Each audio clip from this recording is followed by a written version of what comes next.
And it appears we have a quorum. So I will call the June 3rd, 2026 meeting of the Transportation Commission to order. Ariana, if you could please read the instructions.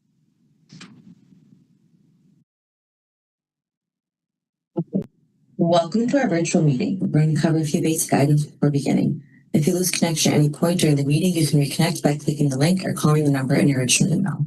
To members and city staff, members, if you're able, please activate your video and keep it on for the duration of the meeting. Staff, if you're able, please activate your video when you are speaking. Use the raise hand feature when you'd like to be recognized to speak or ask questions. Staff, click raise hand when you're asked a question. The chair will do their best to call on committee members in the order in which hands are raised. Lowering your hand will take you out of the queue. Members of the public who have registered to speak, the name you entered in Zoom must match the name you entered in registration. You will remain muted until called upon. The clerk will tell you when your time is up. After speaking, a member of the body may ask you a question. If you need to share documentation with the commission, please send it to the email listed on today's agenda. Chair, the floor is yours. Thanks, Ariana. Aiden, if you could call a roll, please. Sure thing. William Okovich. Present. Sean O'Brien. Present. Derek Field. Here. Barbara Harrington McKinney. Ann Kovich. Here. Robbie Weber. Here. Denise Jess. Here. Pepe Barros. I'm here and I'm having trouble with my video, so I'm going to restart my computer quick.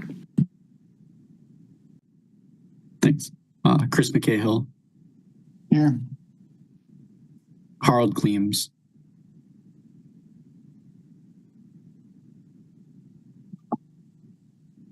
And then Bill Bremer is excused, and Lynn Olson. Ariana, would you be able to send her another invite? She sent an email just before the meeting. Oh. Okay. Thanks. Okay, thanks so much. Did everybody have an opportunity to look at the minutes? Aiden there was a small correction that was needed that he sent out on Tuesday, so we'd be making a motion on that corrected version of the minutes. It was just a minor typo kind of thing. Chris? Yeah, move approval of the minutes. Second. Thank you. Okay, Alder O'Brien, that's a second. Any discussion? Okay, I'm going to assume unanimous consent vote unless anybody wishes to vote no or abstain. If so, please raise your hand. Okay, seeing no hands, the motion is carried. Do we have anybody registered to speak under item 1, Aiden? We do. So Hernan Ballard of Spate Street, representing Cycle Cab Co-op, and wishes to speak. Okay, go ahead. You can.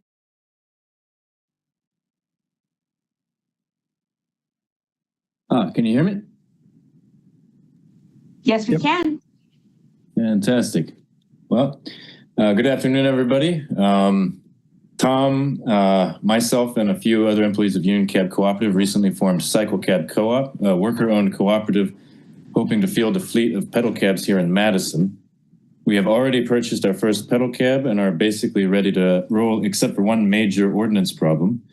Pedal cabs in Madison are required to have the same $1 million liability insurance policy as a taxi cab, yet they pose significantly less danger to pedestrians, cars, and other cyclists. Pedal cab operators also travel only slightly slower than the average cyclist, who is not required to be licensed or insured. Because of the high insurance requirements, the last locally licensed pedal cab operator went out of business last year and sold us his pedicab. He was unable to compete with the 7 unlicensed, uninsured Chicago Pirate pedal cabs that get shipped in to service Camp Randall games. Chicago only requires a $300,000 insurance policy, and most major U.S. cities require a similar amount. Pedal cabs are quieter, take up a much smaller space on the road, and create less air pollution than rideshare vehicles. The strict pedal cab operating area and hours also prevent us from servicing farmers markets and this summer's various festivals. We would like the Traffic Commission and Common Council to lower or eliminate the insurance requirements and expand our operating area and hours so that pedal cab companies can operate legally competitively and profitably rather than illegally or at a loss. If Madison is a bike-friendly city, it should have ordinances as friendly as those in Chicago, Denver, Seattle, Ann Arbor, and even Austin, Texas. We would like to launch our service soon enough to participate in Fête de Marquette and the big events this summer, so the sooner the better. Additionally, if anyone wants to have us take them for a demo ride on our first pedicab, let us know and we'll be happy to do so. Okay, thank you for your comments. Does anybody have a question for the registrant?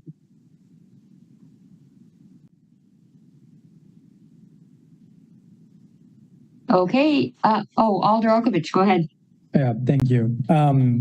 Debated raising my hand because it's less of a question, but Ernan had reached out to me, and I'm having the policy analyst in the Common Council office look at how similar cities handle insurance regulations and taking a look at that. It seems like some cities don't even require liability insurance for pedal cabs. But as Ernan mentioned, it seems like Chicago's is much lower. So. Okay, thanks, Alder. Anybody else have a question or comment with regard to the registration, excuse me? Okay, thanks so much for coming and sharing your thoughts. Thank you very much. Do we have anybody else registered under item 1, Aiden? We do not, no. Okay. Are there any disclosures or recusals this evening?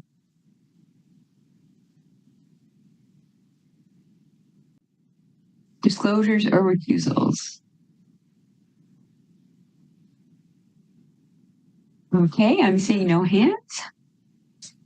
So we have one item proposed for the consent agenda. That's item number 2, authorizing the mayor and city clerk to execute an agreement with Madison Gas and Electric, MG&E, relating to electricity rates for electric bus charging. Does anybody wish to separate that from the consent agenda? I see that Harold and Alder Harrington McKinney have both joined us now.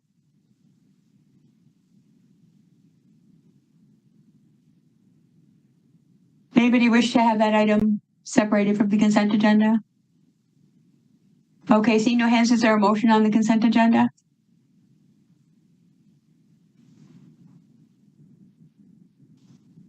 Alderfield? I'll move approval. Okay, there's a motion, Alder O'Brien. Second. Okay, there's a motion and a second. I'm going to assume no discussion. And I'm also going to assume a unanimous consent vote unless anybody wishes to vote no or abstain. If so, please raise your hand. Okay, the motion's carried. Thanks so much. Next, we have item 3, adopting the Southeast Area Plan. Do we have anybody registered to speak on this item? We do. We have 3 people. Okay, so what we'll do is we'll have the presentation from staff. And Rebecca, are you going to handle that? I am.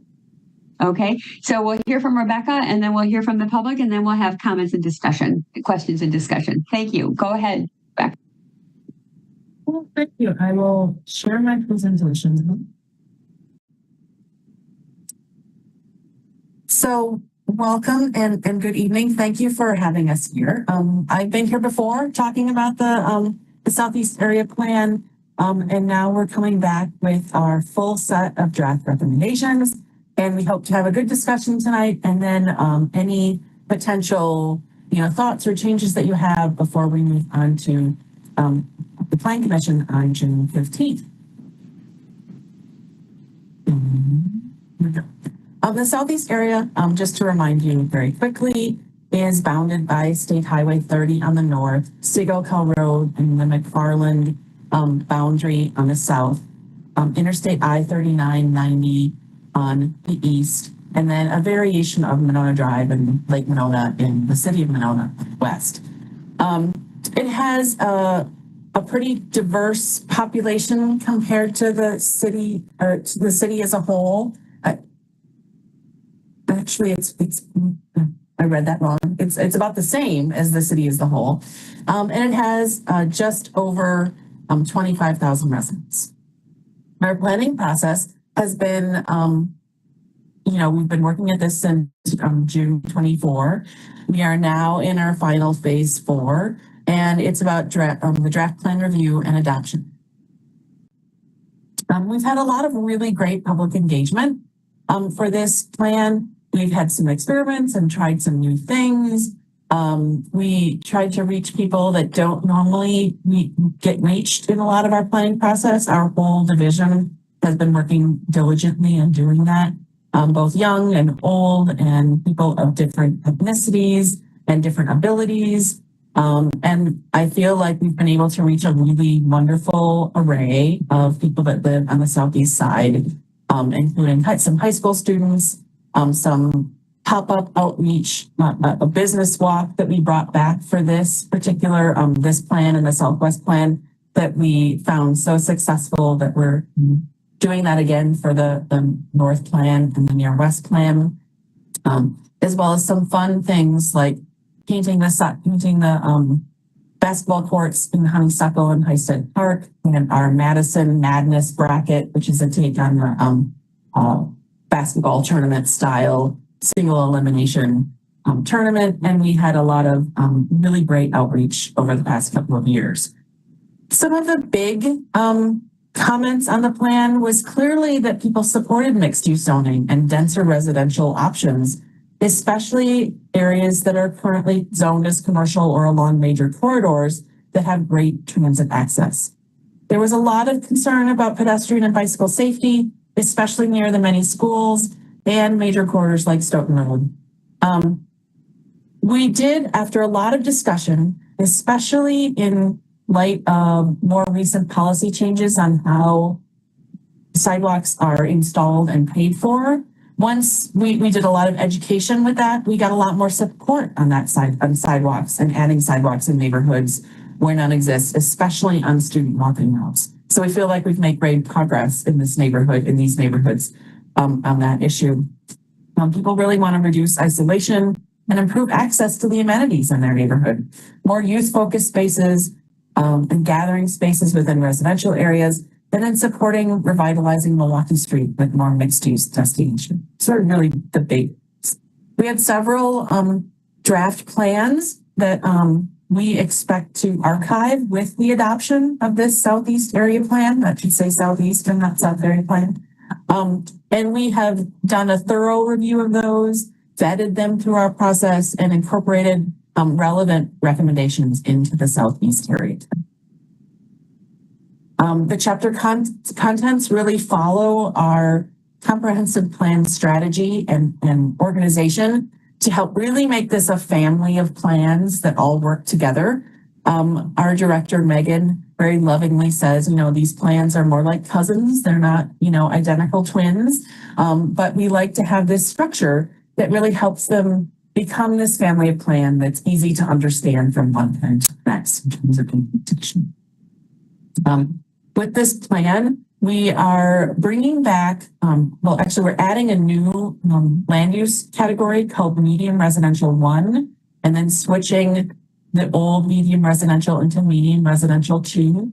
This was really because, and I could go into this a lot if there's a lot of questions, otherwise there'll be lots of discussion, and there has been at the Planning Commission, was really trying to be more clear and transparent and predictable with our neighbors and our developers so that people understand what's possible and where, so that we don't run into questions about the asterisks that were on our previous land use guidance that said sometimes there are times when a low medium residential use could become more like medium density residential. So we've really tried to sharpen that pencil a bit and try to be more specific about what we think goes where, again, in full kind of transparency and predictability so that we all know what we're expecting with new development.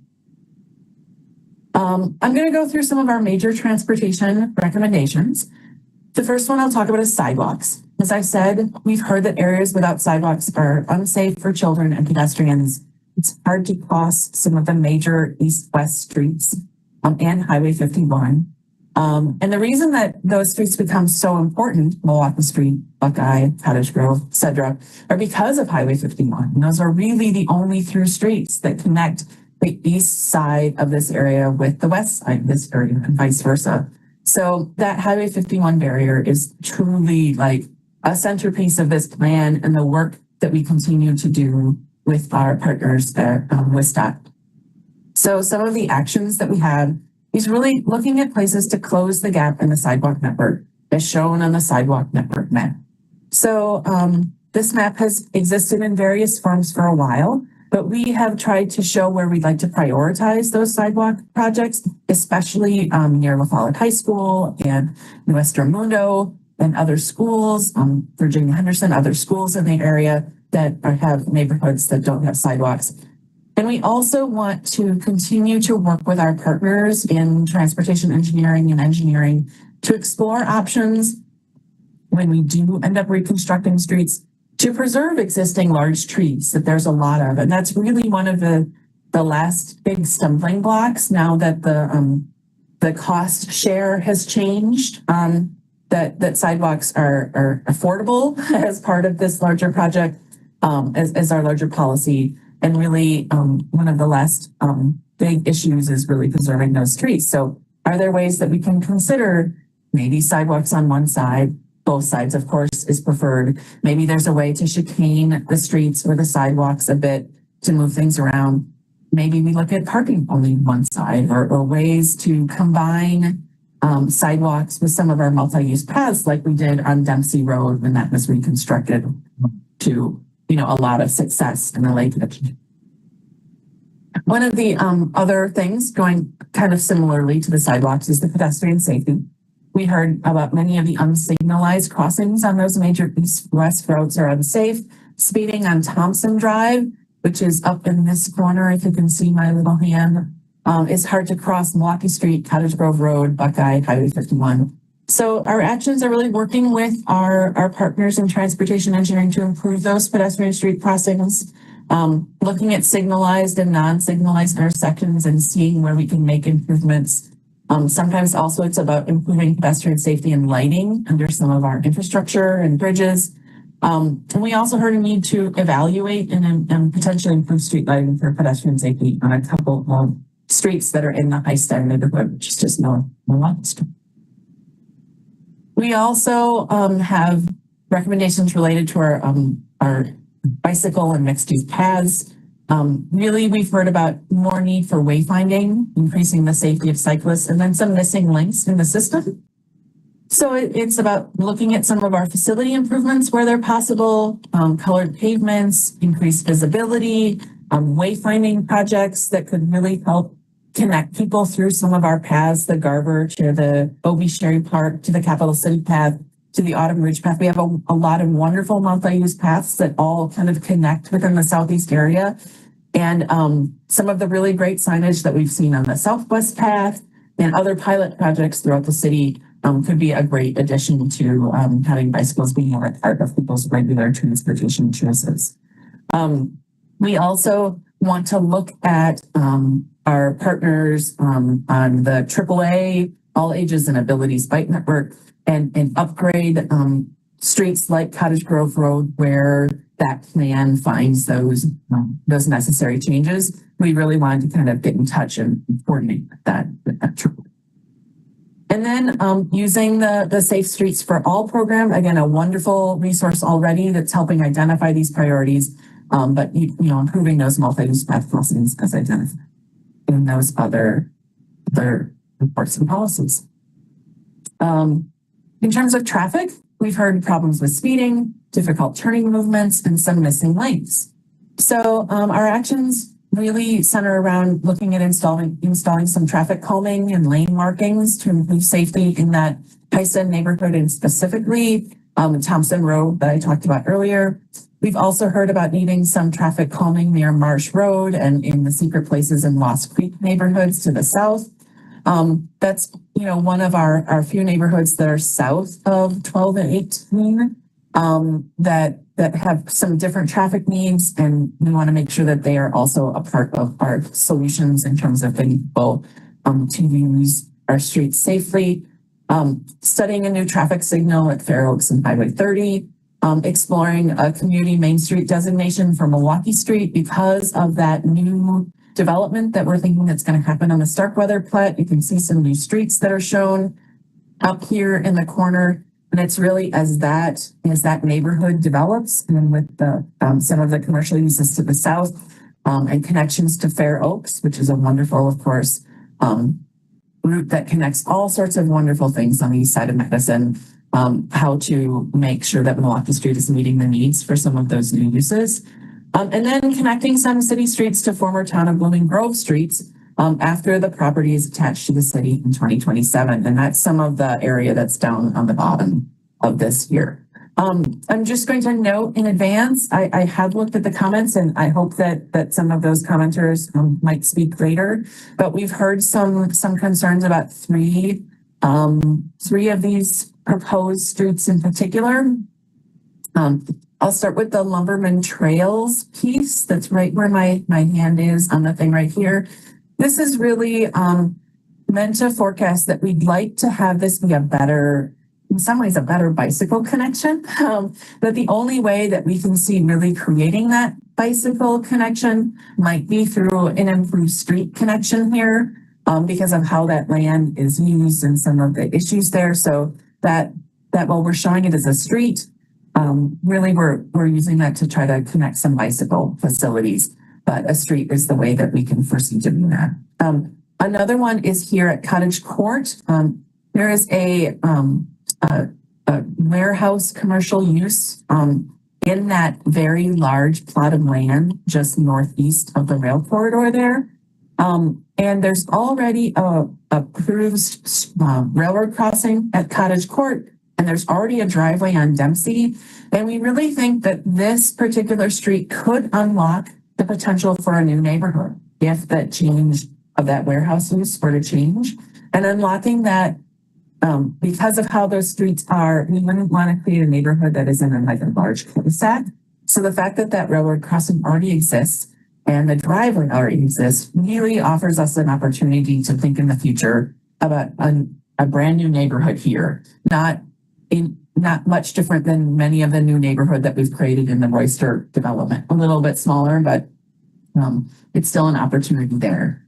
And the last one is one that is pretty small and could be one that is worth talking about tonight. We really saw up here at Dawes and Silver really two dead end streets that we looked at.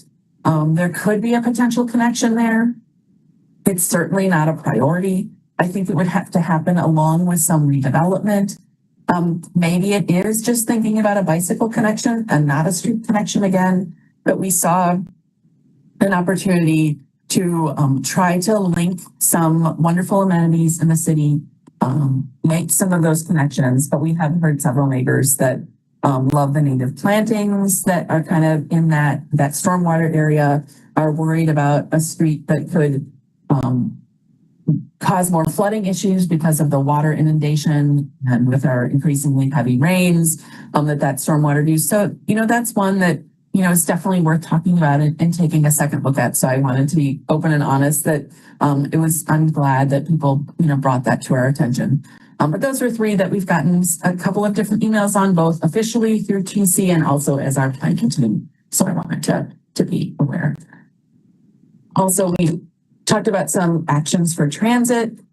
We really think that there is a potential for the city should look at a north-south route that could increase some connections between residents that live to the north and the amazingly large job creation center that's at the southeast part of the southeast area of the southeast plan. It really is, there's a lot of jobs, a lot of family supporting wages, a lot of entrepreneurship that happens there. And we think it's one of those things that could really benefit from additional transit service and potentially that transit service, if what's my preview to a slide coming up, depending upon what happens with Highway 51, South Stoughton Road, potentially that could be the bus route that helps do that. We also heard from residents that live on some of these routes that some of these areas could, some bus amenities, even, a bench or some kind of shade along some of the routes that have higher ridership the neighborhoods would like us to look at that as Metro assesses their amenities. So this, as I said, I'm kind of hinting at one of our partnerships is really working with Wista on the redesign of South Stoughton Road.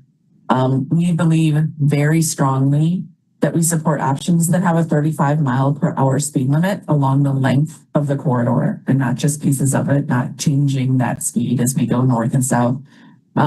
Speed management and the design of the road to encourage that speed, it has to be designed in such that people will actually go 35 miles an hour.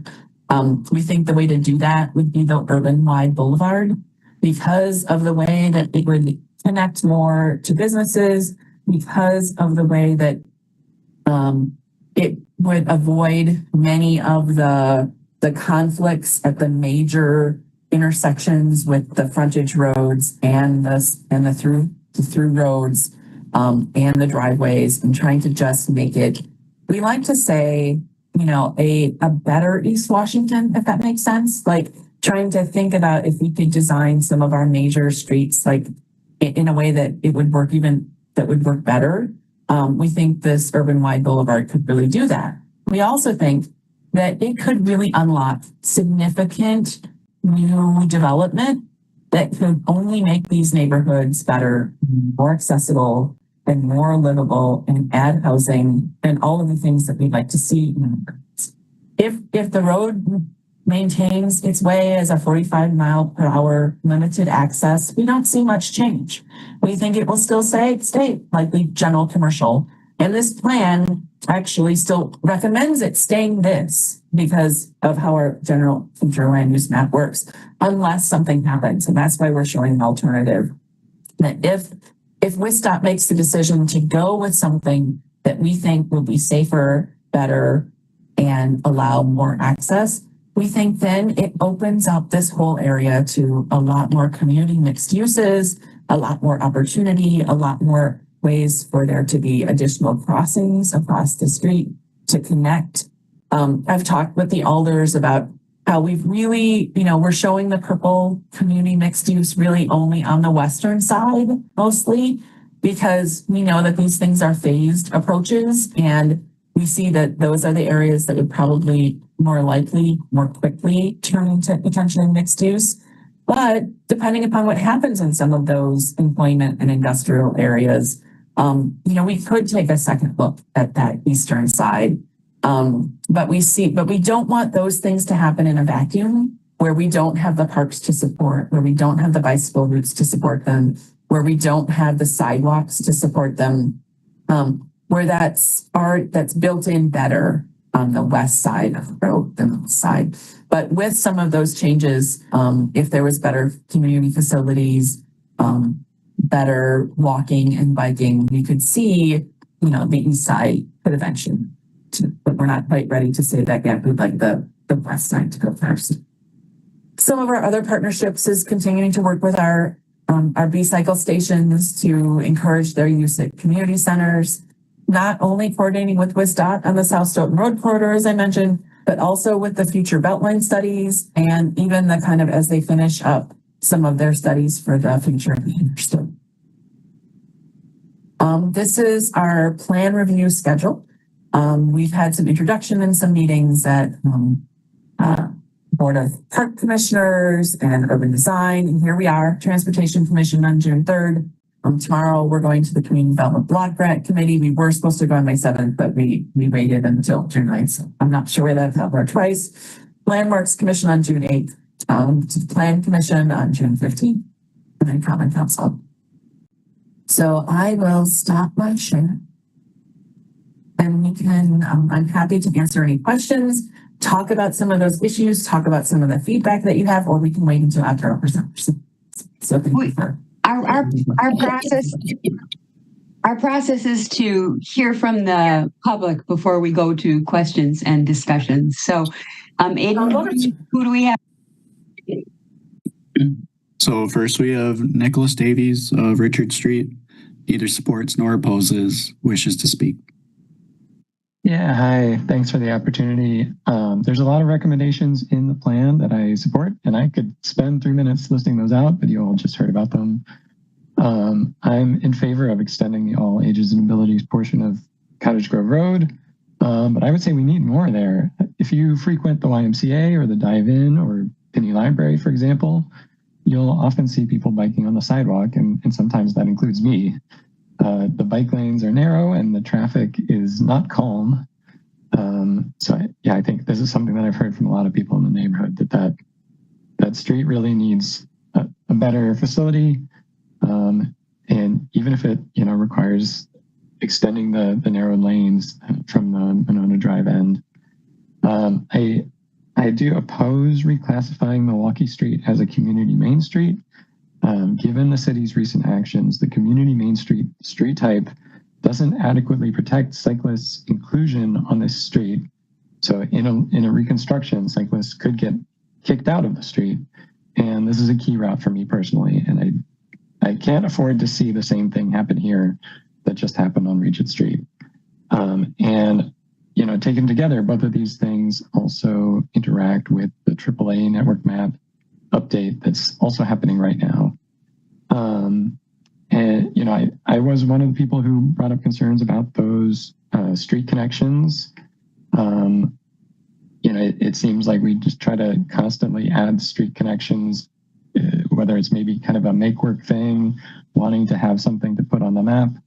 I'm glad to hear that Lumberman's Trail is intended as a bike connection, but I'm dubious that bringing vehicular traffic past the entrance of Acewood Conservancy is going to be the right way to do that.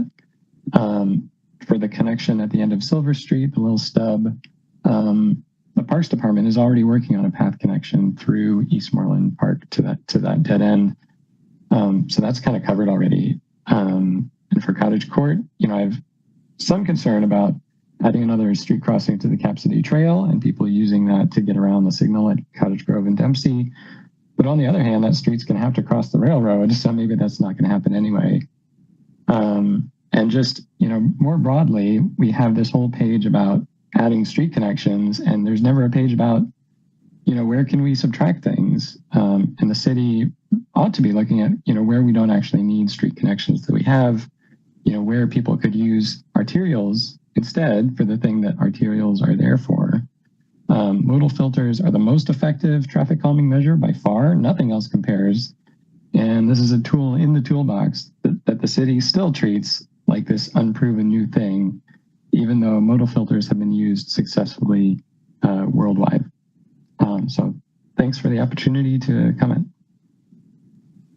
Thanks for coming and sharing your thoughts. Does anybody have a question for the registrant?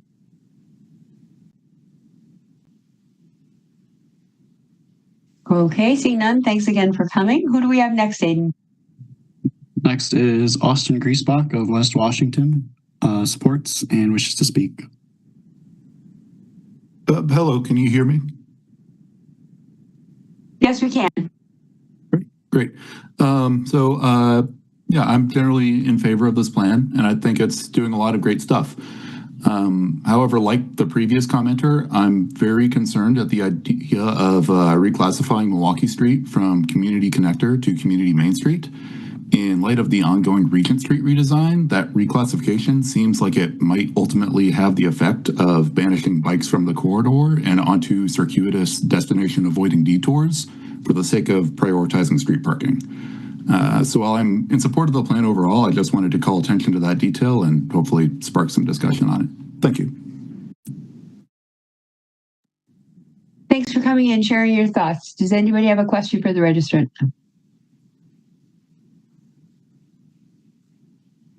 Okay, thanks so much for coming. Aiden, who do we have next? Next, we have Benjamin Wolma of North Lakewood Gardens Lane, opposes and wishes to speak. Hello. Hello, go ahead. Okay. So I marked opposed. I guess mostly it's because I also find this statement explore a community main street, complete green street designation for Milwaukee Street west of Stoughton Road that is safer for pedestrians, vehicles, and bicycles and supports local businesses and mixed-use development. So I really strongly ask that that be stricken from this document, as the other speakers have alluded to. Facts on the ground are that traffic engineering uses Community Main Street as justification for prioritizing traffic levels of service and maximizing on-street parking. Both of those are opposite of what should be happening according to the Vision Zero action plan, and do not make the street safer for pedestrians, vehicles, or bicycles. So I currently have zero trust in the intention behind this or the people who would use it. I also take issue with number 12 under transit and parking, assess the need for bus shelters, benches, etc. I don't understand why we would need to spend any time or any staff resources assessing the need for bus shelters. If there's a bus stop, it needs a shelter. I'd be really curious why that's not the case. I don't like having to choose between riding my bike to work in an electrical storm or walking to a bus stop that might have a bus arrive 5 minutes early or 10 minutes late or not at all, and stand there with an umbrella hoping that I don't get electrocuted. I also have some strong concerns with All Ages and Abilities bike network that's also being used as justification to not apply safe street design elsewhere by traffic engineering. All streets need to be safe for everybody to use, and suggesting that only some people get to benefit from safe street design, I believe, is against the spirit of this document as a whole, which, as mentioned, has a whole lot of really great stuff in it. And the presenter is certainly saying lots of great things, but unfortunately, traffic engineering really seems to hold the cards. So thank you. Thank you for coming and sharing your thoughts. Does anybody have a question for the registrant? Oh, could I ask one question real quickly? I'm sorry. I don't think your 3 minutes are up, so go ahead. Okay, I would be really curious to an explanation of what is wrong with the community connector designation that Milwaukee Street currently has. They look really similar, except it has stronger protections for pedestrians and cyclists. So I'm just really curious why and who thinks that Community Main Street is better. Also, there's a recent Chicago Department of Transportation study that highlights the effect of removing parking for bike lanes or installing bike lanes without removing parking. And if there's any conclusions to be drawn from that document, it's that removing the parking actually improves the financial strength of the corridor. So there's not even a business case to be made, or that the city has factually presented for more on-street parking helping businesses. That document also addresses businesses still like the idea of parking, even though sales tax receipts increase. So that's all. Thank you for the extra question. Thanks for coming and sharing your thoughts. Again, any question for the registrant? Okay, do we have anybody else, or is that it, Aiden? That's it for that item. Okay. All right. So now we'll open it up for questions and discussion. And I would just point out that Harold and Alder Harrington McKinney and Lynn Olson have all joined us. And Lynn, since Bill Bremer is gone, you are able to make motions and vote. So just wanted to get that on the record for everybody. So go ahead with questions and comments. Anybody? Alder Okovich, go ahead. Thank you, Chair. I have a few questions. So I wrote this down before the registrant spoke, but the registrant also brought it up. But the upgrade for the AAA bike network, it stops approximately at Stoughton Road on Cottage Grove. The upgrade to the AAA bike network stops at Stoughton Road basically, but doesn't go all the way to Monona Drive. But there's a library over there. There's there's a new subdivision, new apartments. There's going to be another subdivision that we're land banking for. And there's another recommendation in the plan about putting in a bike box for people turning from Cottage Grove onto Monona. And so I'm just curious, did you think about that?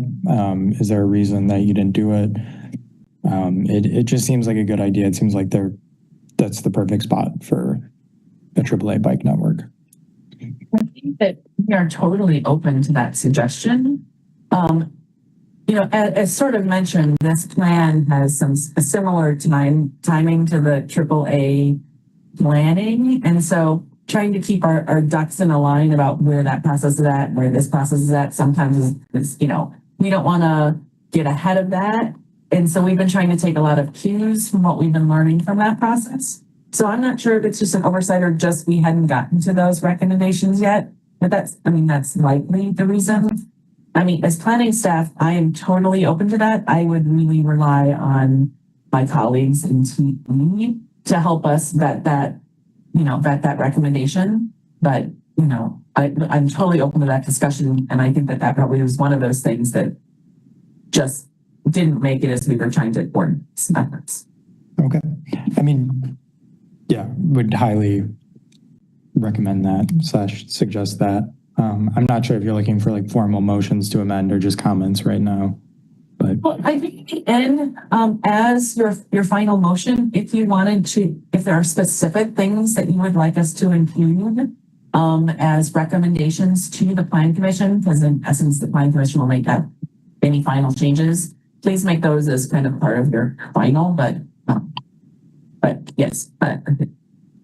Okay. If I could just say, Alder, we've done that in the past when we've looked at plans where we've included a couple of very specific things as recommendations. So we'll just have to, since it's usually verbally done, just let's be real careful about what we suggest and make sure that everybody is fully aware of what the motion is. So we'll work on that when we get there. Does that sound good? That sounds good. Okay, Thank you. great. And then I did, in response to some of the comments that you made earlier, I didn't actually see any narrative for the connections, except for the Blooming Grove Street connections under the action steps. Do you think it would be appropriate to add some narrative talking about how, like, I forget the name of the road, but the one that's primarily intended to be a bike lane would be, or a bike route, like add narrative there so that if we look at this plan in 5 years, we don't forget why we added it. That's certainly something that we can do. I don't know that you can add that to your motion. I don't know if that's necessary to add to your motion, but it might be helpful. But add some narrative about it for all of them or just a few of them, people like Lumberman's Trail and Parrot. I think it's most apt for Lumberman Trail, but I think it's applicable to all of the roads that you mentioned. And then I did, just looking at where the road extensions or road network just north of Milwaukee Street, not the American Family Center, road network. That's the Voigt Farm development, right? And yeah. We are just showing what has been, because they aren't built yet. We're just showing what's part of that plan because they are technically still in streets. So we wanted to show where they are. Okay. That's it for me. Thank you. No problem. Thanks, Alder. Robbie, go ahead. Thanks. So since we're on Lumberman's Trail, I just want to be so that I understand. I'm looking at Google Maps, so maybe this is not the best. Is the idea to connect Lumberman's Trail to the path, the capital city path? Is that the idea?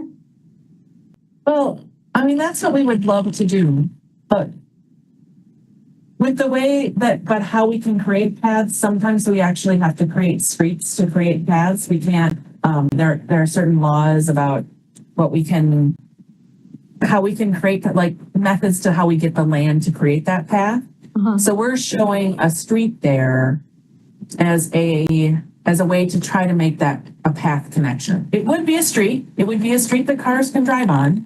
But for us to try to do that linkage, which may, depending upon what happens with South Stoughton Road and the design, that Lumberman's Trail may not be needed. There might be other ways that we can do that. Okay. But we don't want to lose that thought in 5 or 10 years if, depending upon what happens with South Stoughton Road, isn't able to make some of the bike connections that we want, that the Lumberman's Trail could be another way to make some of those connections from the Cap City Path down into those like other escape routes out the city, so to speak, right? Some of those really great.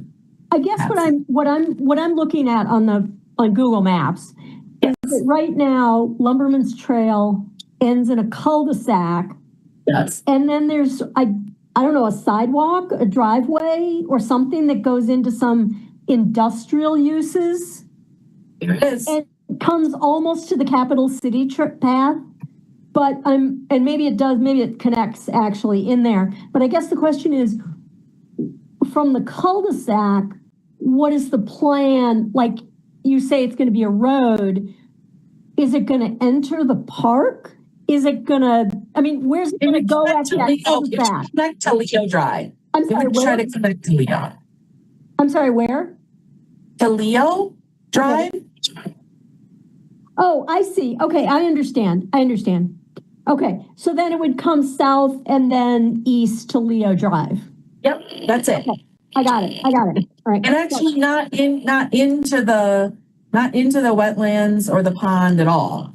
Okay. Just to Leo. I was just trying to figure out where it was going to go. That was my question. Okay. So it shows that weird long driveway, which on Google Maps still calls it Lumberman's Trail. Right. Which is a little weird. It's really the cul-de-sac to Leo. Okay. Then that helps us connect in a way that we can't connect currently. Okay, I got it. So, but now I have a couple other questions. So, I just had to bring up Google Earth myself to just make sure. Yeah. Sometimes if I'm not intimately familiar with a neighborhood, this is my best way of trying to figure out what's going on here. So it seems to me that Acewood Boulevard is really the only continuous north-south connection through the neighborhood that's between Stoughton Road and the interstate. I mean, it's not continuous. It's not continuous. Well, at least it goes as far as almost to Milwaukee Street. You have to do a weird little turn on Crystal. Yeah. But the same thing you have to do on the south, you have to go up and around to Dundee. Yeah. To get to the But it's the that's my neighborhood. It's the closest thing we have to a continuous through north-south connection. And so I'm looking at this as a bicycle connection as well. And I've been on Acewood once, maybe parts of it twice. And I guess my question is this currently an appropriate all ages and abilities connection going north-south?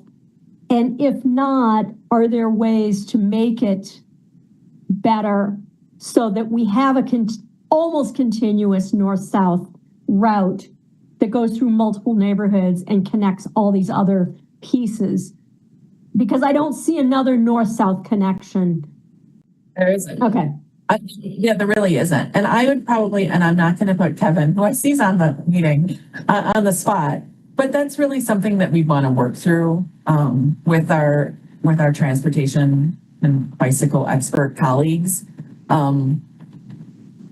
Because I see what you're talking about. There are some weird turns and those things, but it is one of the few north-south connections. So I think it's something that certainly, we can talk about with TE. I don't know if it's been vetted enough to include in the plan. Okay. But certainly as all ages and abilities planning continues and finishes up. And I'm not sure where this particular route falls in that. We try to support each other. This plan we try to do that reverse, talking, referral back, right? So this plan refers to the ages and abilities plan because we know that changes and that will change over time as more things get added. So our plan is just kind of trying to support that more living documented plan. So. Okay. So that's an interesting thought. Yeah. I mean, it just kind of, when I was looking at the connections, that kind of jumped out at me. So then I guess the really big question, we're talking a lot about having Stoughton Road as a 35-mile-an-hour urban boulevard. Yep. What are the chances that's going to happen? I mean, WSDOT has been pretty resistant to that, I think. But where are we and what are the chances that's actually going to happen? So there was a local TAC and LOAC. There's so many, I'm not going to get the acronym right. Meeting was, I think it was just yesterday, maybe it was 2 days ago, that where the wide boulevard is one of the options that they're carrying forward into the next design phase. Mm-hmm. They have some concerns about some things. I think we continue as staff, as both planning staff, transportation staff, others, pushing them to what we're calling doing the right thing because of all of the things that it opens up.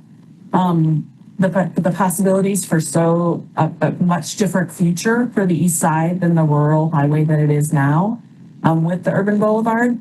I can't give you the chances, Robbie, because I don't work for WSDOT, but I continue to, see them working with us and listening to us. And, it is eventually out of our hands. I don't know if either of the alders were at that TAC and LOAC meeting yesterday, or if you guys have a separate one. Maybe you guys have a separate one with the local elected officials. But, they are continuing to do the studies on it. Many of the feedback that they're getting is so split that people either want it to be not at, fully restricted access at 45 miles an hour hybrid, they're calling, but still is a hybrid without any driveways, is totally split in the public with the wide boulevard, which tells me we need to do some work to really show people the benefits of the wide boulevard and the slowing traffic and how that spacing allows people to pedestrians and bicyclists, allows people to deal with one half at a time because there's this really large area in the middle that we could, try to make sure it's a stormwater and planted area and a place that's pleasant to be in. But they only have to cross a few lanes at a time rather than the 6 lanes at a time. We also have tried to do some work. A few of us, Christoph and Liz and I and a few others, Alder O'Brien was there, met with some 1,000 Friends of Wisconsin students to show them the circuitous routes that some of those hybrid intersections create and how at first when you look at them, it might seem that you're having less conflict points. But once you run through all of the right turns that you do, there's just as many, if not more, conflict points that bicycles have with cars because now you're taking, instead of everybody kind of dealing with it at one point, now that same bicyclist has to deal with cars at 2 different points because of how they're moving.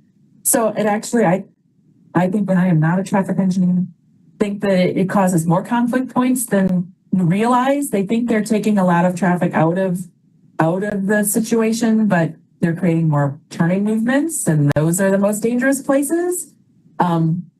Anyway, so there's a lot of work that has to be done.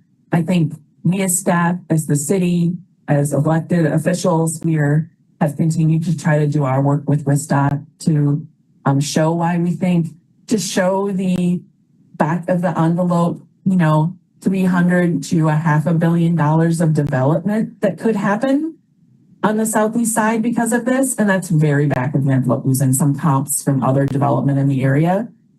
$500 million of redevelopment just on the purple areas is a huge it's a number that's so back of the envelope, we're not including it in the plan, right? Because comps change and things change. But like there is such a potential of change here, and we're trying to show that to WISDOT and their consultants to say that, you know, we might get level of service B. That's okay when you're talking about a living, breathing neighborhood that has all of these things going. So we're trying to do our work, but it is a question. Okay. Well, I think that's all my questions. So thank you. Thanks, Robbie. Harold, go ahead. Thank you, Anne. Thanks, Rebecca. Maybe for the benefit of the commission and the public, I think I want to talk again about Lumberman's Trail. I think what I hear you saying is basically because there's current state law that prohibits the use of eminent domain for bicycle and pedestrian facilities, that's the reason why you're proposing to build a street here as a way to potentially use eminent domain, because in order to make the connection, you need to acquire private property. Is that correct? That is correct. I don't see us making this next week or tomorrow, but yes, those are, I was trying to hint around that, but yes, that is basically. Yeah. Okay. Yeah, I think might as well speak it out. And, you know, state law can change, I heard. We don't know when and if and how. Okay. Then maybe more generally with these street connections. So if a street connection is not in the area plan, does that mean it cannot happen? It becomes a lot harder. I think it becomes a lot harder. Mm-hmm. Street connections are always hard. They're always hard. I hear what, you know, commenters were saying about thinking about things differently. At least we still believe in more connections are better because they don't concentrate traffic in certain places and car traffic. They make more places safe. They make more ways for people to get around. So we still see the benefit in providing street connections so that neighborhoods aren't isolated. And we feel that's pretty important. As I said, the one at Dawes and Silver, probably less important.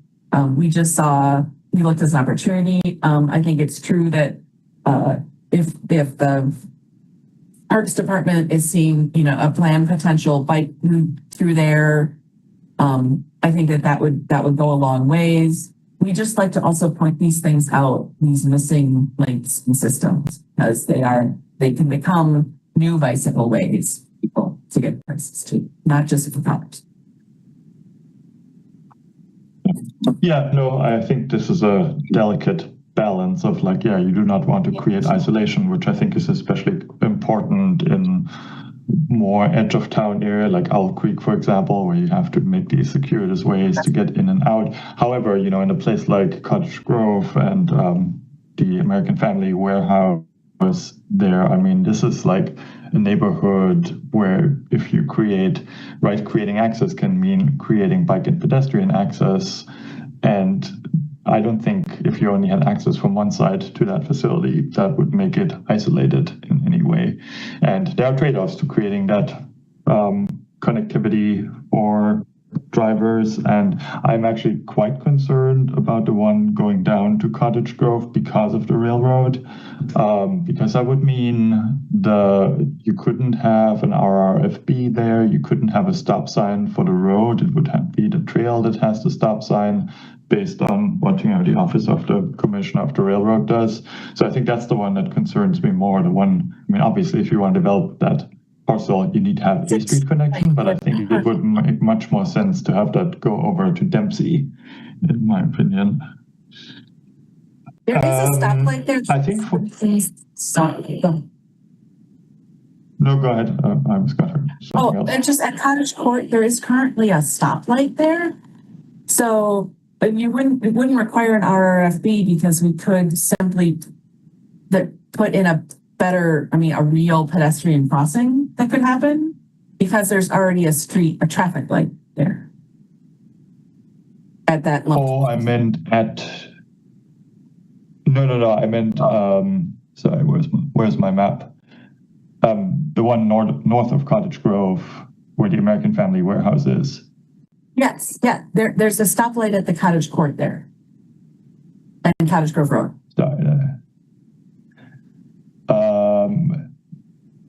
Right, but if this became a street and a crossing with the Cap City Trail, right? Yes. You couldn't have a stop sign there because the railroad would be like, oh, people are going to stop on the railroad tracks. Okay, I understand. That's my point. Okay. Okay, different topic. AAA network. So it's my understanding that the AAA network, right, the plan is to have that, and I think Kevin is here, to have that basically adopted sometime later this summer or early fall. Is that correct?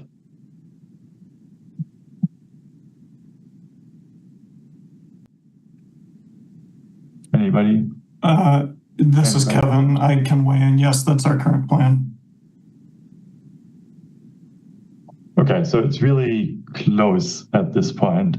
And reading through the draft plan, I think what it reads to me is on page 38, where it says like the city's all ages and abilities, bike network, now, yada, yada, yada. Recommendations in this plan update the all ages and abilities bike network map. So the plan updates the all ages and ability network map, which presumably is the old map, which would make sense, but not then we're going to have a new map. And I think what would make sense to me, and if that's possible, is if the plan could refer to the upcoming all ages and abilities bike network map and saying like whatever is going to be in there, that's going to become part of the plan. I think that's what we were trying to do, Commissioner. Maybe we didn't say it right, but that's what we were trying to do. Saying that this plan, like once that all ages and abilities map is done, that we would like to put that map in this plan once it's done. Maybe we need to be clear. Okay, awesome. Yeah, but that is our intent. Okay, yeah, to me it sounds the other way around, but yeah, excellent. That sounds very good. Yes.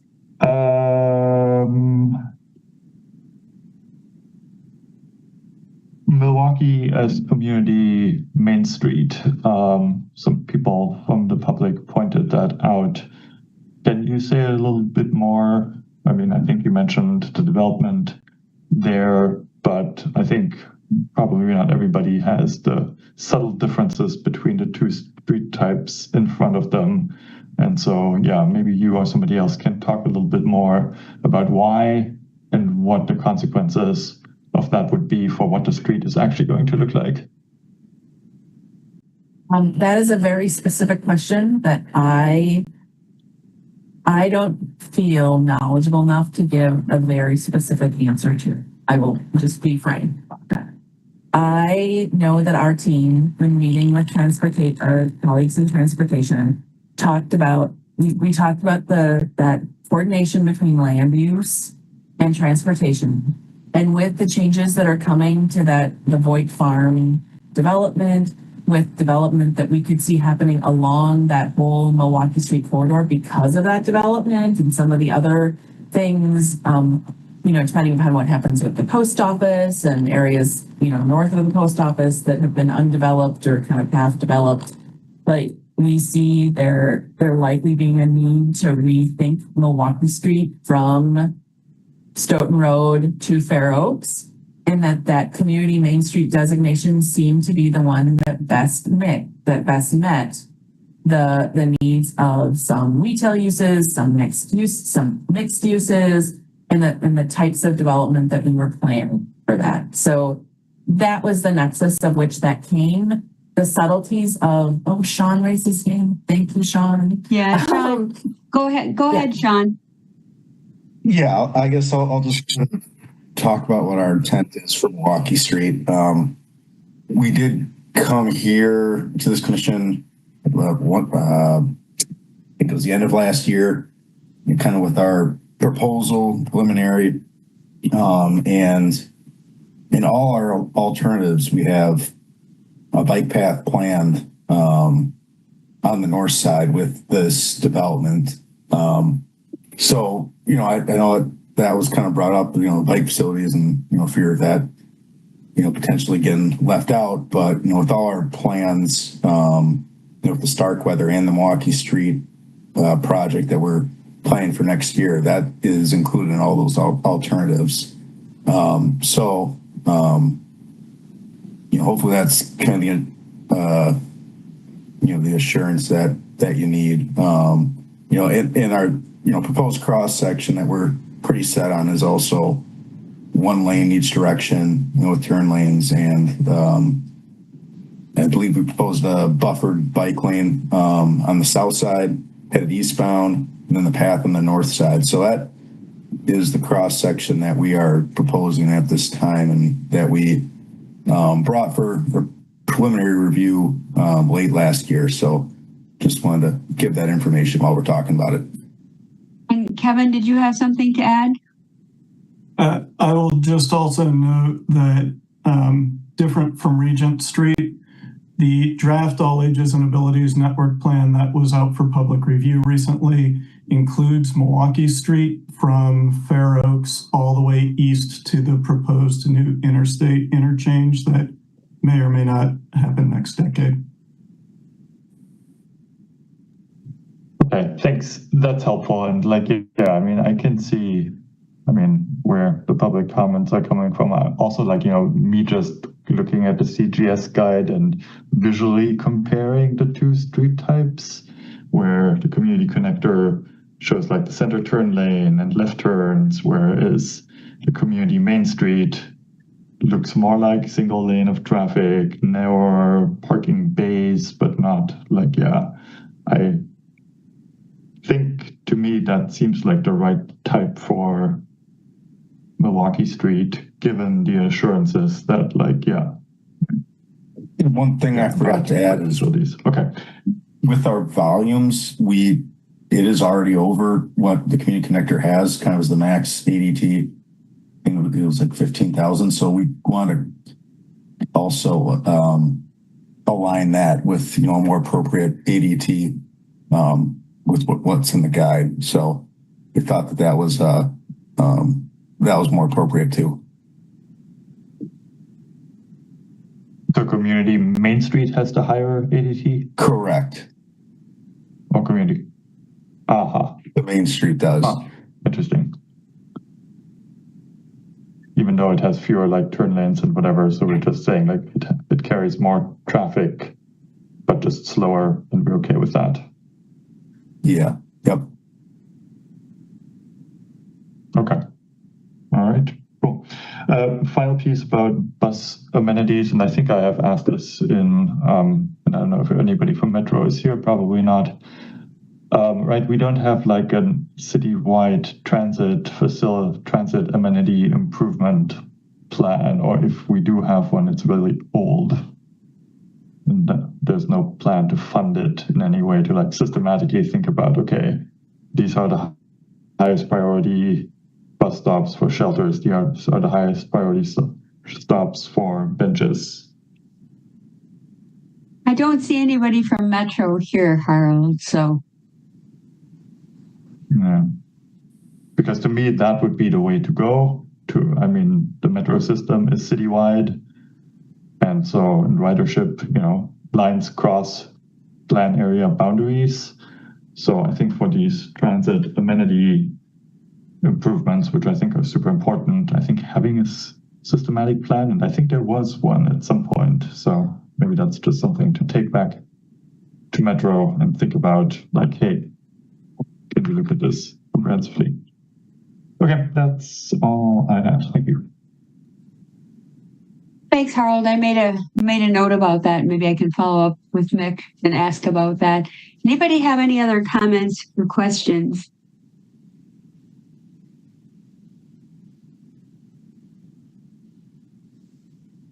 I'm not seeing any. We do need a motion for this referral from the Common Council.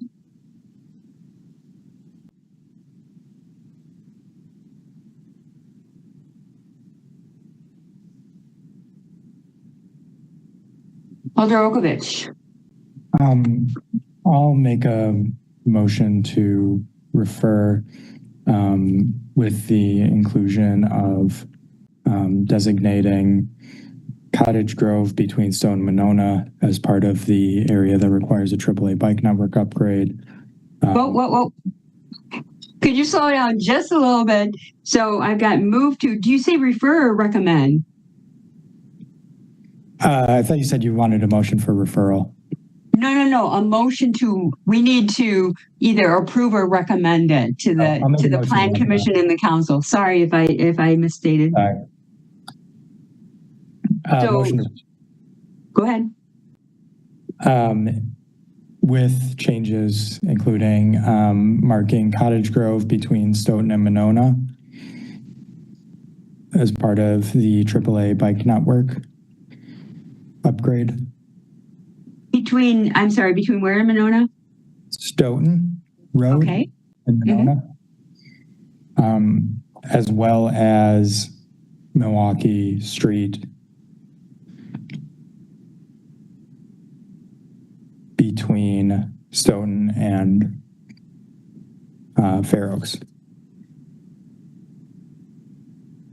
So move to recommend with the inclusion of designating, now I just have, so Cottage Grove between Stoughton and Monona as all ages and abilities, is that correct? Mm-hmm. As well as Milwaukee Street between Stoughton and Fair Oaks as all ages and abilities. Yep. So let me say that again. Move to recommend with the inclusion of designating Cottage Grove Road between Stoughton Road and Monona Drive as all ages and abilities, as well as Milwaukee Street between Stoughton Road and Fair Oaks, is it Avenue? As all ages and abilities. Did I get that right? Mm-hmm. Okay. Robbie, is that a second? It is a second, but I would also like to add Acewood as the north-south, assuring that Acewood becomes an all ages and abilities road, if that's friendly to Alder Oakovich. That is friendly. Thank you. So, and also assure that Acewood, is that Boulevard, Robbie? Okay. Acewood Boulevard becomes all ages and abilities. Okay, I'm going to read it all back and see if we've got this motion correct. Move to recommend. Sorry to interrupt. Looks like Kevin has something to clarify. Sorry about that. Right in the middle of a motion here, guys. What is it, Kevin? I apologize if this is out of order, but this planning document is not what sets the All Ages and Abilities Network. You will have a separate plan presented to you in the coming months that lays out the All Ages and Abilities Network. This plan and all area plans simply refer to that separate plan. So you can make a motion here, and it's my understanding that TC is the one that ultimately creates the All Ages and Abilities Network, but we'll be back to you within a few months asking for potentially different recommendations. Okay, I appreciate that, Kevin, but let me just clarify with Rebecca. Isn't the plan part of saying what we would hope to see, and isn't having these as all ages and abilities something that would be appropriate in the plan? That we would hope to see these as all ages and abilities? Correct or not correct? Not really correct. We're really trying to refer to the AAA plan as what this plan recommends. There was a little bit of this because we didn't know where it was going early on, because we started this plan a long time ago to start to suggest some things. But I think in the end, I'm looking at our, we really try to just refer to we did say upgrade the Cottage Grove Road bike lane to all ages and abilities, but I think that it would be fine actually to take that out and just say, facility improvements should happen in accordance with the upcoming AAA network. I mean, that was because that was done before we even saw drafts of the AAA. So that's why I said it's kind of both and. Now that that draft is coming, it would probably be fine to take 4D out entirely and just recommend, but I wasn't going to get into the semantics and nuances of that because we do talk about how important the AAA plan is. So we're in a tricky little conversation. Sure, but we're talking about where it is now. So since it's in there now, I can understand Alder Okovich and Robbie wanting to add to that. So Alder, go ahead. I believe that is the complete motion. So I will move. Okay, I'm going to read it back, and we can provide this feedback, and you can take it for what it's worth.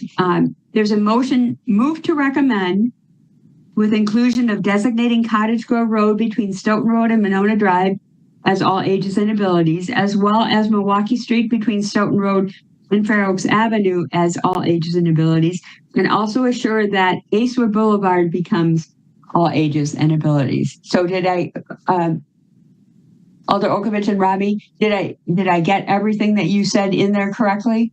Yep, that's correct. Robbie, yes? Yes, I did have. Okay. I had a comment on the motion. Well, we have a motion on the table now. So first, let's have Alder Okovich speak to his motion, and then can we have discussion? Yes. Okay, go ahead, Alder. Okay. I hear comments from Kevin. I get it. It's in the plan. If we're going to be including AAA bike network, I feel like we should be including the bike network that we want. It'll come back to us when we do finalize the AAA bike network path or plan. So, but I still feel like it doesn't hurt to include it in this plan as well. Okay. Robbie, you had your hand up before. Did you want to go ahead? Yeah. And then I'll come to you, Harold. Yes. And I agree with what the Alder said. And also, we were given a memo, and now I don't remember if it was from planning or if it was from traffic engineering or transportation, that if we had specific recommendations, please include them in the motion.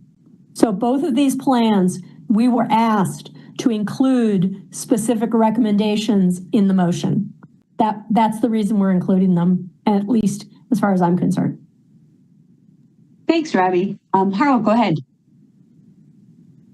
Yeah, thank you, Chair.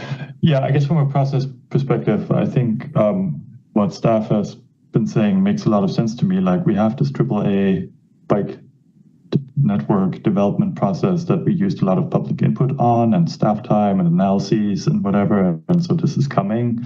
And so to me, rather than on the fly thinking like, oh, Cottage Grove, let's add it, Acewood.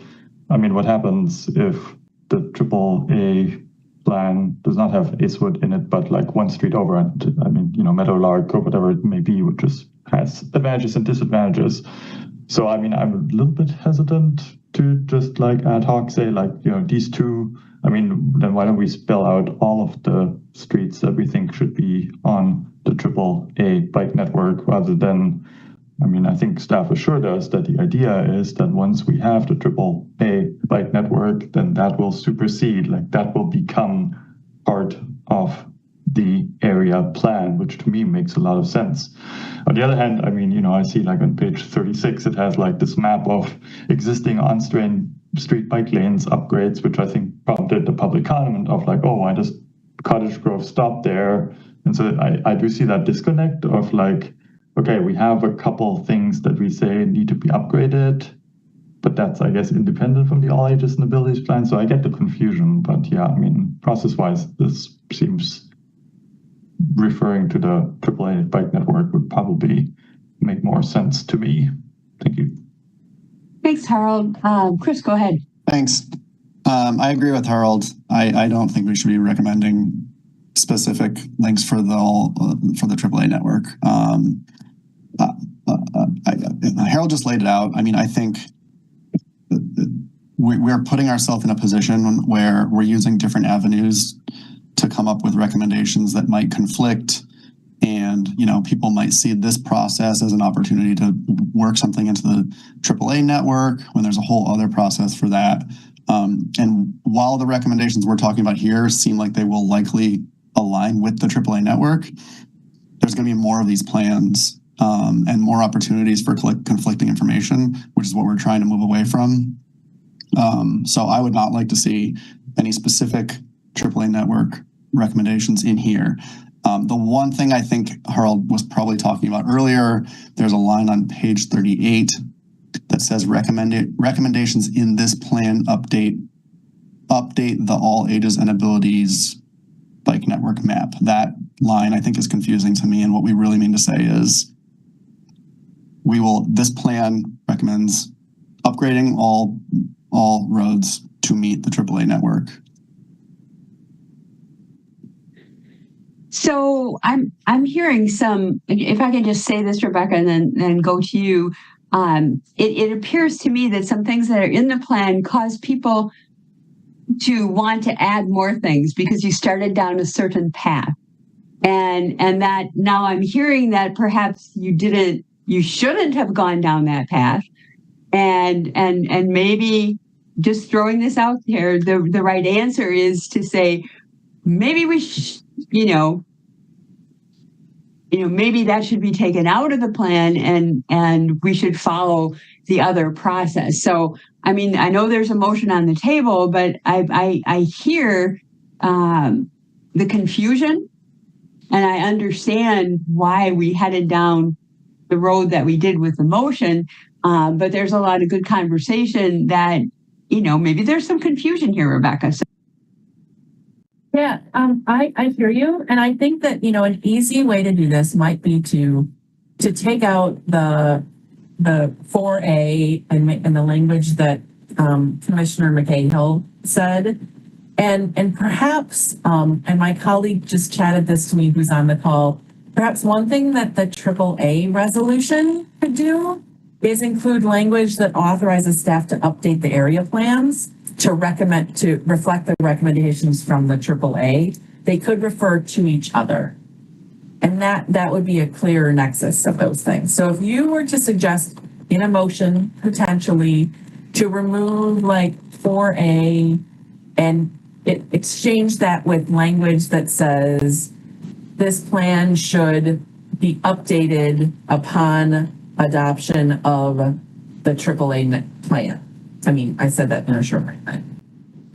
That 4A could, is it 4A? I think it's 4A. 4D, maybe? Maybe. 4D is upgrade to an all ages and abilities standard, which I think is the goal. Alder, is it 4B? Is that correct? D as in dog. D as in dog. Thank you. 4D, that's what I meant. I said it's under 4A in my notes. That's right. It's 4D. To remove the language of 4D and exchange it with update this plan to include a reference / recommendations of the AAA plan once that has been adopted. Okay. And then the AAA plan could do the same thing. It could authorize the area plans to update to reflect it. I think I see Yang shaking his head. I think that might be a nice way to tie this up. And this is sometimes what happens. You see the confusion that we often have when we are trying to do at the same time. Pardon me, Yang, were you nodding or shaking? I'm nodding my head. I'm in agreeing. agreement. Okay. When you said shaking, I thought I was writing and I'm like, is he disagreeing or is he agreeing? So where are we? We have a motion on the table. Is there an interest in friendly amendment or redrafting the motion? And I'll have to go back to Alder Okovich and to Robbie because they made the motion and seconded. So Alder, you got your hand up first and then Robbie. Yeah, I'll amend my motion to meet Rebecca's recommendation. Update 4D to specify that after the all ages and abilities plan is ready, staff should come back and update the area plan with the recommendations in there. Or basically include that now.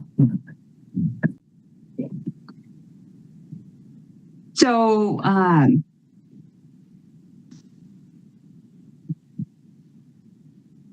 let me just, I'll tell you what I wrote and then you can tell me if this is right. The motion is to update 4D, section 4D. Section 4D to specify that after the all ages and abilities plan is completed, the staff should update the southeast area plan. Is that correct? Southeast area plan accordingly. Yep. Which could include just adding a reference to the map or adding the map. Okay, so we're not telling them exactly how to do it, but we're just telling them, Robbie, your thoughts? That is friendly. I have a process question, however. It's friendly for the motion, but then if I can just question. Yes, this is kind of a convoluted process at the moment. What's your process question? Did we not make some recommendations in the two previous plans for new connections?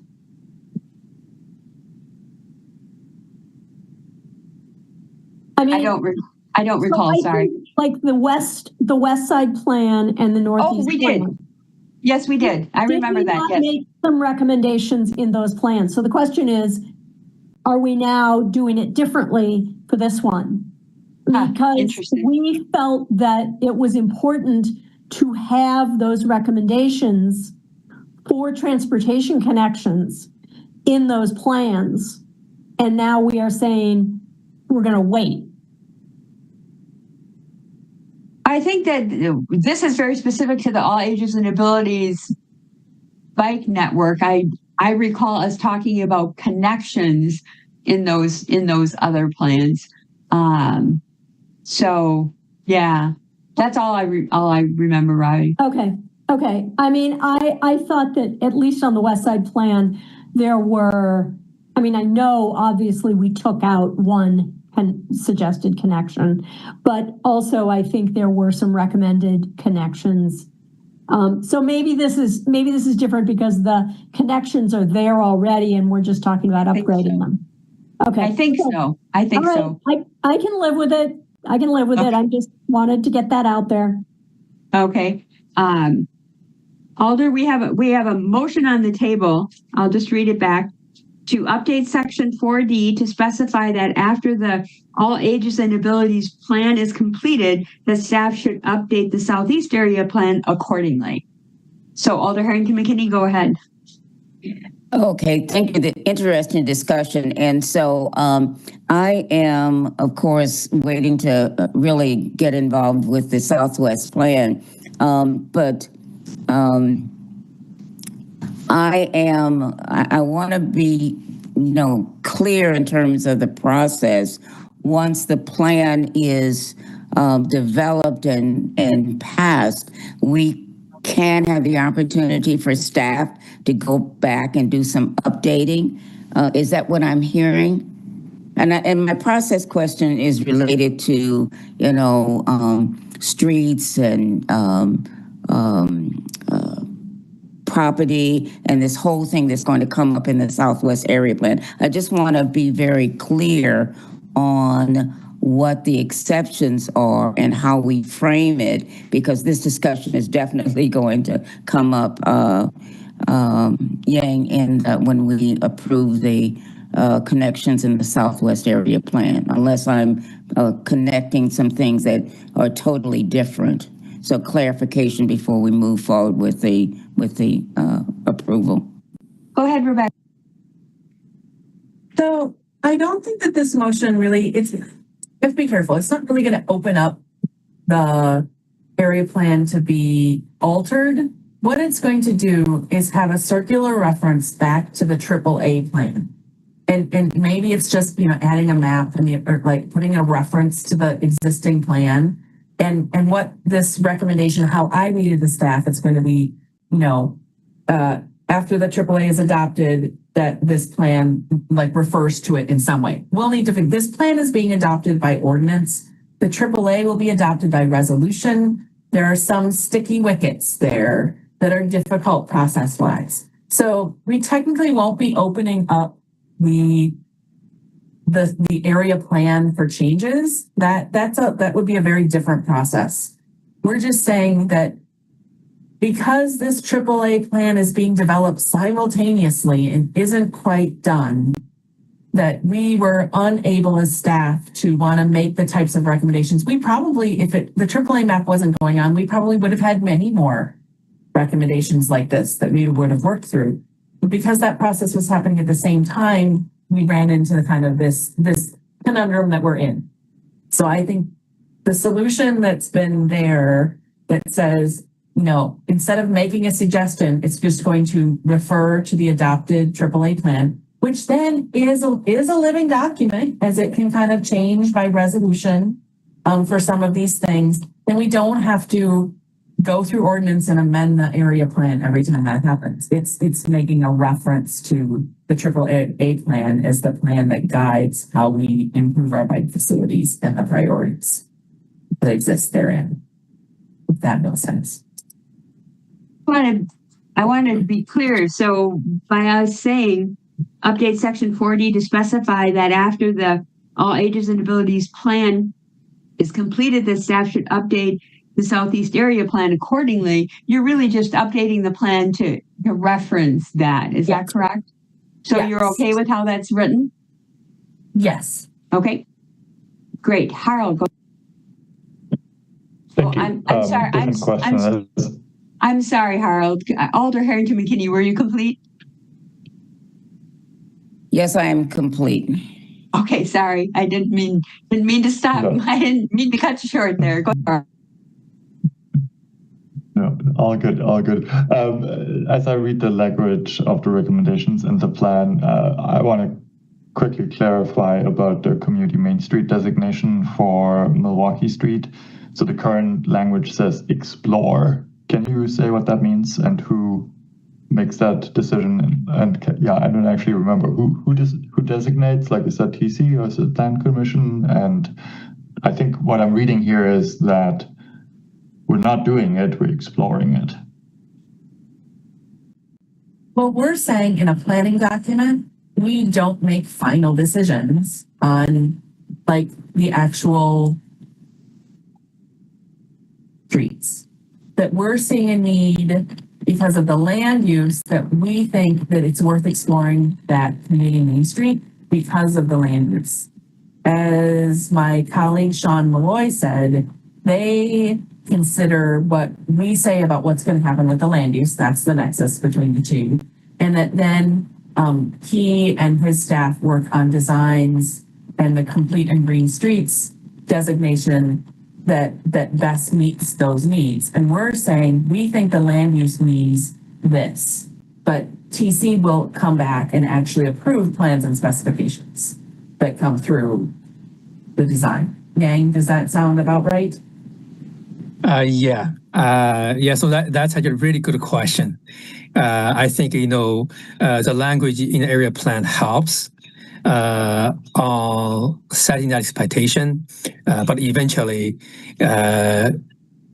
TC actually will be the one who will make the final decision. So that was actually built in, the street types were built in the complete green streets guide.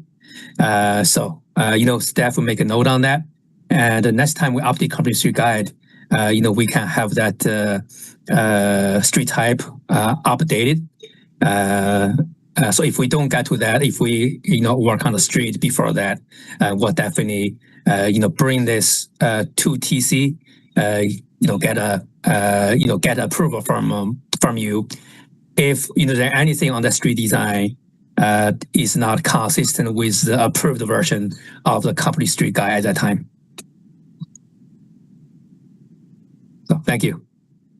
So I think what I hear you say, there's two things. There's the designation as a street type, and that's something that TC needs to approve. So if you want to change the street type, that is something that would have to come to TC, correct?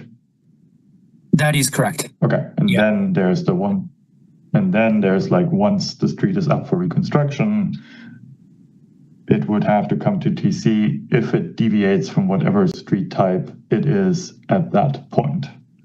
Correct. Yeah. Yeah, we definitely can take care of So that's a that two-step as we process. bring the street process, through the process, either for a construction project or resurfacing project, or any time that we touch it.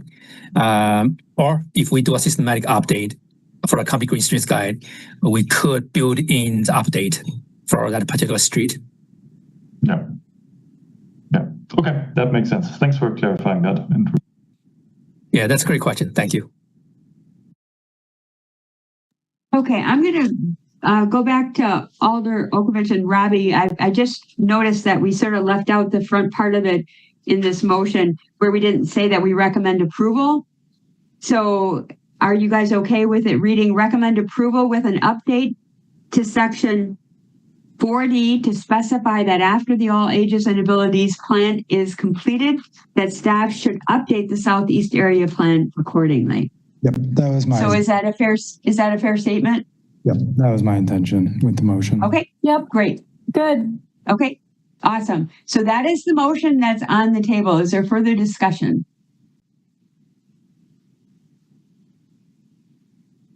And I think this is really great evidence of how thoughtful everybody is in terms of understanding the process. And Rebecca, it's actually helping, I think, you take something out to make it less confusing. And I thought that was really good process discussion as well, even though it happened in the middle of making a motion. So any further discussion? Okay, I am going to assume unanimous consent vote unless anybody wishes a roll call vote, wishes to vote no or abstain. If so, please raise your hand.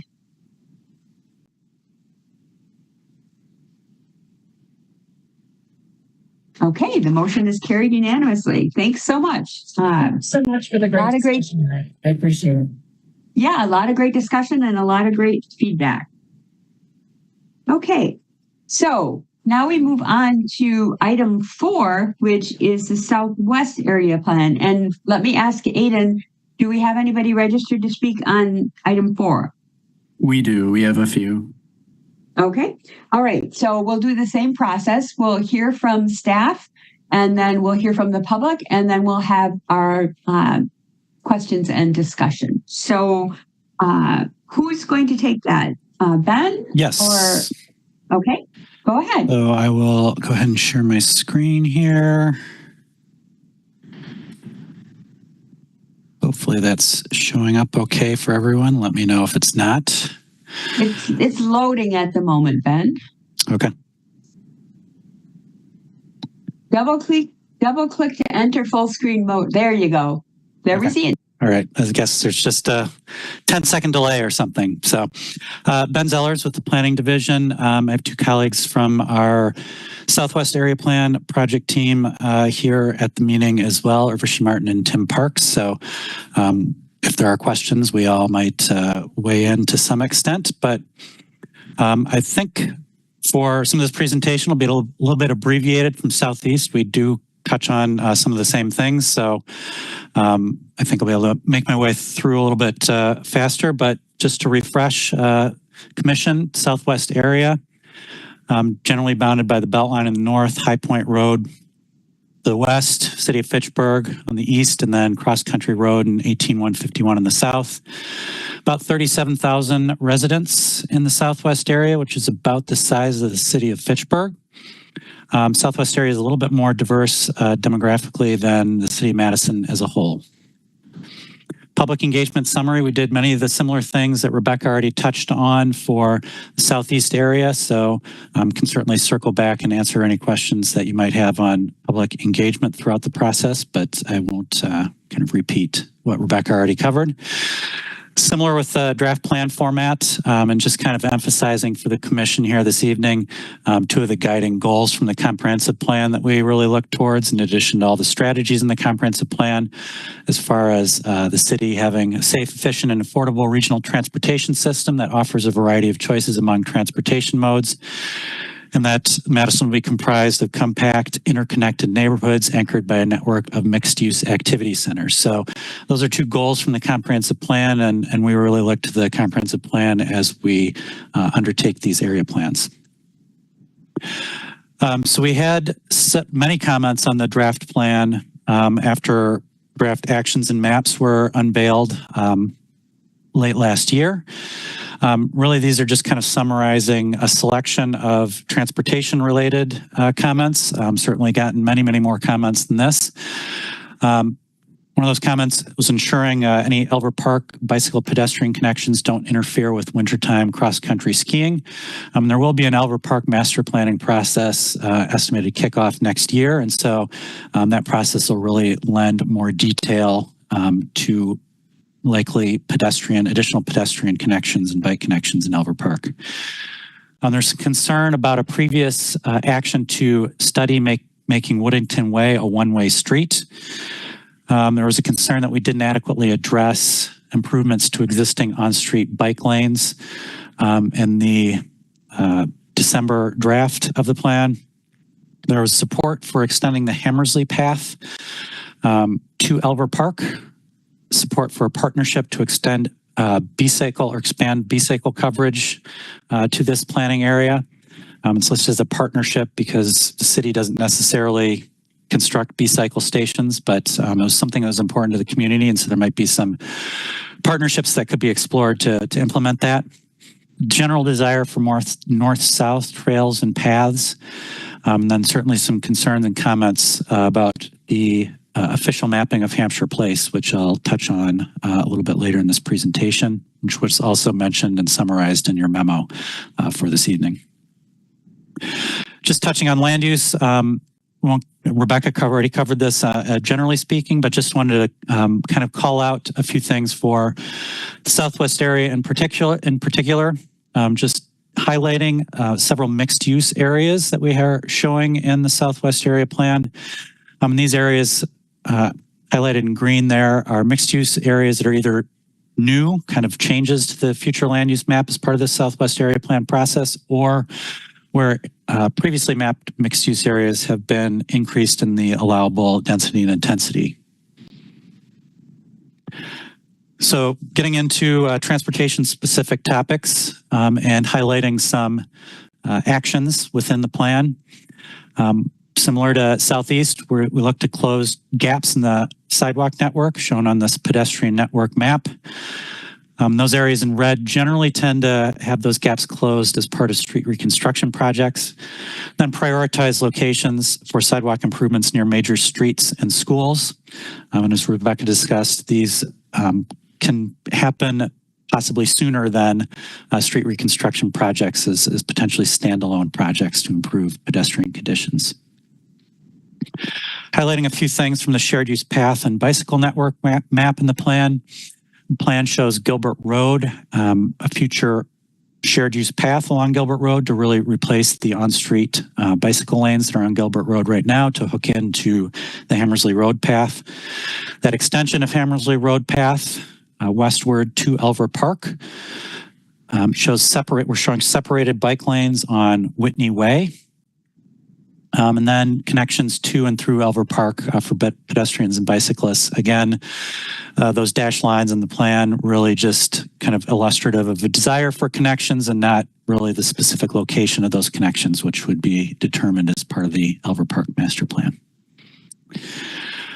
Shared use path and bicycle network. We have a similar map to the Southeast area in terms of recommending upgrading some existing on-street bicycle facilities to all ages and abilities standards. I think our language is a little bit different than the Southeast plan. This doesn't recommend whether or not we're making changes to the all ages and abilities network map that's currently being drafted. This just recommends that these facilities meet all ages and abilities standards. So that might be splitting hairs, but I think we do have slightly different language for this area plan than was in the Southeast draft. As far as the planned street network map, we are representing officially mapped streets on this map, and those are shown in purple. And there are two longtime officially mapped connections that have been on the city's official map since the 60s, Schrader Road and Hampshire Place, and that's up kind of in the northern portion of the planning area, just south of Schrader Road. There's a recommendation to officially map an additional street connection of Meadow Sweet Drive, which is just off of High Point Road. This has been a long planned street connection in past neighborhood development plans, just not officially mapped as a result of those neighborhood development plans. And then there are other planned streets as well. Some of these building out an existing or already approved Viridian subdivision, kind of the Midpoint Meadows subdivision close to Raymond Road as it curves to the southwest. For Raymond Road, we have both a short-term and a long-term action in the plan. Just want to call that out, kind of two different actions. The long-term kind of doing some additional analysis when that planned connection shown in orange happens for Raymond Road as to what additional measures could be taken to improve safety along Raymond Road in the future. And then cross-country Maple Grove Nesbitt Road intersection, the very southern portion of the planning area, is proposed for a roundabout, currently an all-way stop condition. There's heavy support in the community for making a change to that intersection to improve safety and traffic flow for that intersection. Transit, just zooming in on the Metro Transit network for the Southwest area. There's discussion of additional shelters, and we are highlighting a few specifics for that. My understanding is these are pretty high use stops close to Verona Road and along Allied Drive, but certainly evaluating other areas of the planning area for additional shelters as well would be a desire. I agree from the commenter that had mentioned, ideally, of course, it would be nice to have shelters at most, if not all, bus stops, but there's certainly some financial constraints that we have to take into consideration as well. And so kind of prioritizing that based off of use, I think is a good potential way to do that. Desire to study feasibility of restoring Metro Transit service along Hammersley Road. Again, obviously this plan and its implementation is constrained by the city budget, but that is a highlighted need. And similarly, adding buses to Route D. There's been some crowding during high use times that's been identified. And so studying the availability and feasibility of adding buses to that route to meet needs. Also for health and safety, there are some transportation related items in that chapter. So just wanted to call that out. Conducting Vision Zero speed analyses and exploring traffic calming improvements for a number of streets within the planning area as it relates to health and safety. Finally, want to highlight some partnerships like Southeast. We have a number of partnerships identified with Wisconsin DOT. First of all, improving bike and ped conditions at interchanges. We have a few interchanges in and adjacent to this planning area that currently have some pedestrian bike accommodations, but certainly not very comfortable in some cases. Then adding street connections across the Beltline as shown in the planned streets map. This really mimics the street connections that were included and identified in the adopted West Area Plan.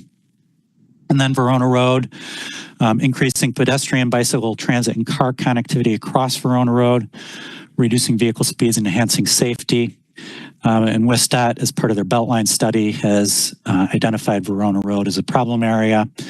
And so this plan talks about if there are any changes in the future, any further construction should extend Midvale Boulevard as an urban boulevard, local street connection to Raymond Road, and bury 18151 under that local arterial connection. And then I mentioned B-Cycle and private partners expanding the B-Cycle network to this planning area, potentially focusing on major bike routes and major community hubs. Timeline for this plan is the same as Southeast, and so I won't go into that at all since Rebecca already covered it. So I will turn it back over to the commission for any public testimony, and then happy to take any questions and comments after that. Okay, thanks so much, Ben. So Aiden, who do we have from the public? So first we have Nicholas Davies of Richard Street. Neither supports nor opposes and wishes to speak. Thanks. Similarly, yeah, I support a lot of the recommendations here and just some unstructured thoughts as well. I'm glad to see the buffered bike lanes on Whitney. I've lived in that area before and biked that stretch of Whitney many times, and the need is real. The very wide lanes there lead to some drivers treating it as dual lane. And that's a risk that the city should be aware of anywhere that has over wide travel lanes. And it's good to see the city recognizing the need for this on Whitney, regardless of the parallel AAA route on Gilbert. Extending the Hammersley path is also great, creating that route to and through Culver Park and further west. And, maybe that's one thing that could actually help with the traffic at Banana Elementary without having to create a rural style pickup lane. A roundabout at Nesbitt and Cross Country could be a good thing, but for pedestrians to navigate that safely, it's going to be really important for the approaches to that roundabout to be single lane. And if that's not possible, I'd say don't bother. This plan also includes some street connections that people have been real skeptical of, with neighbors saying, couldn't this just be a sidewalk connection? The one I'm most skeptical of is the connection between Struck and Grand Canyon. There's a bike ped connection there already, and I'm sure everybody would love to see the drainage and visibility issues there addressed. But adding cars to the mix there to save drivers a couple minutes seems to just be ruining one of the very few low stress crossings of the Beltline that we have. So thank you. Thanks very much for coming and sharing your thoughts. Does anybody have a question for the registrant?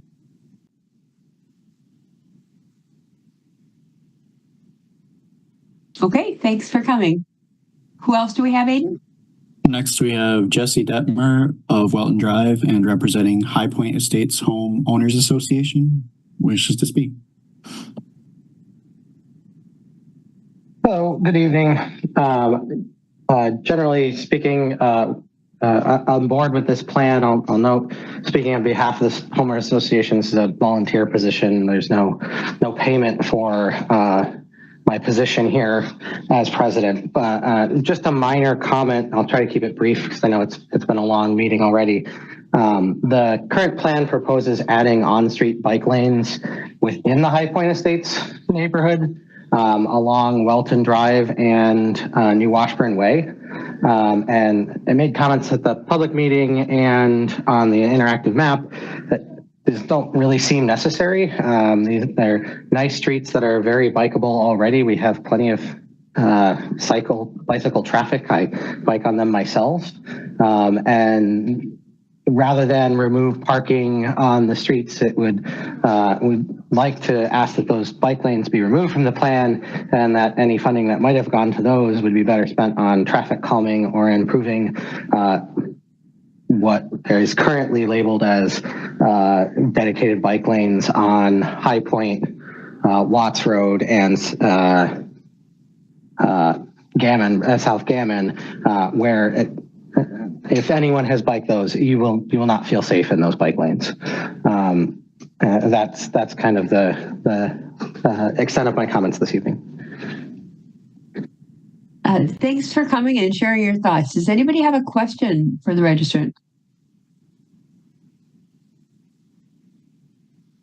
No, seeing no questions. Thanks so much for coming. Do we have anybody else, Aiden? Last was Jake Close of Prairie Road, opposes and wishes to speak, but I don't believe they're in the attendees list at the moment.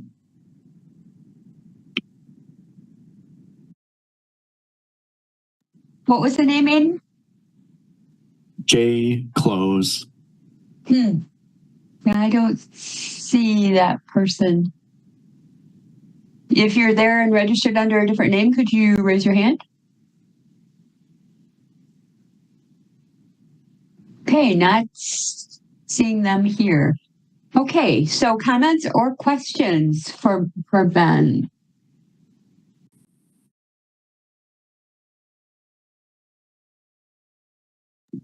Whoops, Alder Harrington McKinney, go ahead. Okay, thank you, Ben. I'd like for you to speak a little bit about,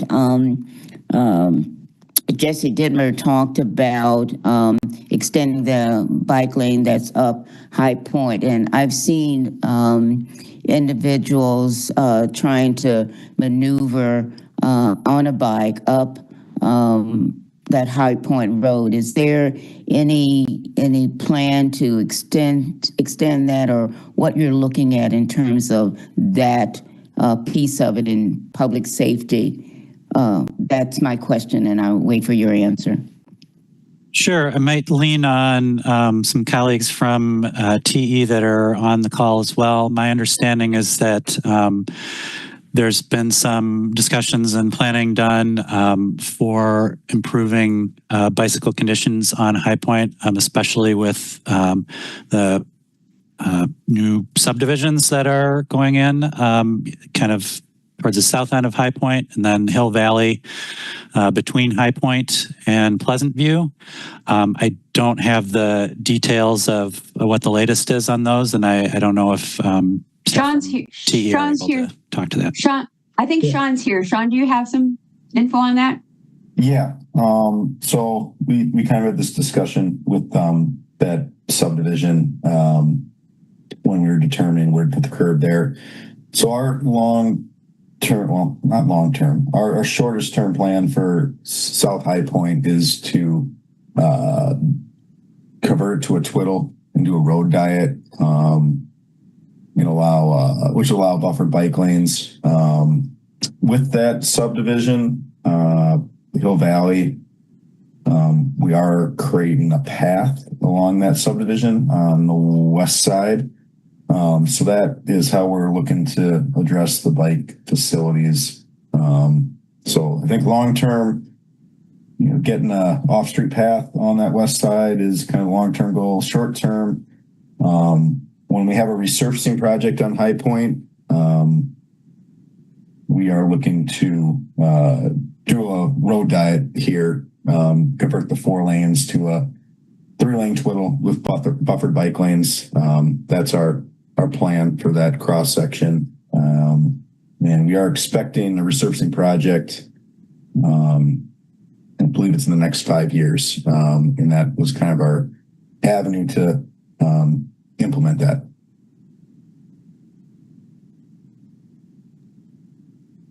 Is that all you had then, Alder? Or did you have additional questions?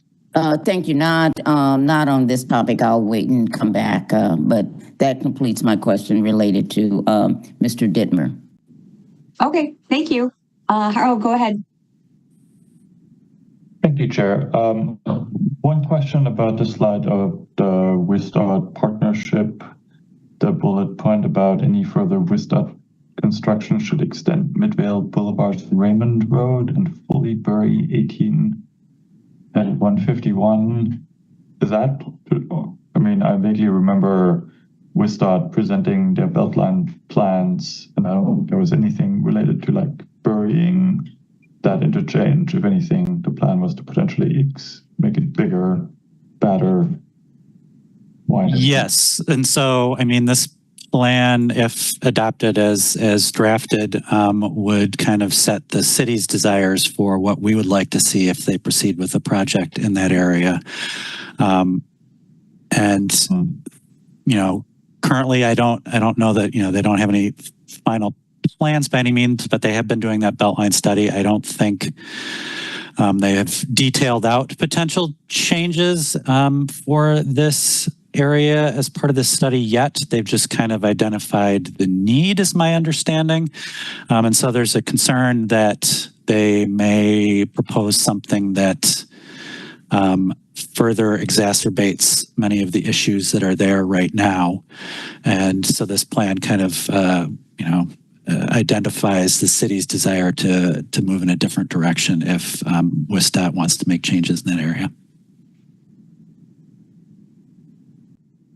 which I very much appreciate. I guess I'm just a little bit confused by like burying since it's so close to the interchange.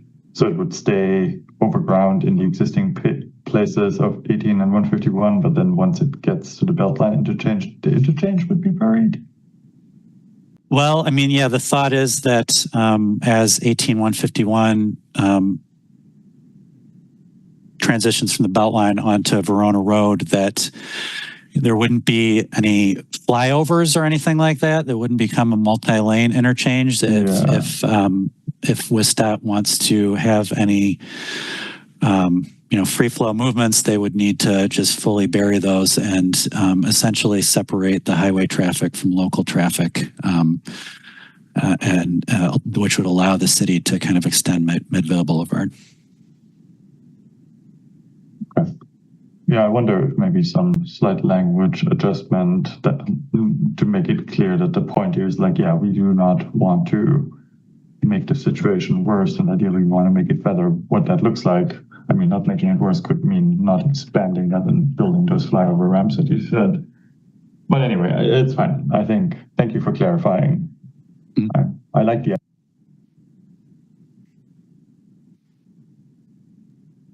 Thanks, Harold. Alder Okovich, go ahead. Were you done, Harold? Yep. Okay. Alder Okovich, go. Thank you, Chair. There's parts in here about, changes to Raymond Road. I was kind of surprised to see that there wasn't similar action language about Whitney Way, especially between Raymond and Schrader, which is, several of those intersections are part of the high injury network. And I know we're updating the high injury network, but did you, were you not getting comments about Whitney Way? I mean, I used to live in that area and I feel like I heard about it all the time. Yeah, I mean, I would say we definitely got more comments on Raymond Road, but we do have some changes as far as the Whitney Way cross section that we're showing in the actions on page, let's see, what is it, 38? And those could potentially be accompanied by other, traffic calming and other measures as those modifications might be made.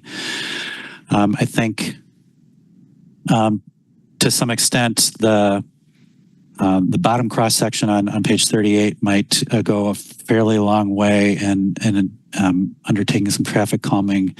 That's kind of the section where it has right now the width for 2 lanes of traffic, but it's a little bit undescript about whether or not there's officially 2 lanes there. So potentially providing some more guidance there and kind of narrowing effectively the amount of street that's used for automobile traffic might help us get some of that improvement that you're talking about. Yeah, and that part where it's unclear if it's 1 or 2 lanes is what I was thinking. I missed that, so thank you, Ben. I see it now. And then the other thing I wanted to ask about was action item 6 talks about monitoring changing traffic patterns. And I was wondering if you could talk about what that would mean, that is, and what traffic engineering or transportation is already doing on existing streets. Yeah, I would say that this action is an acknowledgement really of the significant new neighborhoods that are going in kind of at the very southern portion of the planning area and then immediately west of the planning area. And there was some concerns expressed by residents in the planning area about the potential impacts that those might have on traffic in the planning area. And so this just kind of calls out those concerns and acknowledges that there may be some impacts. And I think adjustments to existing streets and intersections we could really turn to some of the Safe Streets Madison strategies that are implemented. I think you have a report later on in your agenda that covers many of those strategies. And so there could be some cases where those might be needed in response to some additional development that is happening adjacent to the planning area. So that's kind of what it's referring to. And I think the menu of measures that could be implemented is pretty well established through the state's Safe Streets program. Okay, thank you. Thanks, Harold. Anybody have any other comments or questions? Harold, your hand's still up. Did you have more that you wanted to ask? Yeah, one more. Sure, go ahead. Thank you. Along the lines of Alder Okovich, of things that don't show up in the Vision Zero analysis, I see like McKenna is on there, but then it stops at Schroeder where it turns into Gammon, which is somewhat surprising. And I know there was like an improvement at the intersection of Gammon and Watts, but it's still not great. Is that not part of the high injury network there? Or I think that might make sense to include as part of like, how can we make this better? So you're talking about the map on page 79, is that, or a different one? I have a hard time loading the report because my internet is slow, but there is the map that was part of the presentation that had Vision Zero analyses for the speed and safety analysis map. Yeah. So I mean, there is a slight gap. Kind of McKenna turns into or kind of peters out, I guess, a little bit, and then Putnam is a connection in between Maple Grove and McKenna. That wasn't, I guess, identified as a need for a Vision Zero analysis, but that's not to say that it couldn't necessarily be added if the commission feels that there's a need for that. Sorry, I meant on the north side where it turns into Gammon Road. Oh, yes. Like okay, sorry. I thought you were talking about the kind of dogleg to Maple Grove. Yeah. Yeah, I mean, I guess similar to that, that wasn't identified in our vision, our analysis map here. But again, if the commission has other experiences that you think it's important to the plan to call out, that map could potentially be edited. Yeah, if it's not part of the high injury network, then we should go by what we have. I was surprised to not see it on there, just based on my experiences there. But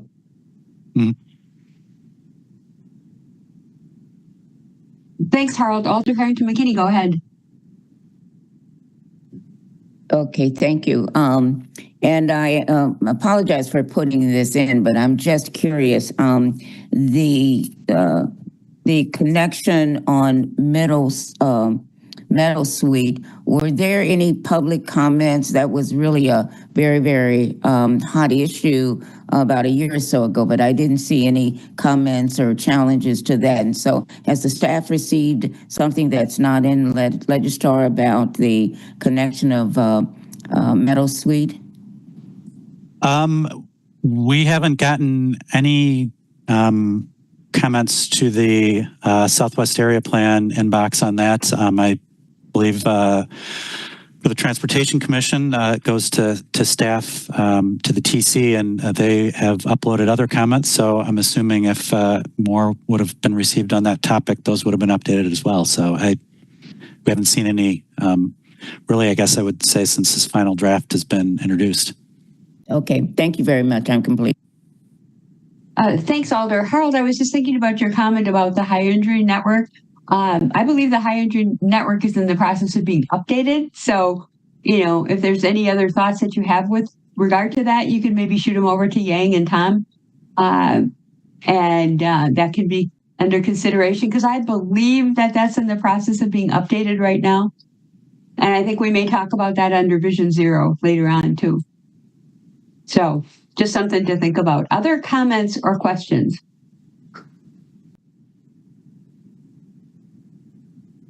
We would need a motion on this Common Council referral.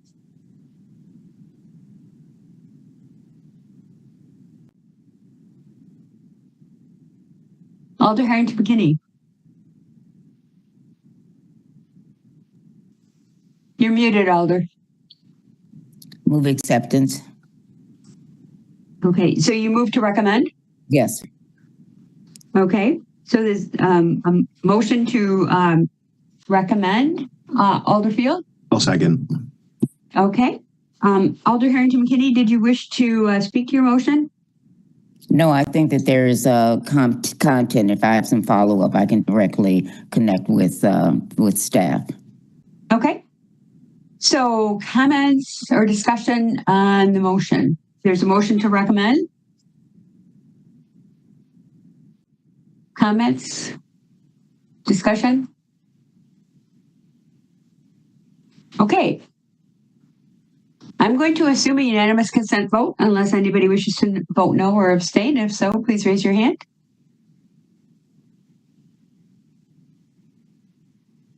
Okay. Thanks very much, everybody, for coming. That motion is carried unanimously. Thank you. So great discussion. Thanks again for everybody's thoughts on that. Next, we have crossing guard assignment update and approval. Kevin? Oh, and let me ask Aiden, do we have anybody registered to speak on that item? We do. We have a few. Okay, so we'll follow the same pattern and have a presentation from staff, and then we'll hear from the public, and then we'll have questions and discussion. So go ahead. Great. Thank you, Chair. Good evening, everyone. Here to give you an update on our Crossing Guard program, where it stands right now, as well as ask, we're providing some recommendations for action this evening on new guard positions, a guard transfer, and a number of guard potential discontinuances. I'll try to move through my lengthy presentation pretty quickly, recognizing that we're already getting long tonight. So again, I'll give a quick overview of our program, talk about how things have gone this past year, and then talk a little bit about how we have requests for new guards and how we evaluate when to potentially remove guard locations. So starting with an overview of the program, our Crossing Guard program is an integral element in supporting active transportation to and from elementary school. It was formerly housed within MPD, but moved over to TE a number of years ago. Our Crossing Guards play an important role in the lives of children and neighborhood residents who get to see and interact with them every day. The presence of trained adult crossing guards can lead to more parents feeling comfortable about their children walking and biking to school, which are goals of the city and goals of mine. And that crossing guards can also serve as a role model in helping children develop the skills necessary to cross streets safely on their own when guards may not be present or at different locations. So our crossing guard team, we have 2 crossing guard supervisors, both of whom report to me. Our west area is covered by Alex Stewart, who joins us this evening, and our east area is Nico Maguillon. I may call on both of them as we get into some of the more detailed discussion, as they're much more familiar with the areas than I am. We have 52 crossing guard locations across the city. 4 of those locations are double staffed, which means we have 2 guards at those locations. These tend to be some of our busiest or most complex crossings, where there's just a lot going on, and having 2 guards out there just helps it move more smoothly. We have 47 permanent guards as part of our staff, and then 15 on-call or substitute guards. While 15 on-call or substitutes sounds like a lot, many of those guards are available only at certain times. For example, maybe they can only work the afternoon shift, or maybe they can work Monday, Wednesday, and Friday mornings, things like that. So although we have 15 apparently available, that's not what we actually have available as substitutes at any given time.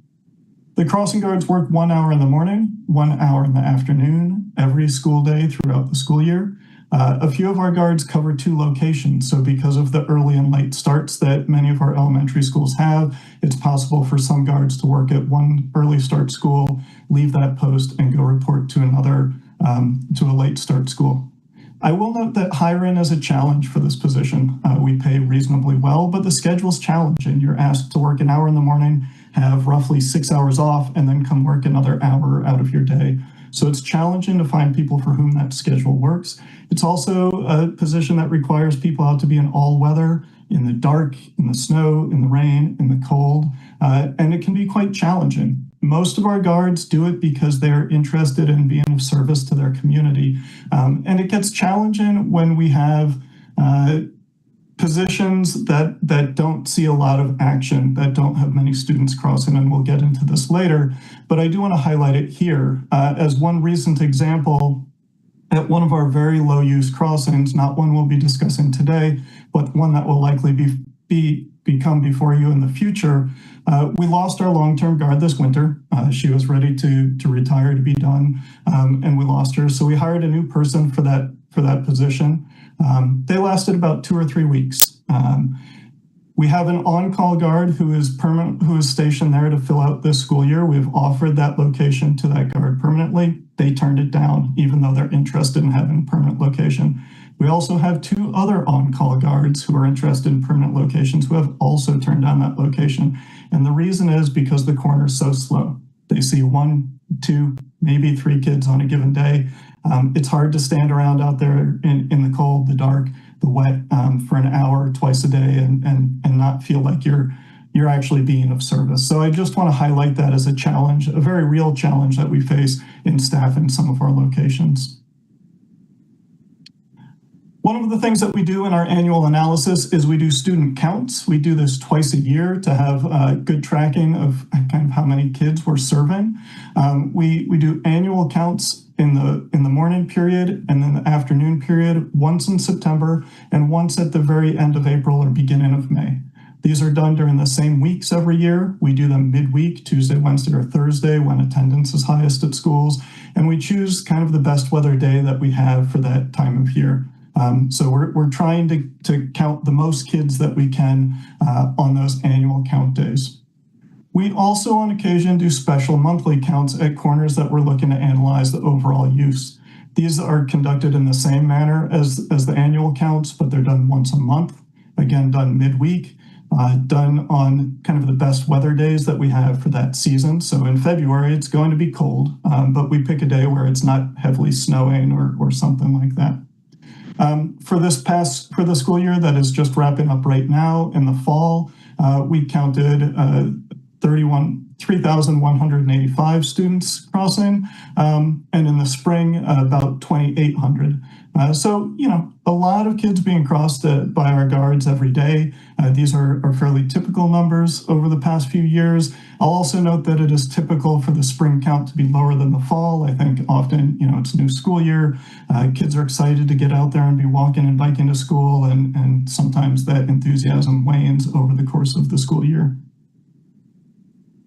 I want to give a couple quick notes on our crossing guard policy. For those of you who have been on the commission since at least last year, this is an update that was adopted last year by this body, as well as the Common Council. Our update last year to our long-standing policy added consideration of equity areas. Importantly, as part of the changes, we reduced the number of students that are needed to request a new guard location. That is, we made it easier to request new guard locations. We also reduced the number of students to study for having a location be discontinued. So that is, we made it harder to remove locations. So although we reduced numbers in both cases, it made it easier to get a new guard. It made it harder to discontinue locations. The policy update also clarified a number of process issues and cleaned up the policy just overall. One of the groups referenced in the policy, and I just want to make sure that everybody's aware of this group, is our school traffic safety team. This is a multi-agency team that meets bi-weekly, typically every other Friday, at least during the school year. We get a little slower during the summer to discuss school traffic and safety issues. It is made up of staff from city traffic engineering, our crossing guard supervisors, and parking enforcement. MPD has representation. From the school district, we have the Office of Student Safety, Transportation, Building Services, and Physical Education Health and Wellness Coordinator. And then the Wisconsin Bike Fed, which provides bicycle and pedestrian education in many MMSD schools, is also represented. So this is a group that meets regularly to discuss traffic and safety issues around schools. We have a lot of discussion around pedestrian issues and also crossing guard reviews. Just a quick refresher on how a new guard is requested as part of our policy and process. A request is supposed to come in from the school principal. Occasionally, we will receive requests from others. In that case, we let them know that a request should come through from the principal. We have also, in some cases, taken requests directly from MMSD's Transportation Services Office out of recognition that they are very close to the work that we are doing. It then goes through a flow chart that essentially gets to how many kids are crossing, is it a public elementary school in MMSD, and if so, we'll carry out an analysis to see if it warrants having a school crossing guard per the requirements laid out in the policy. So again, to get a new location, a request would come in from the school principal, traffic engineering would collect data.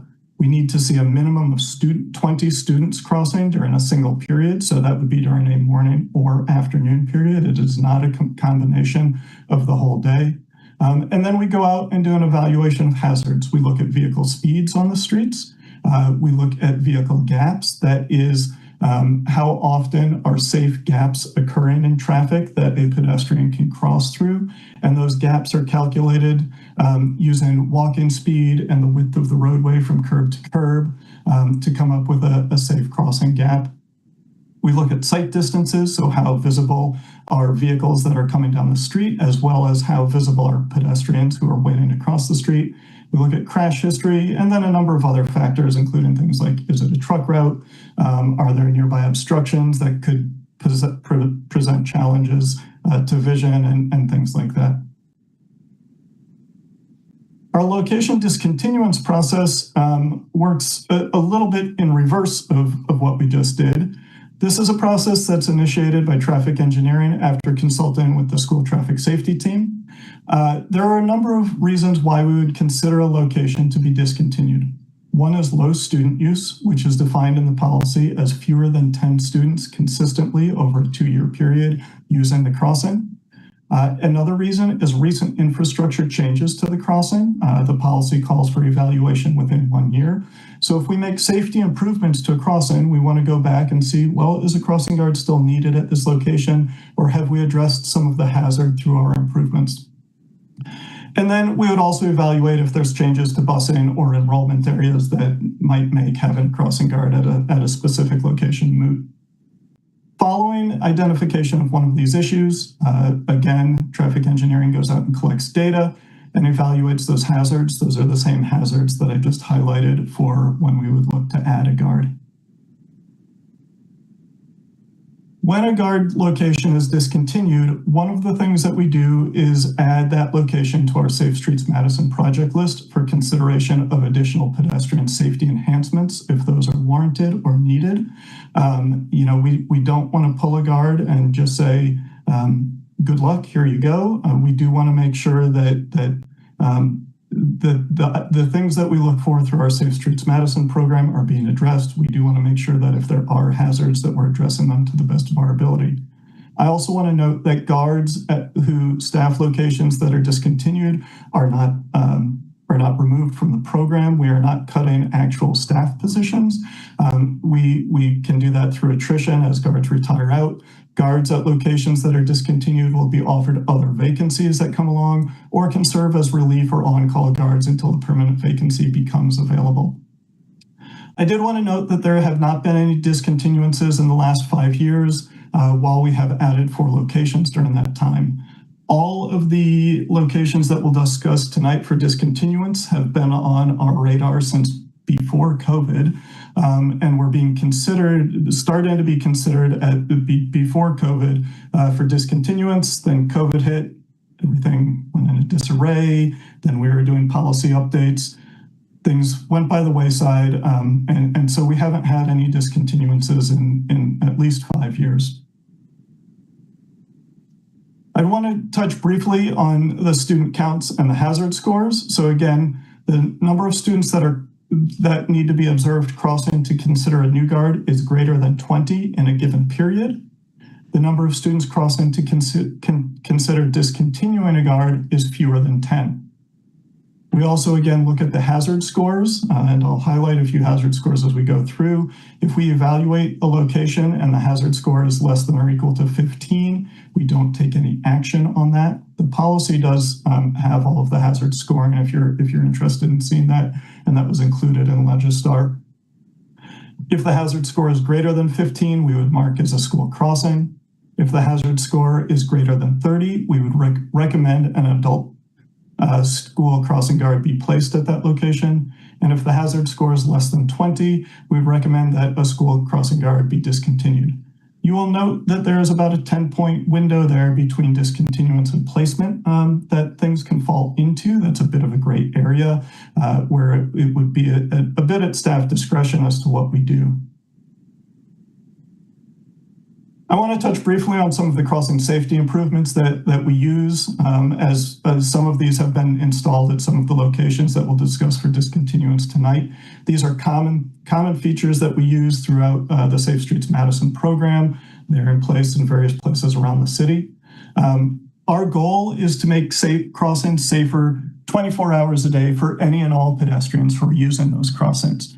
Having a crossing guard out there for 1 hour at the beginning of the day and 1 hour at the end of the day helps with some of our most vulnerable pedestrians who are on their way to and from school, but it doesn't really fix problems at those intersections. So our goal is to install crossing improvements when we can that will make those locations safer for all users.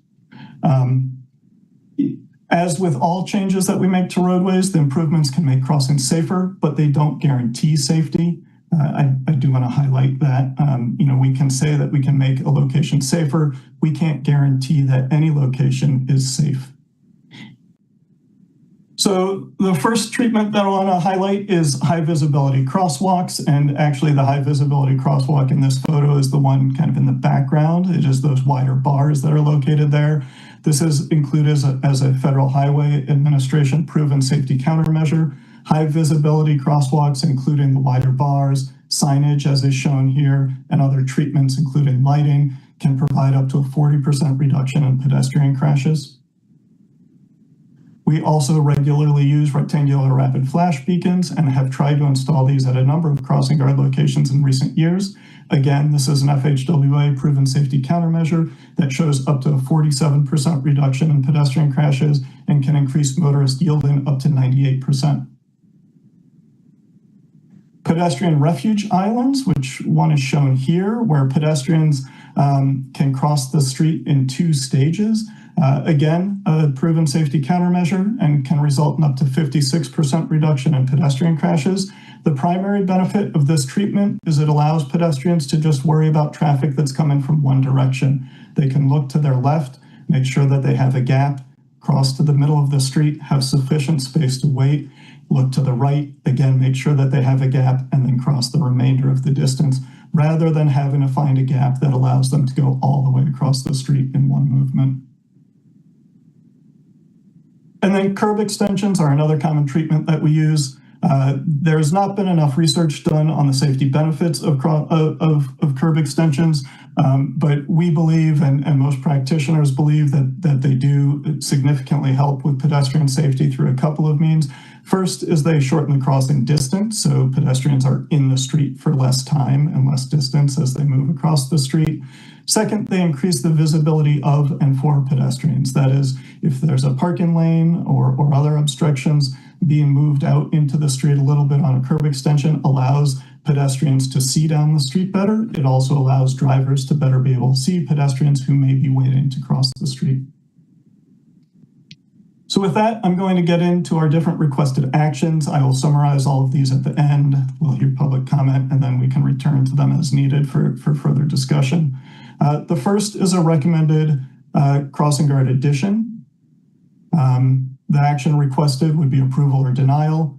A placement of this new guard location would be for the next school year, 26-27, assuming we can hire and staff the position. So this new location is for Lakeview Elementary School. This is on Tennyson Lane on the north side of the city. This was a request from the school principal. It is a school front location. I'll have another map in just a moment, but you can see Lakeview kind of immediately above the intersection where we're looking to place the guard. When we went out and did observations, we observed over 75 students crossing at this location. The location is pointed to by the blue arrow on the screen here. As you can see, there's a lot of housing in the neighborhood immediately to the south of there that would cross there. There's also medium density apartments down along Northport Drive. There's a lot of pedestrians who walk here. In addition to that, there are many caregivers who drive students to school who will stop along the far side of Tennyson Lane from the school or along Spencer Lane or the south end of Elliott Lane and drop their students off there so that they can then walk to the school who would utilize this location. It's just a quick view of the street. We currently have 2 high visibility crosswalks here. Currently, school staff assist with students crossing the street. That is great from our perspective in not having to provide our own staff. However, it's problematic in that school staff cannot legally direct traffic or stop traffic as a crossing guard can. So it puts school staff in a bit of a problematic position. It's something that we would like to address. So that's our recommended location for addition. We also have 1 recommended crossing guard relocation. The action requested for this, again, would be approval or denial of the relocation. The relocation would occur for the next school year. Relocations are not particularly common for us, but we have done a few of them in the past few years, including one that serves Randall Elementary and one that serves Muir Elementary. Both of these relocations have been quite successful. The guards feel safer and better supported by the community and are seeing far higher use than the locations that they were moved from.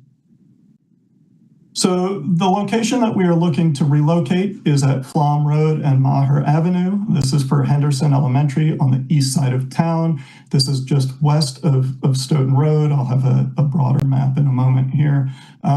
The primary reason that we are considering relocating this one is it is very low use, and I will have some charts of the use in just a moment here.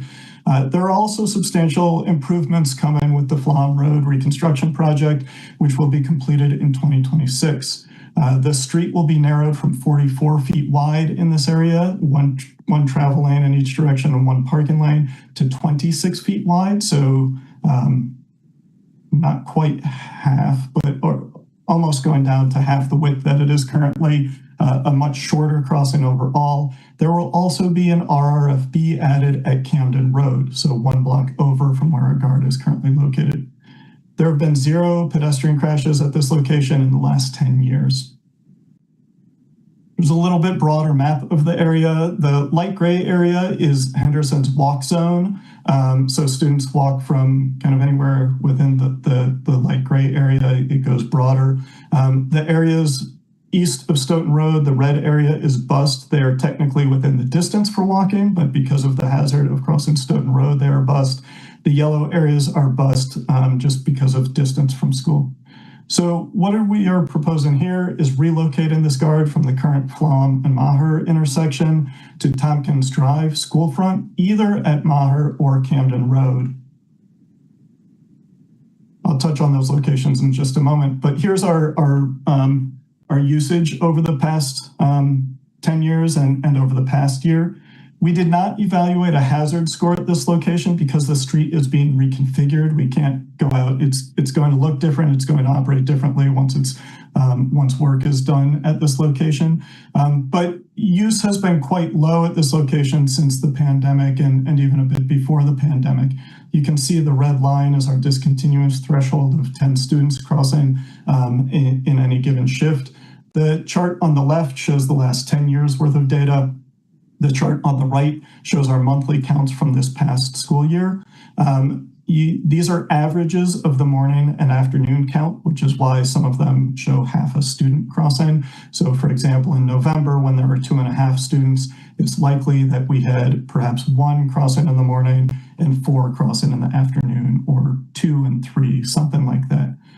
The numbers typically don't skew much from the average, so it's not like in a case like in September when we had 5.5 crossing that there was 1 in the morning and 11 or 10 in the afternoon. It's usually 5 and 6 or something like that.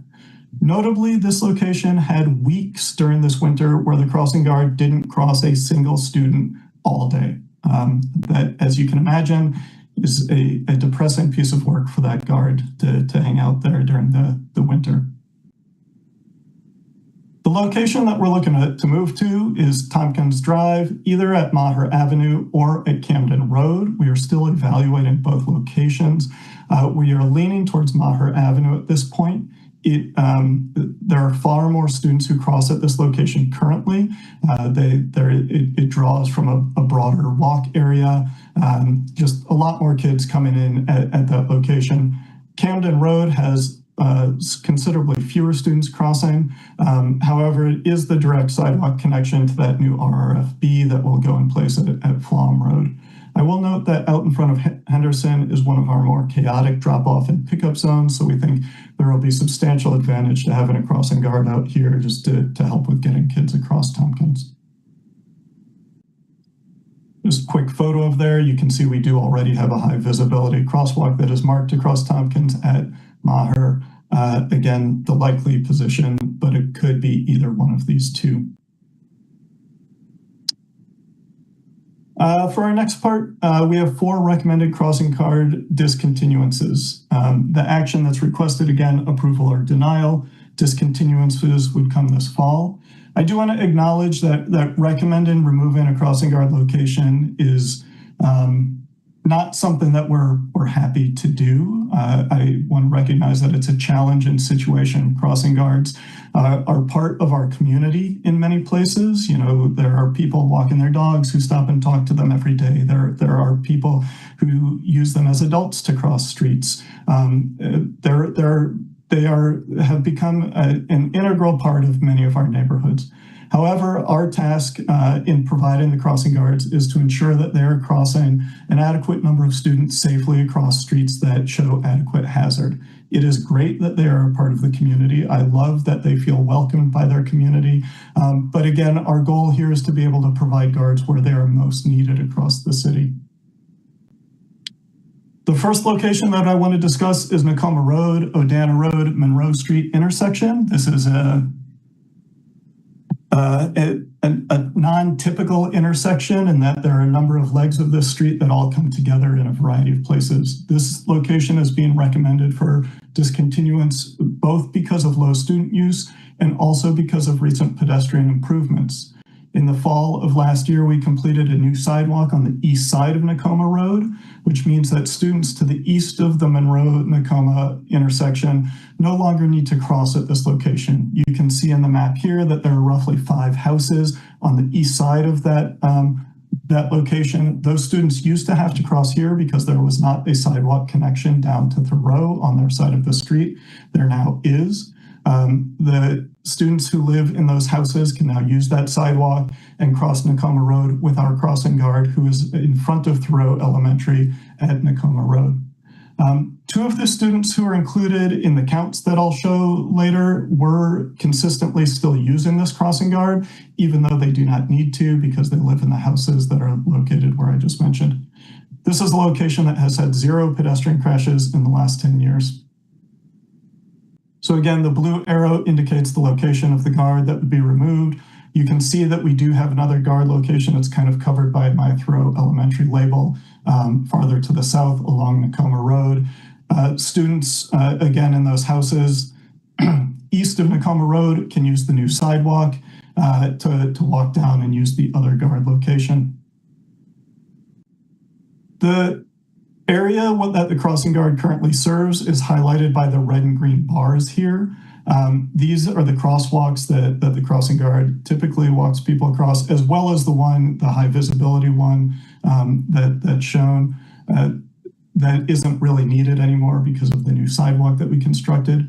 These are highlighted in different colors for one reason. The red highlights that the red crosswalk is the only uncontrolled crossing that students have at this location. So students here do need to cross 1 lane of traffic on Odana Road who are moving through that intersection. The 2 green crosswalks both have stop signs at them. Traffic is required to stop at those locations. They're both, again, single lane crossings for students who are making that crossing. Our student counts at this location are, again, below our discontinuance threshold. Over the last 5 years, we've seen somewhere between 2 to 6, maybe 8 in 1 year who are crossing in a given shift. Over this past year, the numbers have been somewhere between 2 and 6 students a day. Again, that does count the 2 students who no longer need to utilize this crossing guard because of the new sidewalk that we constructed.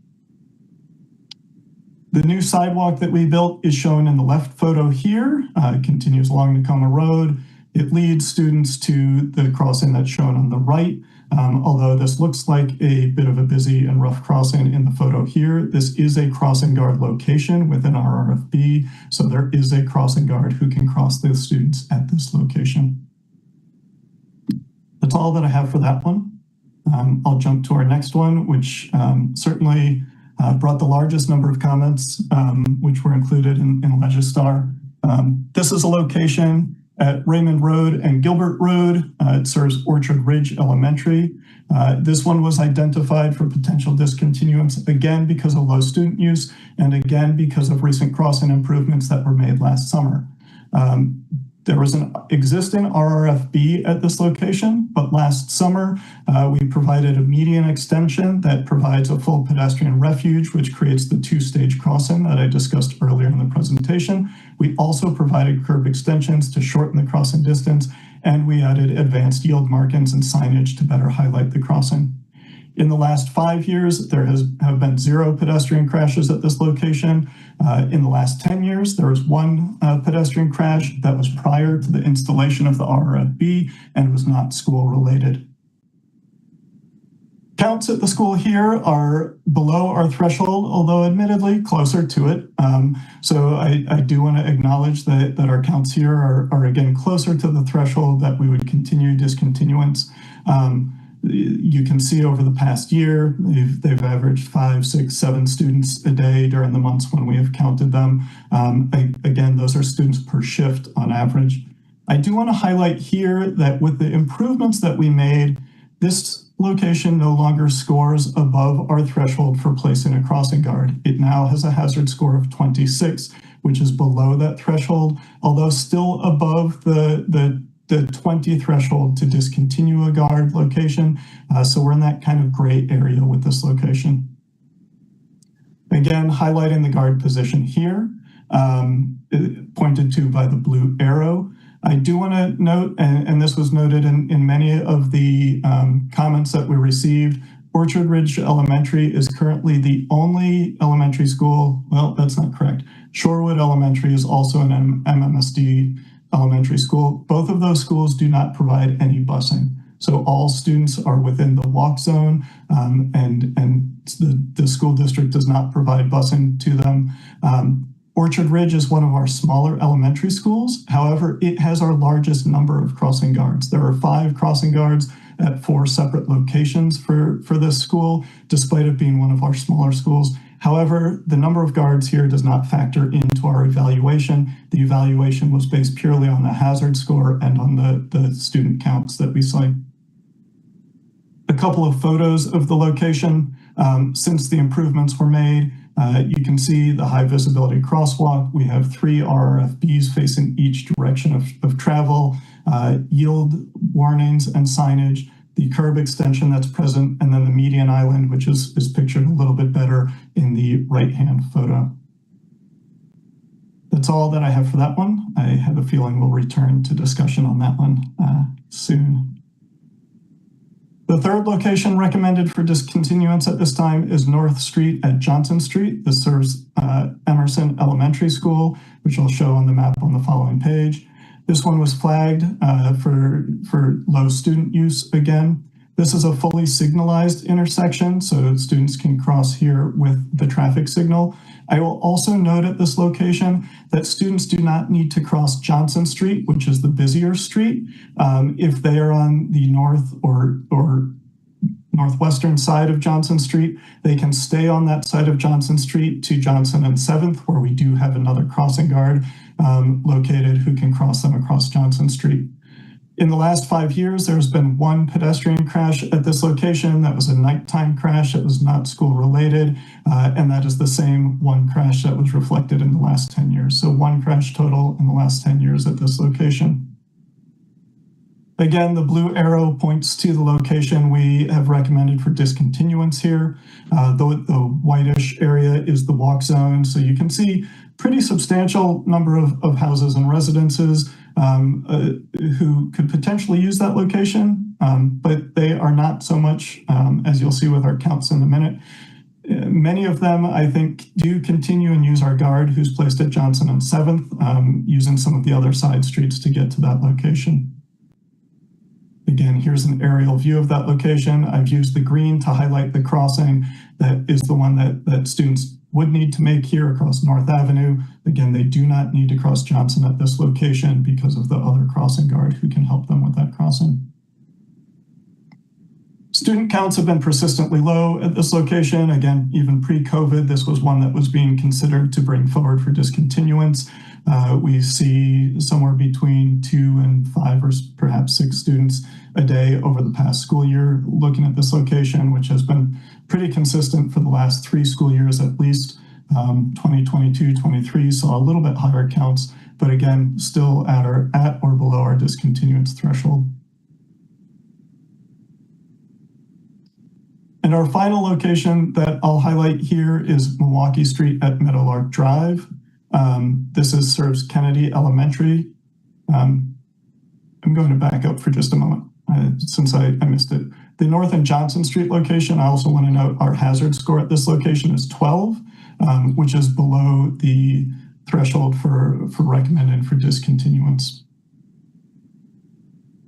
Jump into Milwaukee at Meadowlark Drive. This location serves Kennedy Elementary. It is flagged for low student use. There have been 0 pedestrian crashes at this location in the last 10 years. Again, the white area on the map is the walk zone for Kennedy. The blue arrow points to the crossing guard location we are recommending for discontinuance.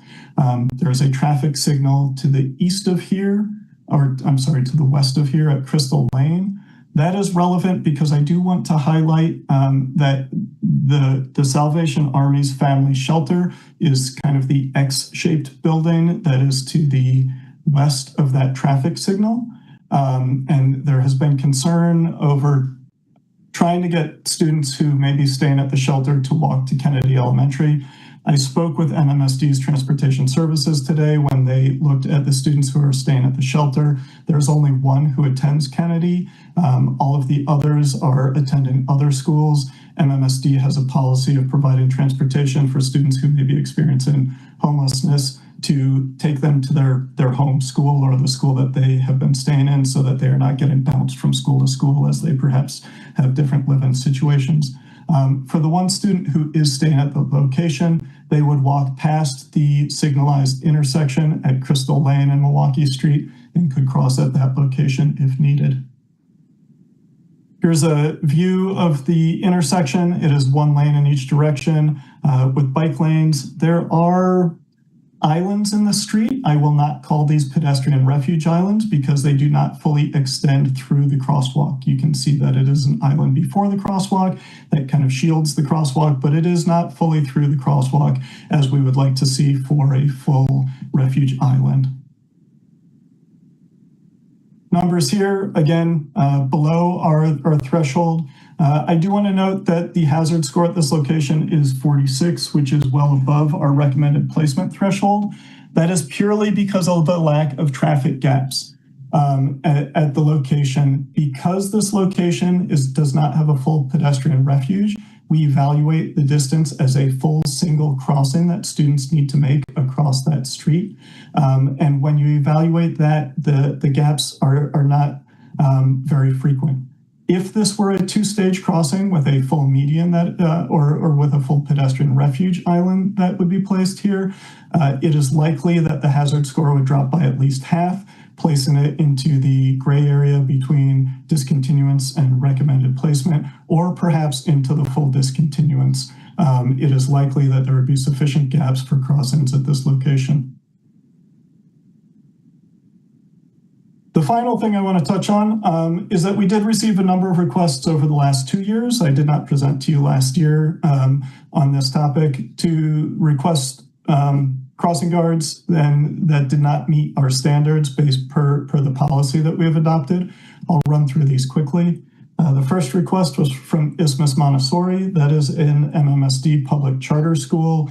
The requested location was for Packers Avenue and Schlimgen Avenue. When we evaluated the location, we observed only 2 elementary school students crossing consistently, so it was denied for not meeting standard. I will note that the city has recommended placement of a traffic signal at this location. In communications with the school leadership also, although there are not many students walking to and from the school at arrival and dismissal times, the school frequently uses Metro to take field trips into town and crosses Packers Avenue with 30 to 60 kids at a time. Those times, however, are outside of when a crossing guard would be present, so a crossing guard wouldn't help them with that instance anyway. However, a full traffic signal will. The second request was for Anana Elementary School for a guard placed at Schrader and Saybrook. This is at the far edge of Anana's walk zone. We observed 0 elementary school students crossing here. The request was denied primarily for that, but also because this would be our farthest guard from the school by more than double. And we did not think that placing a guard at that location would help much with getting more kids to walk to school, that parents would likely have concerns about other locations along the route. Following our denial of that request, MMSD began busing students who live north of Schrader Road to Anana until further enhancements to the crossings can be made. We received a request from the principal at Hawthorne Elementary to evaluate crossings at East Washington Avenue at Wright Street and also at Rethke Street. This was primarily speculative based on a new apartment building that was being constructed near Highway 30 or Aberg Avenue and East Washington. There was concern that it may have a number of students who would then be walking to school, and crossing East Washington can be challenging at best. When we did observations at Wright Street, we observed 3 elementary school students who were all crossing with caregivers, and they were only crossing the Wright Street leg of that intersection. They then used the tunnel under East Washington Avenue to continue on to school. When we did an observation at East Washington and Rethke, there were 0 students crossing at that location. So again, we denied for low use at this location. We also had 2 requests that came directly from MMSD Transportation, not from school principals. The first was from Lakeview Elementary to evaluate Packers Avenue at Tennyson Avenue. This would serve a trailer park that is in, I want to say, town of Burke, technically, outside of City of Madison, to the east of Packers Avenue, to provide a guard there for students who could walk to school. That location is currently bused by the district, so we were unable to do student counts. We could speculate on the number of students who may walk based on the number of students who live there, but we did not do that. Our primary concern is that there is not a pedestrian facility connecting to the crossing on the east side of the street. So regardless of student counts or things like that, it would require students to be walking in local streets within their neighborhood to access the crossing guard. And so we denied based on those 2 factors. The other request was for Laurie Mann Carey Elementary, formerly Southside Elementary School, for a guard location at Rimrock Road and Moreland Road. Again, this is for students who live in City of Fitchburg, west of Rimrock Road. Those students are currently bused to the school, so again, we are unable to take student counts. This is a location that we, in talking to MMSD, will likely reevaluate. Dane County is reconstructing this portion of Rimrock Road. I believe it has been pushed to next summer at this point, but we did not want to place a guard to have them crossing students through a construction zone prior to that project starting up. So that may be one that we reevaluate following completion of that project. In summary of our requested actions tonight, we request approval or denial of a new location at Tennyson Lane and Spencer Lane for Lakeview Elementary. Request approval or denial for a relocation serving Henderson Elementary, moving the guard from Flom Road at Maher Avenue to Tompkins Drive at either Maher Avenue or Camden Avenue.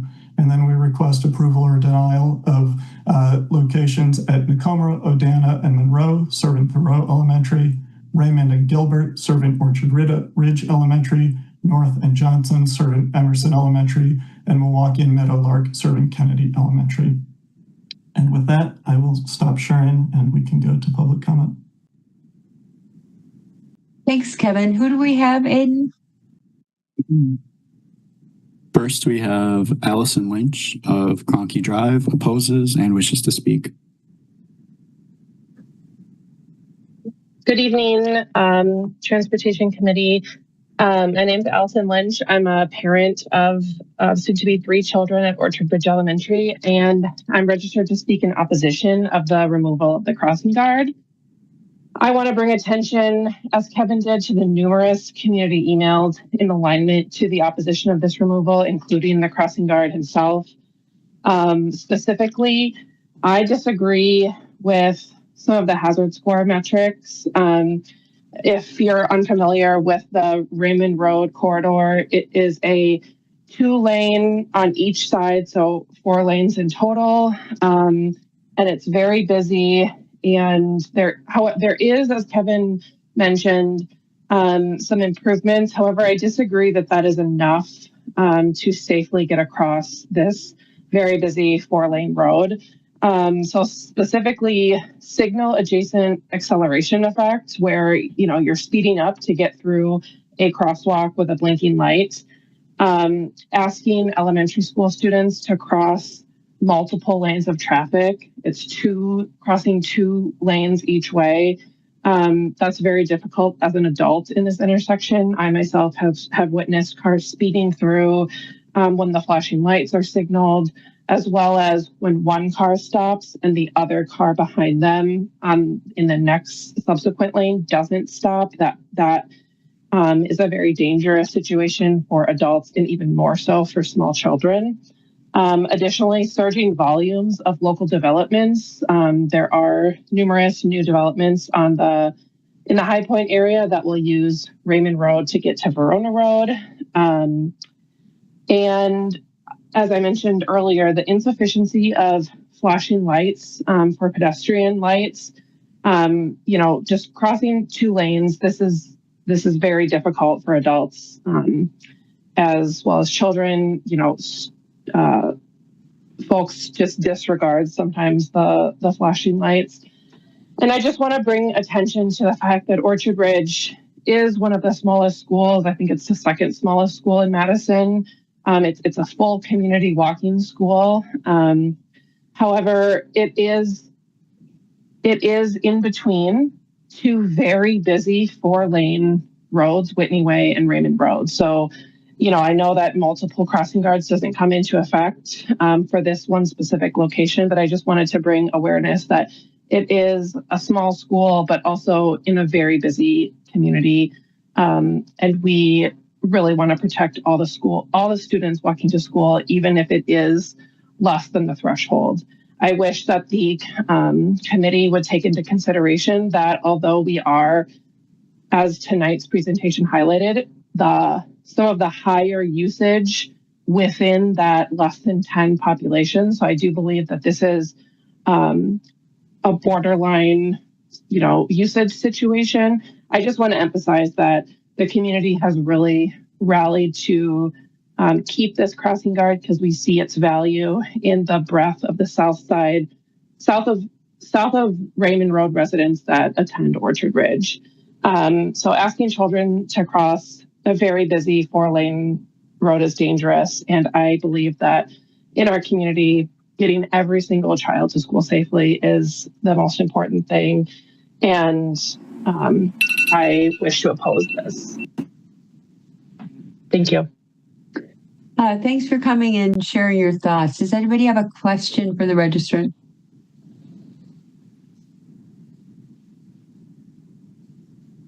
Okay, seeing no hands, thank you very much for coming. Who do we have next, Aiden? Next, we have Elizabeth Schrader of Tawi Drive, opposes and wishes to speak.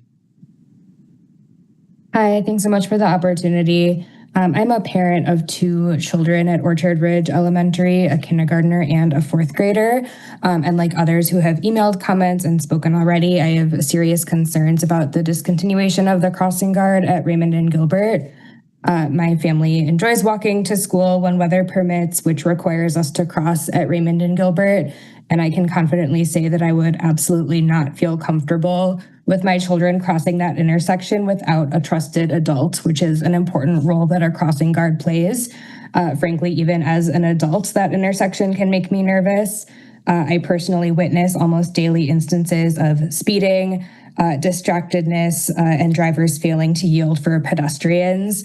My key concern outside of speed is exactly what the previous registrant said, which is that children have to cross multiple lanes. So even if one car stops, the car in the next lane might not, and a small child can't see around a car to confirm that it's safe to continue walking. Asking elementary school children to cross that busy and uncontrolled intersection independently, frankly, feels like an accident waiting to happen. In fact, that intersection, while it may have not seen pedestrian crashes, I know there have been several very serious and even fatal vehicular crashes nearby. I understand that the city has budget considerations and usage thresholds to weigh. However, the safety of even one child is well worth the nominal cost of this critical safety feature. Thank you so much for the opportunity to share my thoughts. Thanks so much for coming and sharing your thoughts. We appreciate it. Any questions for the registrant?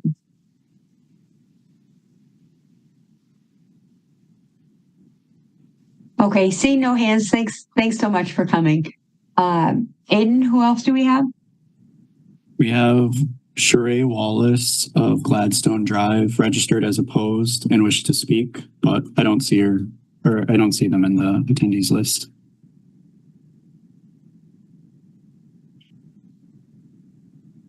After them, we had Shayna Hetzel of Celia Court registered as opposed and available to answer questions.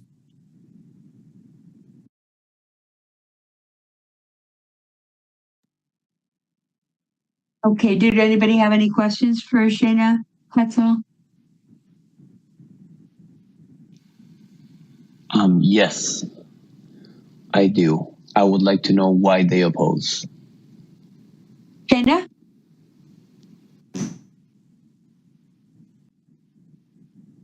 Can we have Shayna, please?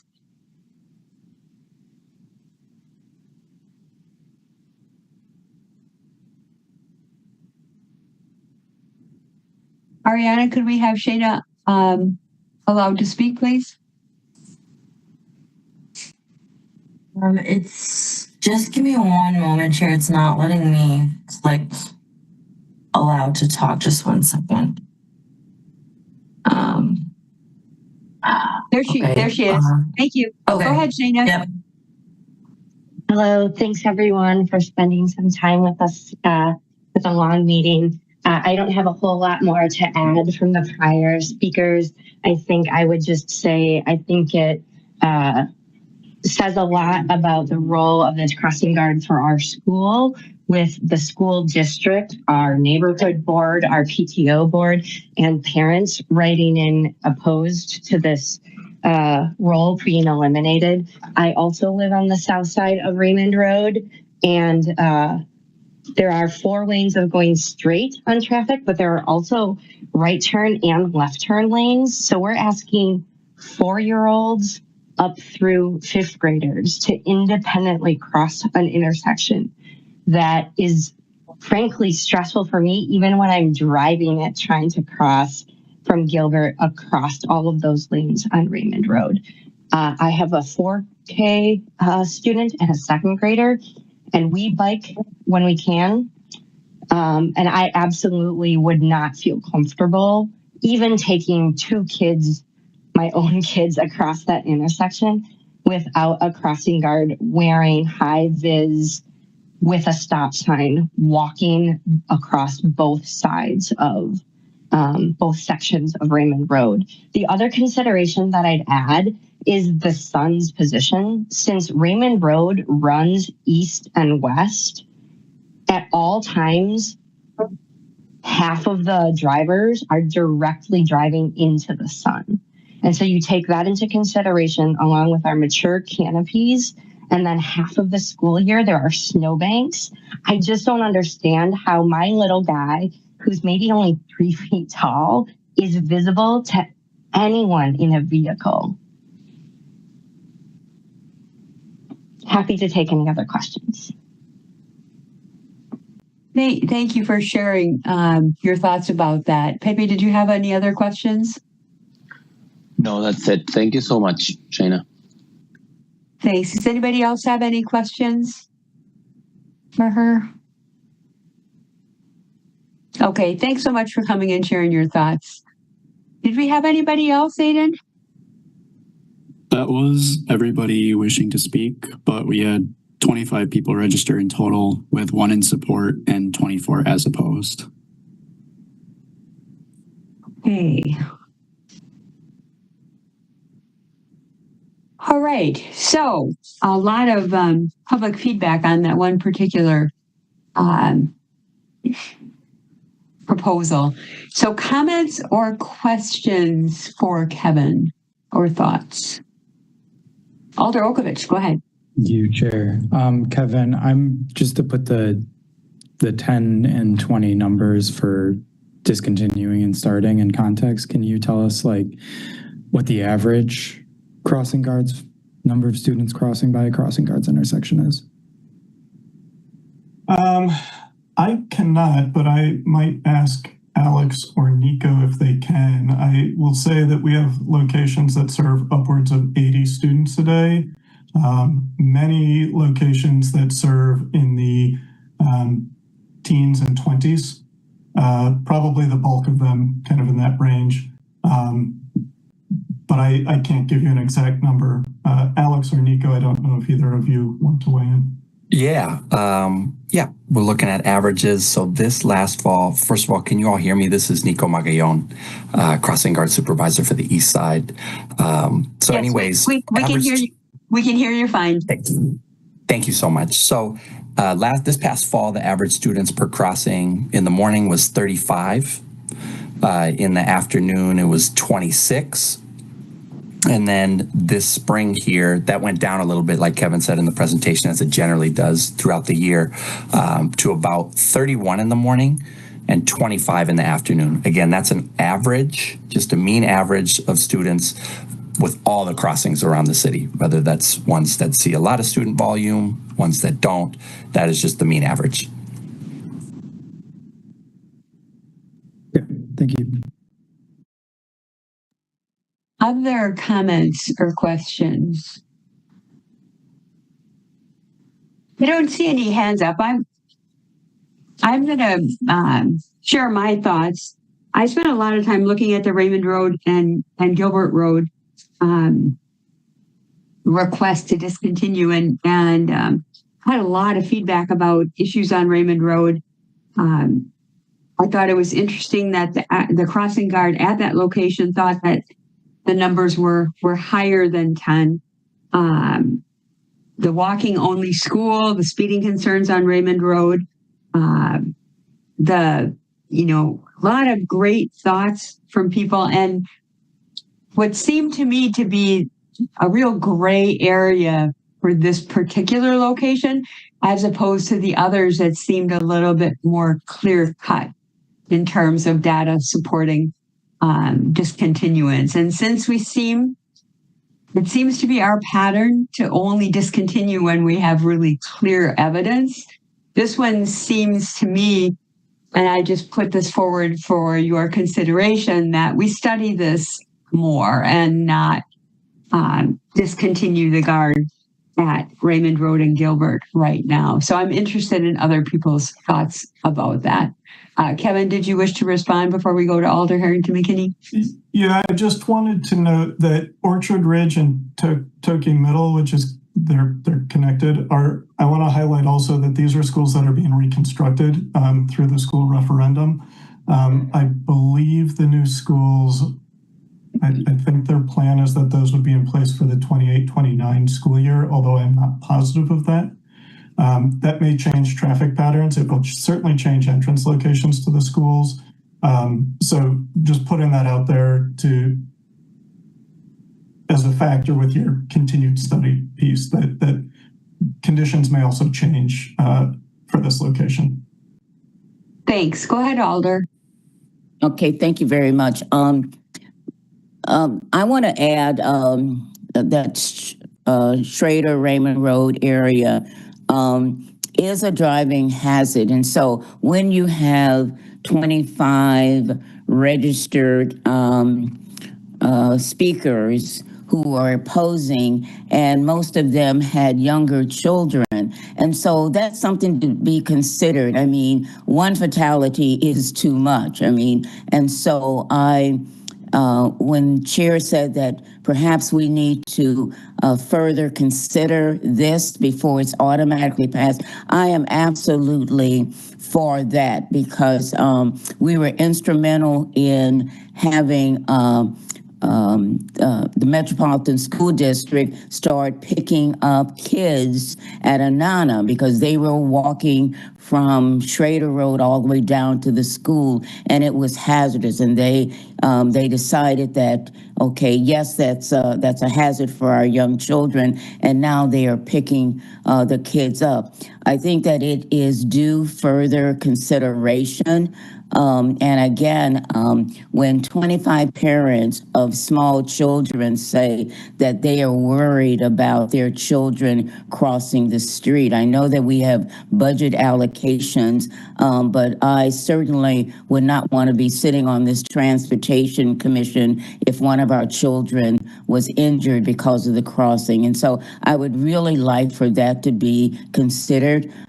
We're looking at areas for the differently disabled. We really do also need to be looking at what is safe for children in that school environment. And so I am, and I see that Alder Figueroa Cole has her hand up, and I will stop and hopefully have her to make some comments as well.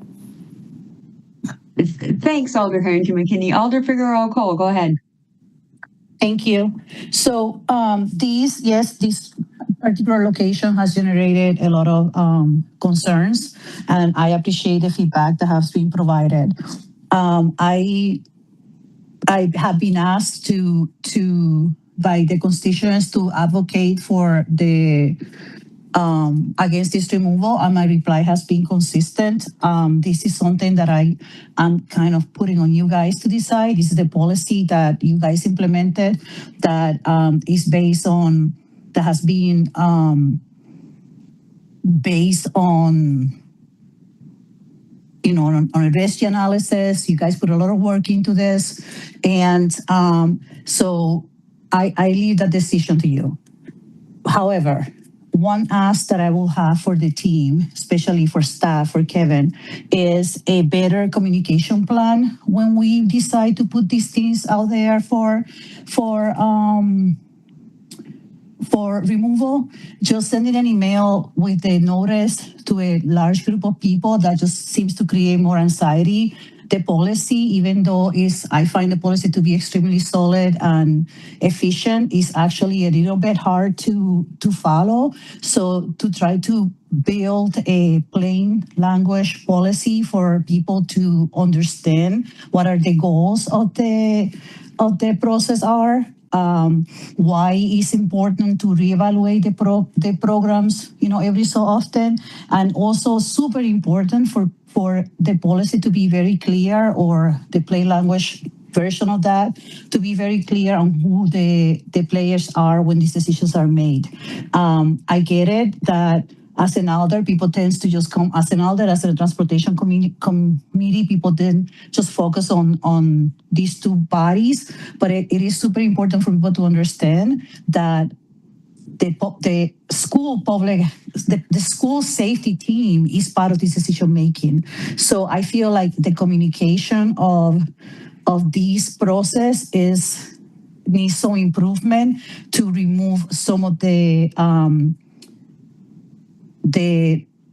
I want to say misinformation, but the lack of information and the complexity of the policy. It's a very small policy, but even for me, it was complicated for me to put it took me over a week to try to put a blog out there that kind of summarizes what it is that we're trying to do. So I hear the concerns. I understand the concerns. One child's life is important in my district as it is important in the other side of the city. So, but unfortunately, the policy has thresholds that were defined by you guys. So whatever you guys decide, I get what Annie's saying. This might be a little bit murky and you guys want to do more research.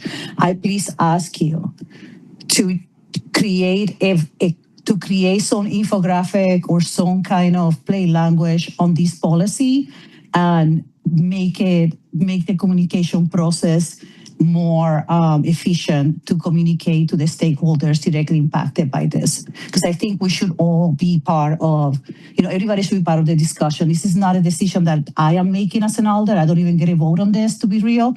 This is a decision that is put together by a large group of stakeholders and supported by data. So whatever you decide is up to you. So I don't have an opinion on that matter. I just asking for support on getting give this policy the value that it has by making it more clear to the public. Thanks, Alder. Did you have anything else? Is that it? For now, thank you. Okay. I will lower my hand if I find the button. Okay, thank you. Denise, go ahead. Yeah, thanks, Anne. One of the things I wanted to be sure that my fellow commissioners know is that Orchard Ridge also serves an economically diverse population, as I understand it. The Road Home, which is working to help people gain housing after being unhoused, has housing in that area. And there's a fair amount of economic diversity. And so honoring the part of the policy that we put in place last year to make sure that our schools that have economic diversity and marginalized populations are well resourced for crossing guards. I think for me, that's another reason why I'd want to see the crossing guards stay at Orchard Ridge. And I want to peel off the note that the school's going under reconstruction. It is, but I think it's going into the green space that they have now. And so the kids on the south side of Raymond Road are still going to need to cross. So so I just think that this is one that needs to maintain its crossing guard. And if somebody can lower my hand, if Ariana, you could do that for me, that would be awesome. Kevin, did you have a response to Denise before we move on? Yeah, I appreciate your comments, Denise. I did want to acknowledge that the economic diversity and other factors that are reflected in the enrollment area here, the way that's captured through the policy is that there are additional points put into the hazard score. So the hazard score that I showed here includes an extra 5 points because of some of the areas of the city that are included within this area. So that I just wanted to note that is how that is reflected. The other piece that I'll just quickly note, it's my understanding based on drafts so far that I've seen of plans for the new school location. You're correct. Students south of Raymond will still need to cross Raymond. However, the front entrances, I believe, will be closer to Whitney Way, which may mean that students may be better served crossing at the signalized location at Whitney Way. But again, that's something that we can continue to look at. Thanks, Kevin. Alder Field, go ahead. Thank you, Chair. I just had a couple of comments for staff and for the commission to consider. I happen to represent the area that includes the Milwaukee Street and Meadowlark crossing guard for students who live north of Milwaukee Street to cross on their way to Kennedy Elementary. So I had no idea that a part of this process and the reason for the policy was a retention issue among crossing guards. That's an interesting nuance that I just didn't understand was a challenge in trying to maintain the crossing guard policy. So I appreciate the perspective and sharing some of that insight with us. I also wanted to just thank the commission for the way that this policy comes together in using a diligent approach to collecting data and then making this data publicly available and using it for decision makers to make these kinds of choices on the basis of, and thank you to the crossing guard supervisors and the guards themselves for doing all of these counts out in the field so that we know what we're using is actually real. So when I heard from staff about this removal, I identified right away that's the route that students who attend Kennedy Elementary from the shelter would take. And in the past, this has been a pretty significant challenge with a larger number of students and some attendance barriers to those students consistently showing up at school when the district has been placing a high priority on improving attendance outcomes at the elementary level to support in-classroom learning and future success. So knowing that that's been a challenge, this is where I honed in with staff. This is where I really appreciated the data that they shared in the counts. And Kevin, I wanted to thank you for reaching out to MMSD and clarifying for us how big that impact actually is this year. I think that's valuable information for the commission to have as we're considering that specific removal. Those are my comments. Thank you. Thanks, Alder. Alder Figueroa Cole, go ahead.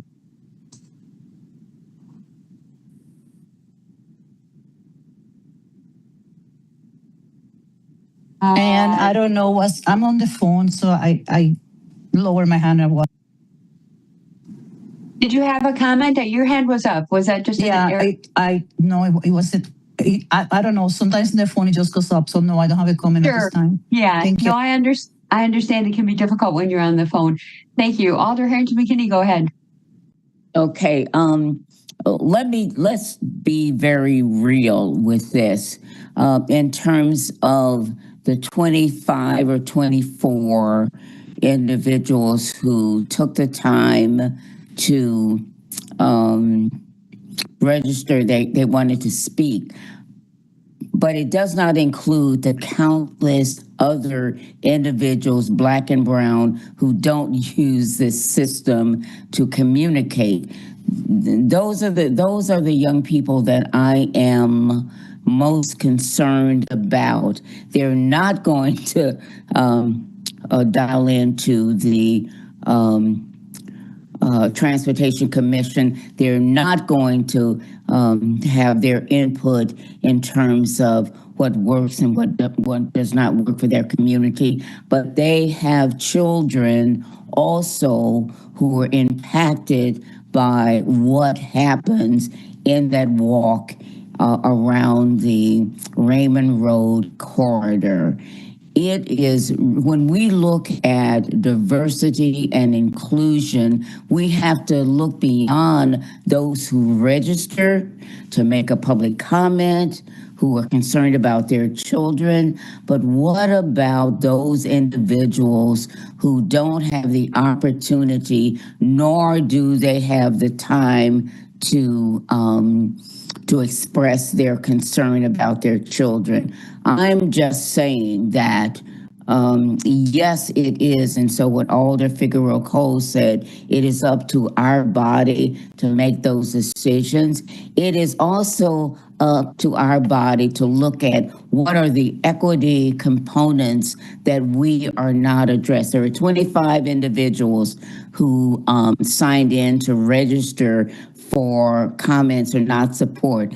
I would put forward that the number of those 25 or 24 individuals were not Black and brown people who have 3 and 4 years old children who are as concerned, but they're working. They are not have the opportunity to come and dial into the Transportation Commission. So I would put forward for the commission to consider is that, do we need to look at this further?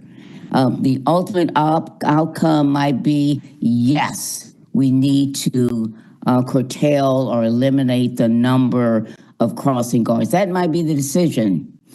Or it might be looking at what works for the community that is involved. I don't know. I'm just saying, and I'm putting forth to the body is that, do we have enough information to make the decision that this body can stand on? And I am raising the equity flag do we have enough information where we can say in confidence that the elimination of the crossing guards is okay?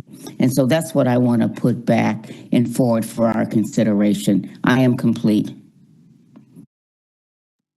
Thanks, Alder. Robbie, go ahead. Thanks.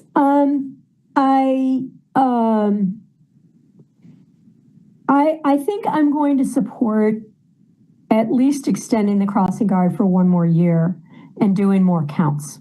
I know that, I've been looking at crossing guard placements for many, many years under many different criteria.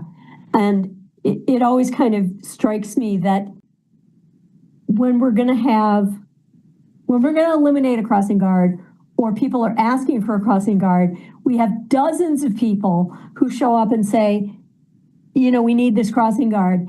And yet when we do the counts, and I am hearing what Alder Harrington McKinney is saying, and I completely agree that the people who testify are not necessarily representative of everyone in the community. However, the counts of children crossing the street that's just a count of children. So it's not necessarily whether they testify or what color they are or how much they make. It's the number of kids crossing the street. But I'm always sort of struck that we always have more people asking for the crossing guard than there are children crossing the street.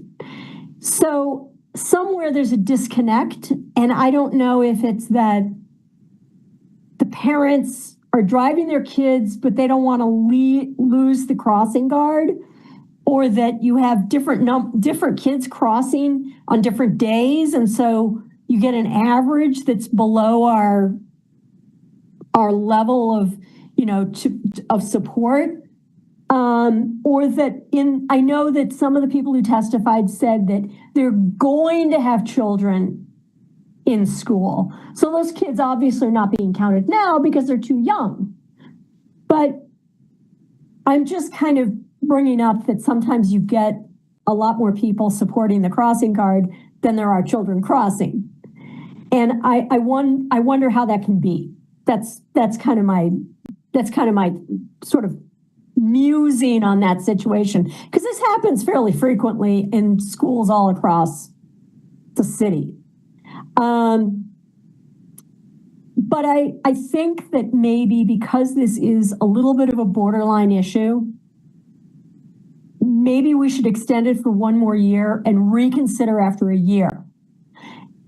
And I would urge, if there are parents or community members that are still on the call and listening, that they get lots of kids crossing, that they urge all the kids in the neighborhood to use that crosswalk, and then there will be the numbers that will support it.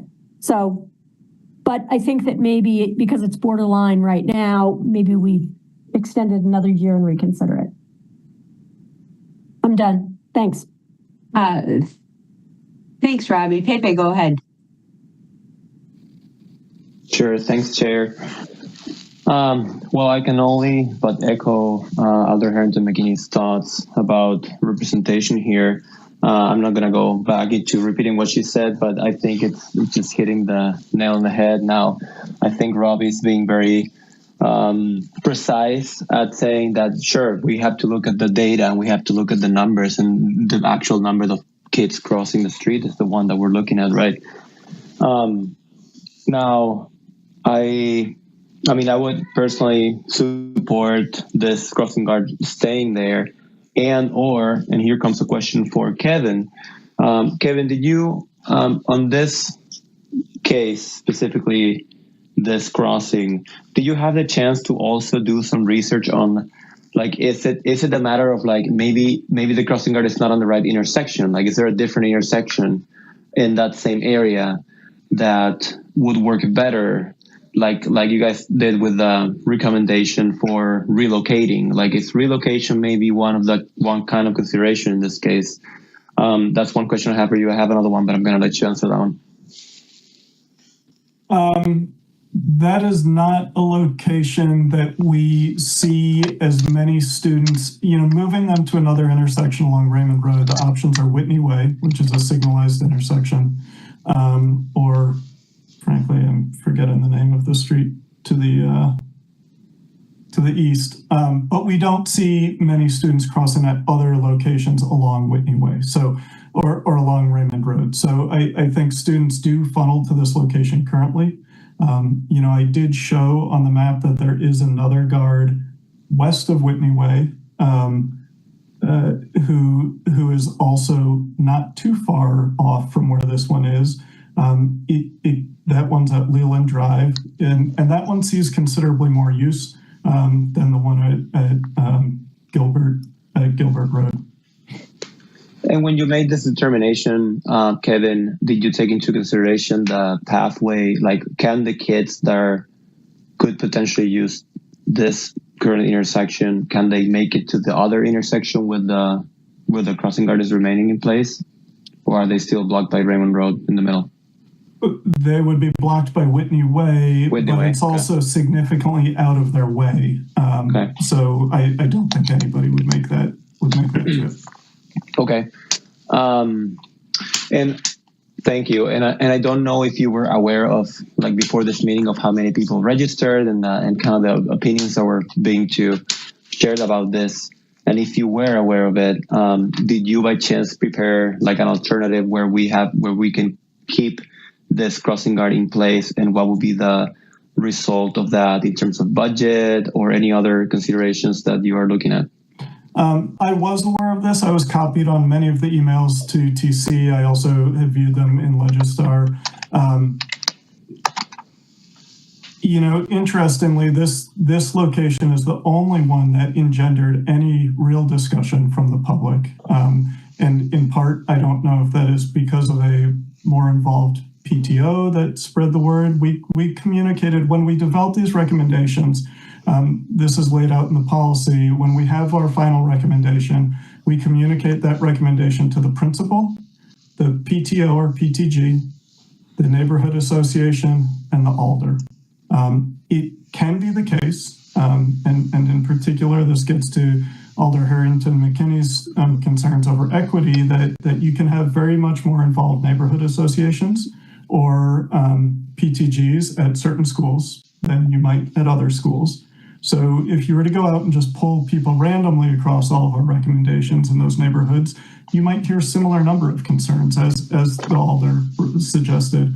But I was aware of all of the communications that came in on this one. We did not prepare an alternative. The option to me is the commission can approve our request or deny our request or recommend something in between, such as bring it back in a year after you've done another year of counts, as was suggested, or wait till after the school is reconstructed and then look at all of the guard locations around the school because things will change. I'm open to suggestion on what sort of evaluation we can do. It's not a goal of ours to reduce the size of our crossing guard program. We have hit kind of a good stability. We're at a point where we can generally staff well, although it is challenging. But as I noted, the program has grown over the recent years. And that does get to be a challenge, both from a budget perspective as well as from a staffing perspective. But Kevin, Please go ahead, Ann. Pepe, I just want to clarify because you asked about budget impact. So there's not a budget impact, right, Kevin? You're not doing a reduction in force where with these discontinuing these locations, you're firing a bunch of crossing guards, correct? There would be an overall budget impact, although perhaps not for this year. As I noted, we do not fire any of the guards or let them go. But as a guard retired out somewhere, we would not refill that position. So our number of permanent guards would drop by one if it were this case. But it may not be immediate that occurs. Thanks for that clarification. Go ahead, Dave. Yeah, no, thanks, Ann, for asking that. And that's a good follow-up. And I appreciate the clarification, Kevin. I would personally support, like Kevin, I think what you were saying about waiting for the school reconstruction and see how things change overall. I think that would be a wise way to approach it. I like the idea of, keeping this one for another year. Now, I'm reflecting on what Robbie said about, this overwhelming, support, or in this case, opposition to this matter right here, and why and what is the nature behind that. And we can only but guess before we do any further investigation on this. But I kind of have the feeling that we are in front of not necessarily a crossing guard need per se, but just a sense of feeling unsafe around this road in general. I feel like people are just claiming that there's a safety problem around Raymond Road in general, based on, the way that they were expressing, the number of lanes, and how then, not just for their kids, but as adults, they feel concerned about crossing there. So I feel like if we are able to read between lines, that's a call for attention for this commission and for TE to further investigate the reason why there's so much concern around crossing this road. And with that, I'm complete. Thank you. Thanks, Pepe. Alder Figueroa Cole, go ahead. Thank you. I don't even know what day is today. I was trying to figure that out, but Alder McKinney, please stay with me on this one, but I publicly going to say this is one of the few times that I'm going to agree with your statement there. And this is why I like this policy so much, because it's already taking into account that concept, that component of equity. This is exactly why we needed the policy in the first place, to ensure that those voices that don't have the time to come to the table, that don't have the resources to follow the processes, are counted for. So I have really struggled with this one the past few weeks. Again, the communication, it got sent, but we didn't get the information posted online of the actual counts and things like that until later on. So I think that I'm okay with a solution where we can re-examine this for another year. And I 100% in accordance with Robbie, if this is an intersection that needs to be kept, part of the goal of these programs is not to increase the use of a bus to drive the kids to school. It's to encourage kids to go to school either by biking or walking. So encouraging, the same efforts that have been put in here to keep this guide in place. Let's add to that to bring more kids, to make sure that more kids come to school via those methods instead of being dropped off or just, I don't know, get the word out, get the kids biking to school, because at the end of the day, that's what we are looking for. That's what we want, sidewalks everywhere, we want bike lanes everywhere, and that is part of that whole ecosystem of having safe streets. So an agreement that the equity component, it's super important, but this policy does take that into account. And again, let's then make sure that the crossing is used in a healthier, in a more efficient way as the year progresses. So I think that having this examine again in a year from now is a good happy medium, and pick up the discussion again next year to see how things are progressing and if the area is being used, so it continues. But I really wanted to throw that out there because the equity component is the one that bugs me the most, because I know that because I know the policy does accounts for them, and that's why I feel so strong about making sure that this policy is more clear for people to understand what's behind it. And I really don't think that is set up that way at this moment. Thank you. Thanks, Alder. I just commented, somebody who spoke earlier has their hand up. We already had the opportunity for public comment, so that section is closed right now. So there won't be any additional going back to that. So we've had a lot of great discussion here. And we've been asked to make a lot of decisions. I would certainly support not removing the crossing guard at Raymond Road and Gilbert Road, and but certainly up to the commission to make whatever decision they feel is appropriate. Part of what I was looking at was that the crossing guard at that location said that that they thought that the numbers were higher. So there's just a lot of indications that and a lot of factors that people have discussed that make me think that delaying that decision and studying it further would make some sense. Yes, Kevin? I don't want to draw things out longer. I did just want to note that it was that crossing guard who gave us written statements on the counts every month. So we do have a record of that. I was surprised to see that in his comments about the counts being off. So that's all. I will just also highlight, this is a process question for you. If it's easier to make motions one by one for the 6 different requests that we have. Okay, all right, that's fine. I would not want us to try to do, and I don't know about anybody else, but I want one motion here. I think that would be the way to go. Alder Okovich. Yeah. Can I, because it seems like there's only one controversial item, can I make a motion that we approve all of the changes as requested except for the Raymond Road and Gilbert change? Sure. That's a good way to proceed. So there's a motion to approve all the changes except for the removal of the guard at Raymond Road and Gilbert Road, correct? Yeah. And we will handle that in a separate motion. Sure. That sounds like a great way to go. Is there a second? Second. Okay. Alder Harrington McKinney and a host of others. So, all right. The motion on the table is to approve all the changes except for the removal of the guard at Raymond Road and Gilbert Road. So I'm going to assume a unanimous consent vote on that motion. If anybody wishes to vote no or abstain, please raise your hand.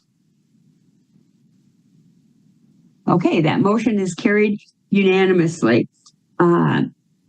So let's talk about the removal of the guard at Raymond Road and Gilbert Road.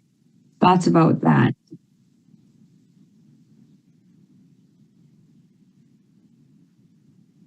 Or does someone have a motion? Alder Harrington McKinney. Okay, Madam Chair, I think that you articulated, and I'm asking for your assistance in forming something that we can put before the body in terms of the 1-year extension. And if you can help me in articulating what you put forward, I would certainly like to join in recommending that, as making that as a motion. Why don't I try and summarize what I heard? Unless Robbie, do you want to try? Yep. Robbie's really awesome at making motions.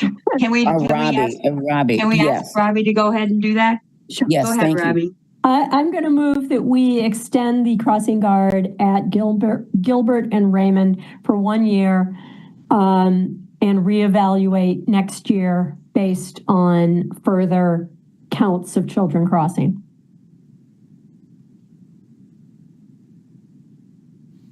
Still writing. And I can second that. Okay, so we have a motion and a second to extend the crossing guard at Raymond and Gilbert for 1 year and reevaluate the decision at that time, Robbie? Sure. Based on updated counts? I think that's what you said? Yes, that sounds good. So what I have is move that we extend the crossing guard at Raymond and Gilbert for 1 year and I can't read my own writing, reevaluate the decision at that time based on updated counts. And that was seconded by Pepe. Pepe, does that Robbie and Pepe, does that reflect your motion Yes. adequately? Yes. Yep. Okay. Okay. So discussion on that motion.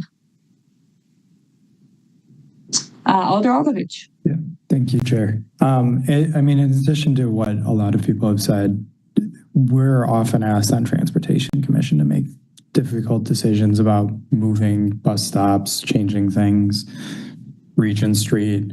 There's a lot of difficult decisions that we need to make. And like, I am supportive of this motion, but I do in general want us to just keep in mind that when we make decisions like this, it's not just about keeping one cross guard here, but it might be that there is another intersection that is also in an underserved community or that doesn't have enough advocacy that may not be getting a crossing guard because of changes like this.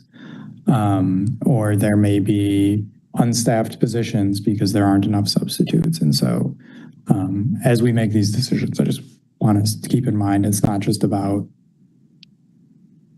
what is there right now, but also what we could be doing with our resources. Yeah, excellent point. Alder Harrington McKinney, go ahead. I want to ditto what the Alder is saying in terms of this commission has the opportunity to always look at holding center is that who is left off and that equity opponent. As we're making our decisions, we absolutely need to be looking at that and making sure that we have evaluated whose input was there and whose input was not. And so that equity appointment or that equity piece is a part of the decisions that this commission has. And so as we make our decisions, we're always looking at who is left behind so that we can stand by those decisions. And thank you, Alder, for bringing that out. And so I'm always going to be looking through the lens is that, you know, who is included and who is left out so that we can stand by the decisions and the votes that we make. And so thank you. I'm complete.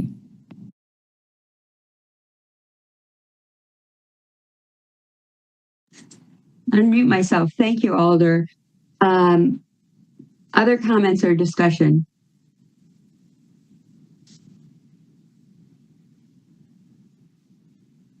Just rewriting it so that I could read it more carefully.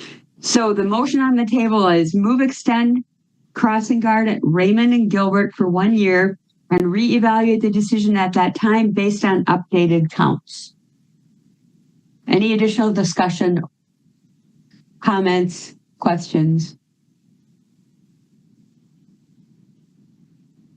Okay, I'm going to assume a unanimous consent vote unless anybody wishes us to have a roll call vote, wishes to vote no, wishes to abstain. If so, please raise your hand and let me know which.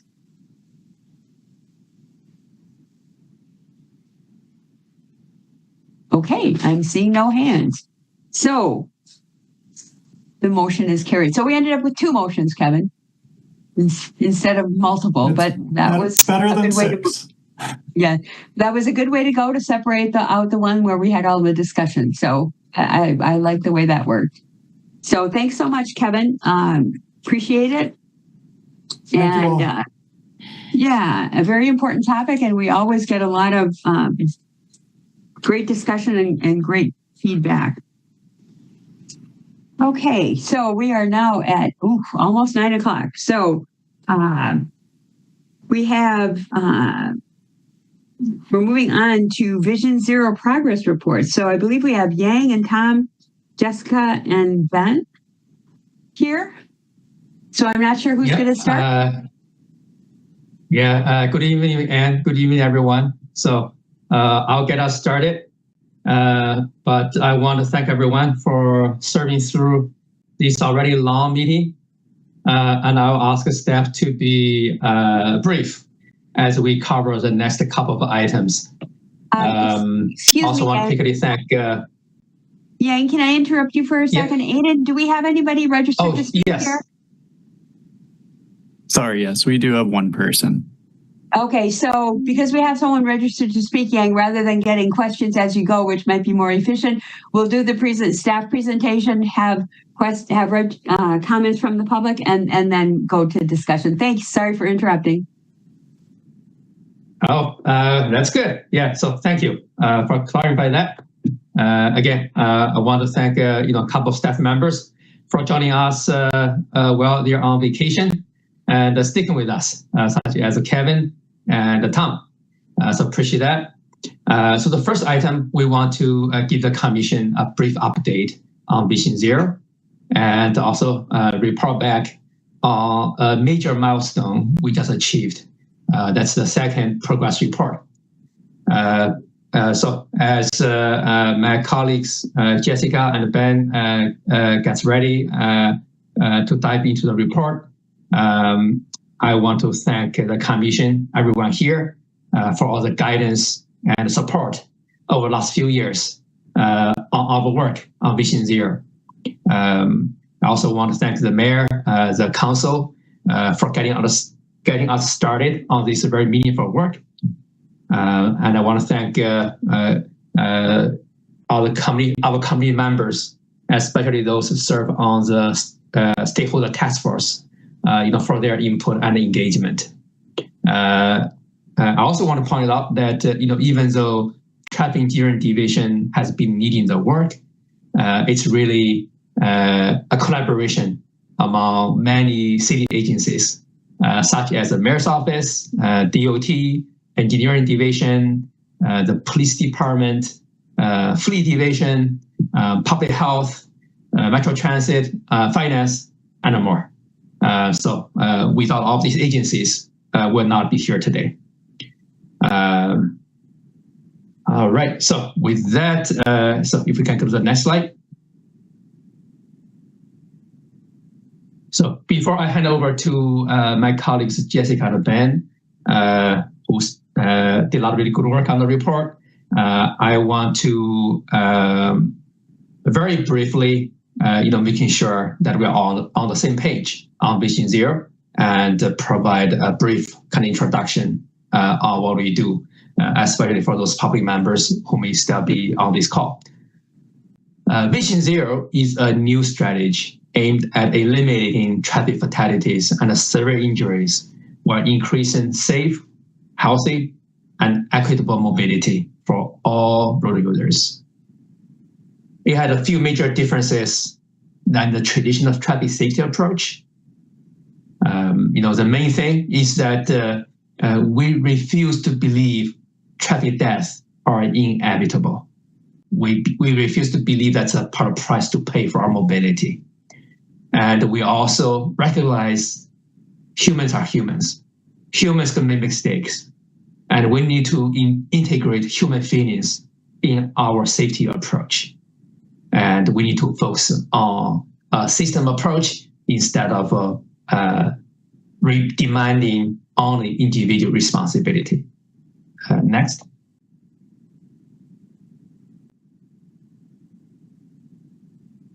Here's a quick timeline of what happened since we adopted Vision Zero in 2020. So did a lot of work at it started in 2020, such as setting up the stakeholder task force, the Vision Zero steering team, and getting the first year's program started. In 2021, major things we started, such as the Let's Talk Streets engagement program, and also the phase 1 of 20 It's Plenty program. And in 2022, this commission adopted the high injury network that the staff developed jointly with the UW TOS Lab, and the council accepted our Vision Zero action plan, and we are officially certified as a Vision Zero city. We also started doing our speed management program and Parks Alive and Safety Saturday engagement events. In 2024, we complete our first comprehensive Vision Zero progress report, and now we just complete our second progress report. Next. So there are two major funding sources for this work. So one is a city-funded program called Safe Streets Medicine, which this body helped us develop. So that has been a very helpful program for us. So far, we funded 237 projects through that program. And right now, we have an annual budget of $1.67 million also. Another part comes from federal funding, the Safe Streets for All federal grant. So we received 2 federal grants, and we're bringing in a total of $6.5 million federal funding to do many projects. On top of this, we also piggyback on the existing reconstruction, resurfacing projects, and partner with the city engineering division. We are looking for every opportunity to build in safety improvements and Vision Zero improvements on all those reconstruction and resurfacing projects. Next. We have a few guiding principles: prioritizing safety, equity, be data-driven, and also emphasize on resident engagement. Next. And we're taking a safe system approach. So for us, it includes safe streets, safe people, safety-focused enforcement, safe vehicles, and also safety data. It's a little bit different from the safe system approach released by the US DOT. However, we developed this system before US DOT developed theirs. So that's why there's a little bit difference there. But we definitely has been referring a lot to the US DOT framework as well. Next. As I mentioned, that we provided a lot of really detailed information in the previous report, covers 2020 to 2022, and we just complete our second report covering 2023 to 2024. So I want to mention that there is a lag in the safety data from the state. So for example, right now, we're looking at hopefully to finalize the 2025 safety data pretty soon. So hopefully shortly from here, we kind of start to look into 2025 data, but that's why there is a kind of over a year behind the most recent data. It just takes a long time for the correct data to be finalized for us to dive into it. With that, I will hand over to my colleague Jessica. All right. So our latest progress report begins with some of Vision Zero's biggest accomplishments from 2023 and 2024, which you can see in the slide here on the right. Following the introduction, the report sections align with those 5 components of the safe systems approach that Yang outlined. The work done in each of these 5 areas complements and builds upon each other. We can't achieve Vision Zero without working in all of these areas simultaneously. The first safe system area is safe streets, where we use the layout and geometry of a street to improve safety for all road users. This section begins with a description of the proven safety measures, which are street design and policy strategies with a strong track record of reducing crashes. We didn't make them up. They are supported by national research, and they are a core part of our Vision Zero strategy. The proven safety measures that we tend to use for Vision Zero are listed on the screen here. This section also describes proven speed management measures, such as speed humps, raised crosswalks, driver feedback boards, and traffic circles. These all work to communicate preferred speeds to drivers. The Safe Streets section also describes our 2 major safe speed programs. The 20 is Plenty program reduces speeds on local residential roadways down to 20 miles per hour. This speed reduction is intended to give drivers more time to react to people and things in the roadway and to reduce the risk of death and serious injury in the event of a crash. We also have the speed management program, which is intended to appropriately reduce speeds on major non-residential roadways. This program reduces the posted speed limit, or it can make physical changes to the roadway, or it can do both of these things together. Though they are not perfect, these safe speed programs have been enormously effective. So the graph on the left in blue shows how the 20 is Plenty program reduces crashes following implementation. So phase 1 of 20 is Plenty started in summer of 2021, which you saw on the timeline, when we reduced the posted speed limit on neighborhood streets from 25 miles per hour to 20 miles per hour in 2 neighborhoods, the Tenny Lapham and the Teresa Hammersley neighborhoods. So after implementation, we saw approximately a 40% reduction in crashes in each neighborhood. Well, there was a slight decrease in crashes nationwide during this time period and about a 25% reduction in crashes in Madison overall. This significant reduction in those phase 1 neighborhoods was attributed largely to the 20 is Plenty program.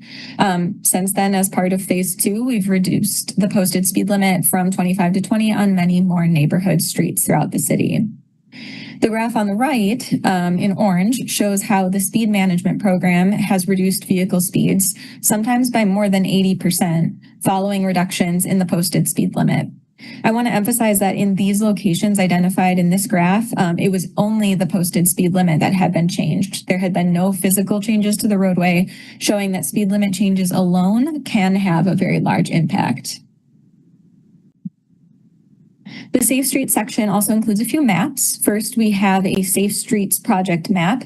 This includes 10 major construction projects and 25 high impact projects from the Safe Streets Madison program. There's also a Safe Speeds project map, which showcases speed limit reductions as well as the 20 is Plenty network.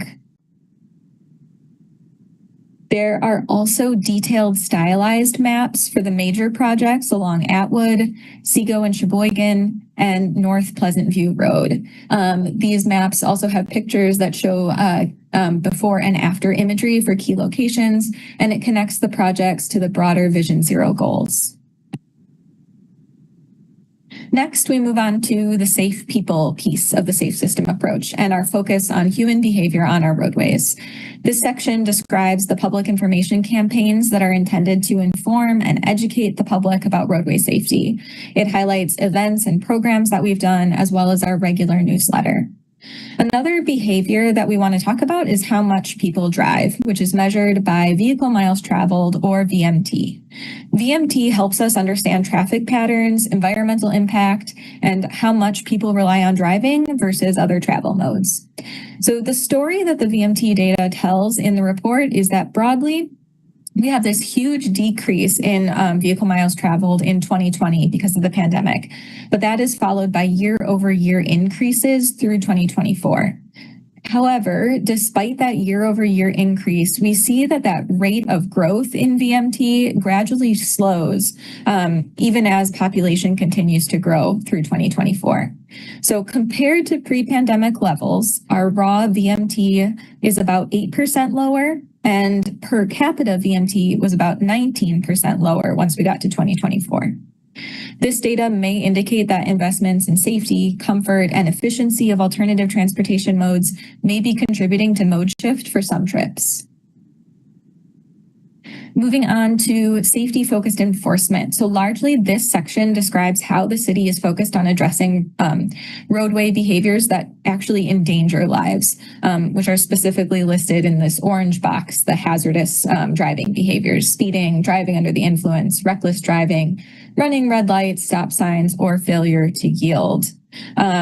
Simultaneously, we want to avoid over-policing and unnecessary stops. So police are issuing fewer tickets for those non-hazardous driving infractions listed in the blue box. Further, we want to note that enforcement is guided by crash data. Just like everything else we do, it's guided by the data, with focused enforcement along the high injury network corridors where the majority of severe and fatal crashes occur.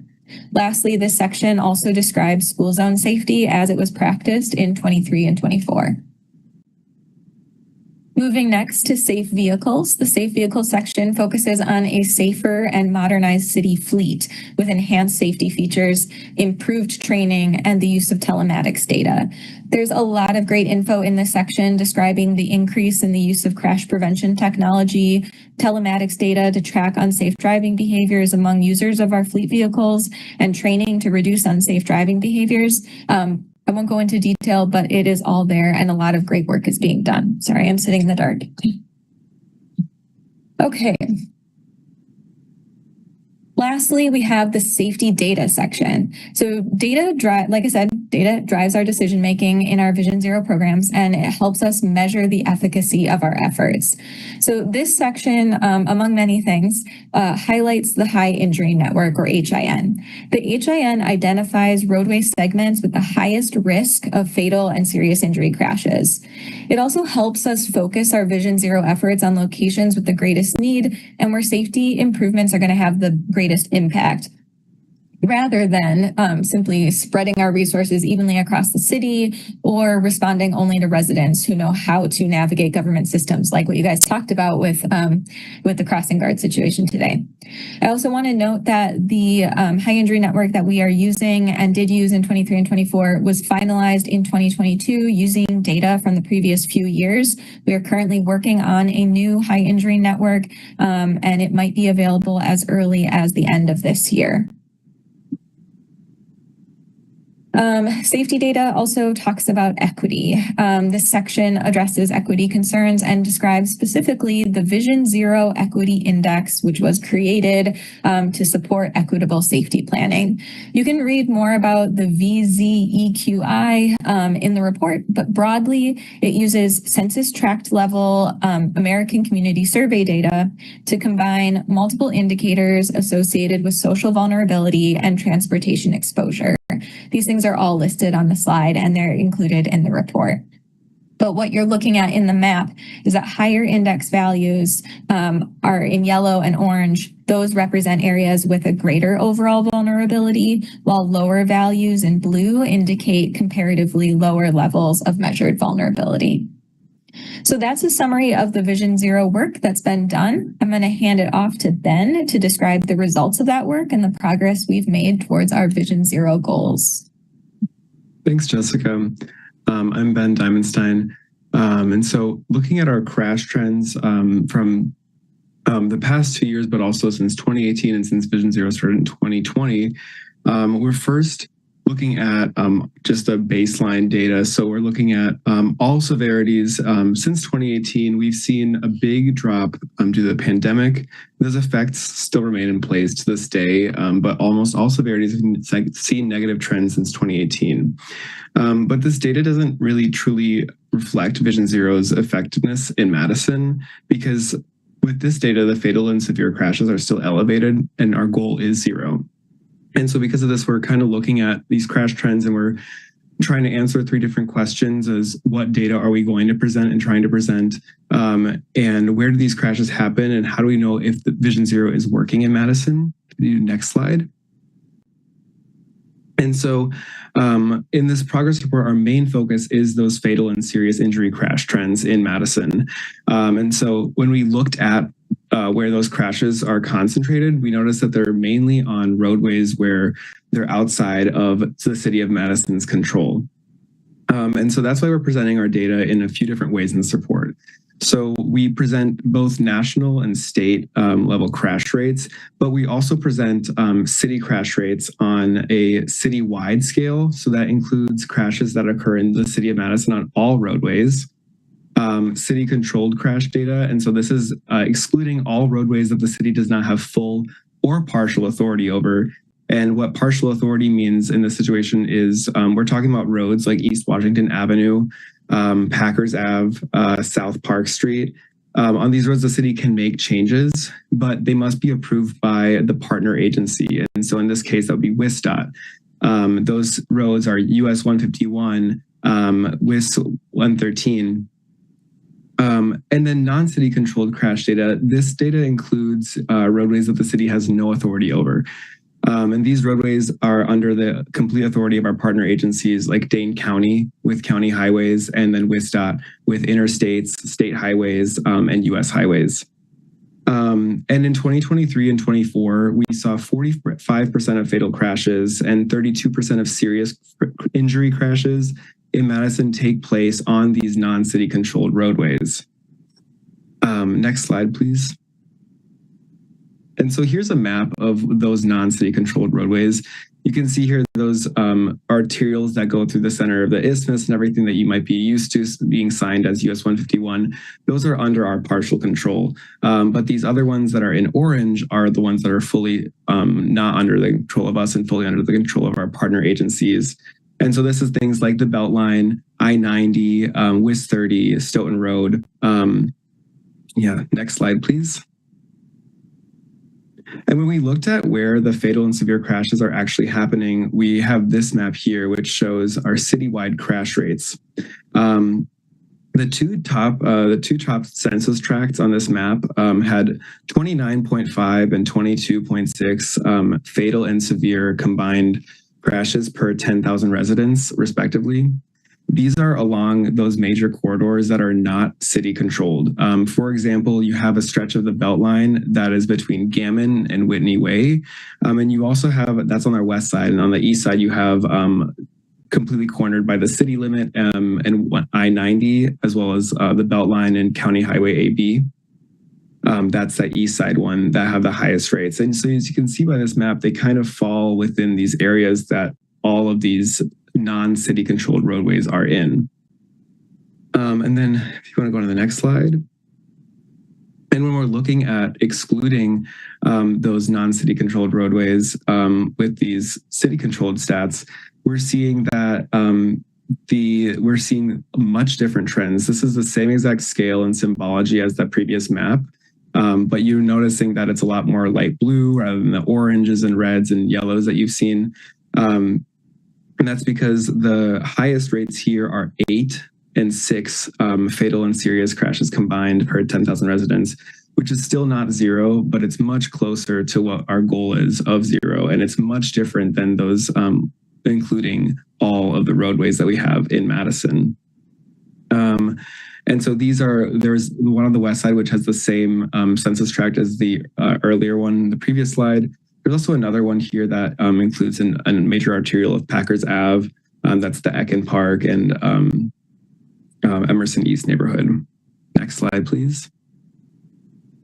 And so moving on to raw crash data, we saw a very big drop in crashes, both citywide and city controlled.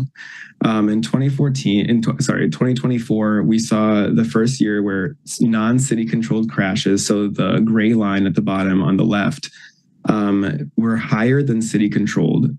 They fully went above that. Serious injury crashes are seeing different trends. While citywide and not city controlled counts are going up, we're seeing the city controlled crashes fluctuate, but overall are lower than pre-pandemic levels. Next slide, please. And so one thing that stands out to us is the increase in non-city controlled crashes. We've seen a 166% increase in fatal crashes and a 52% increase in serious injury crashes since 2020 on those not city controlled roads.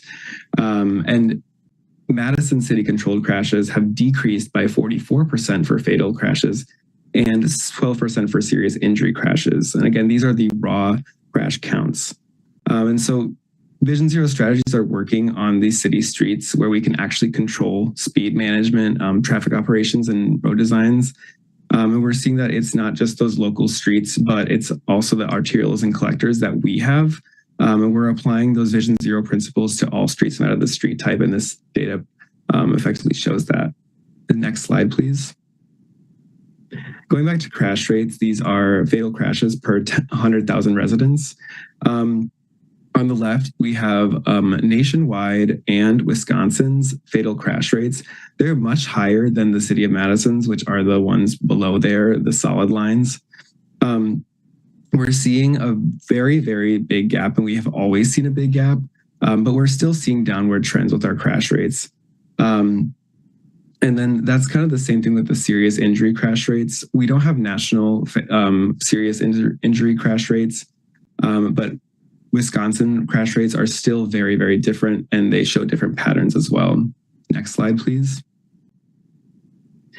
So those fatal and serious injury crash rates since 2020, citywide and city-controlled, are both declining. City-controlled fatal crash rates, they've reduced by 50%, and serious injury crash rates have gone down by 22%. Again, this is comparing the citywide crash rates, and compared to the citywide crash rate, the city-controlled streets are seeing much more improvement compared to the non-city controlled. Next slide, please. And then lastly, but most importantly, we have our true injuries. So this is individual fatalities and individual serious injuries that we've seen. Both Madison citywide data and city-controlled fatal and serious injury counts are seeing a downward trend. In fact, on city-controlled roads only, we've seen a 58% reduction in fatalities and a 25% reduction in serious injuries since 2020 when Vision Zero started. And unlike these trends, the non-city controlled streets, again, those that are fully controlled by partner agencies like WSDOT and Dane County, are going up. There was a 166% increase in fatalities and 33% increase in serious injuries on these roadways.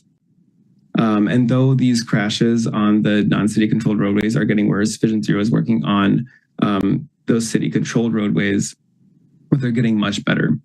And then with that, I'll hand it off to Yang for our summary and next steps.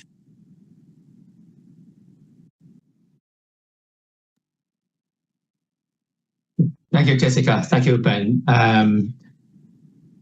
So a really quick summary and talk about next steps. I think, from the information presented by Jessica and Ben, we can see that our efforts are consistent with our Vision Zero goal and guiding principles that I mentioned at the very beginning. And I think we can clearly see that we are making progress in every component of the safe system approach that we defined.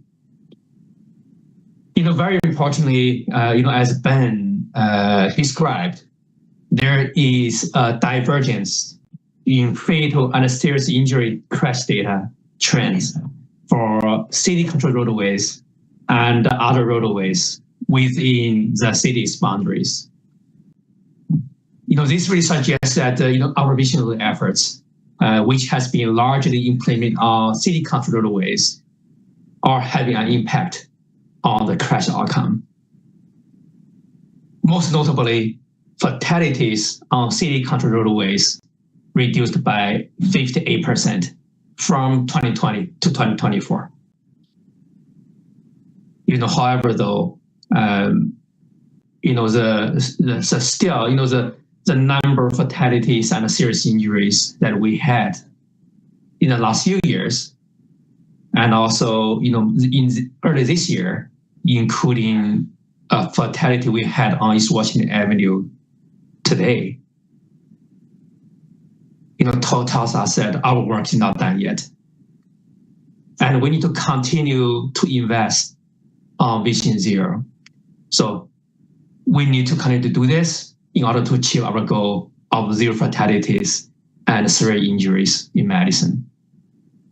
So here again, representing the Vision Zero steering team, including many city agencies. I want to thank the commission, for the guidance and the support, and I want to thank the general public, for the engagement, for all the input, and let's continue to work on this.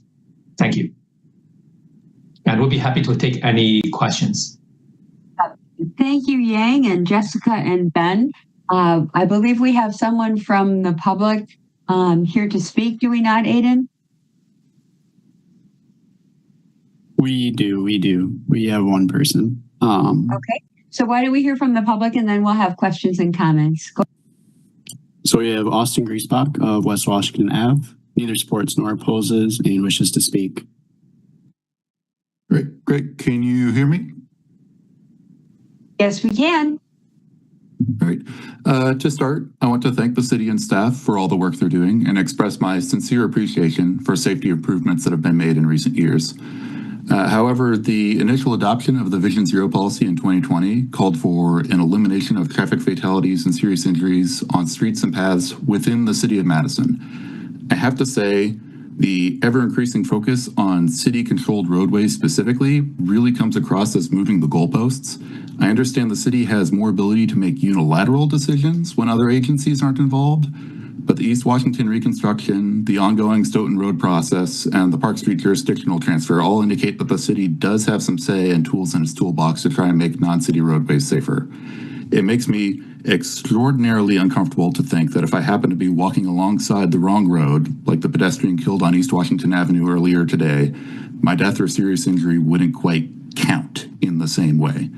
This becomes an even more sensitive point when you consider many of these non-city roadways are in census tracts where equity is rightly a large concern. I also wish these structs and trend lines in the report include some visualization of where the trends are set to reach in 2035.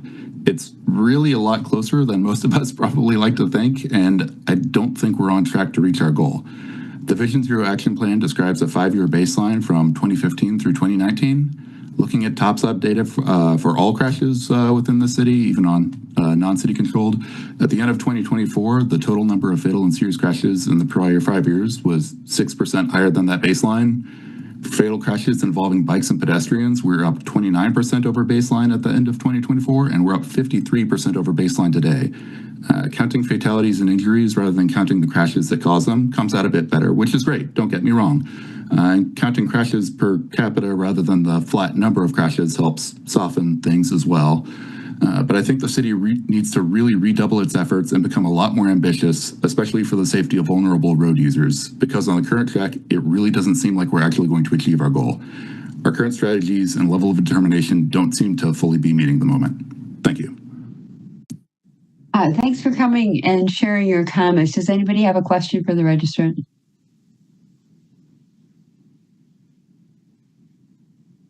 Okay, thanks so much for coming. I just want to thank staff for such a thorough and informative progress report.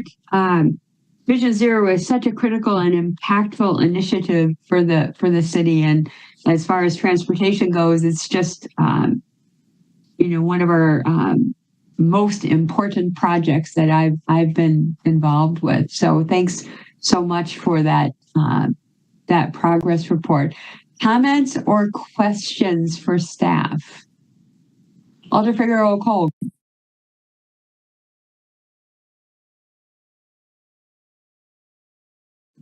I'm sorry, my internet is giving up on me. I have to come back to the phone. So I have a couple questions. So Jessica, thank you for the presentation.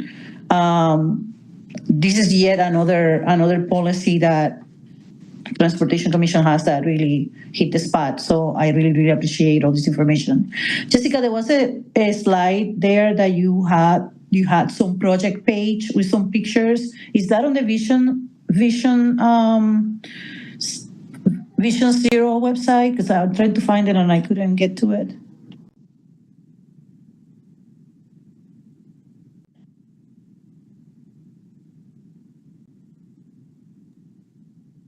So as Jessica these are not on the website yet. Oh, okay. So that will be on the website. These are in the report. Yeah, the whole report will be on the website.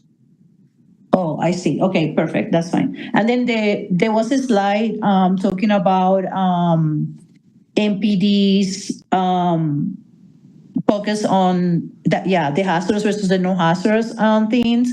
We had seen quite a few data flying around about MPD stops lately. So where is this data coming from specifically?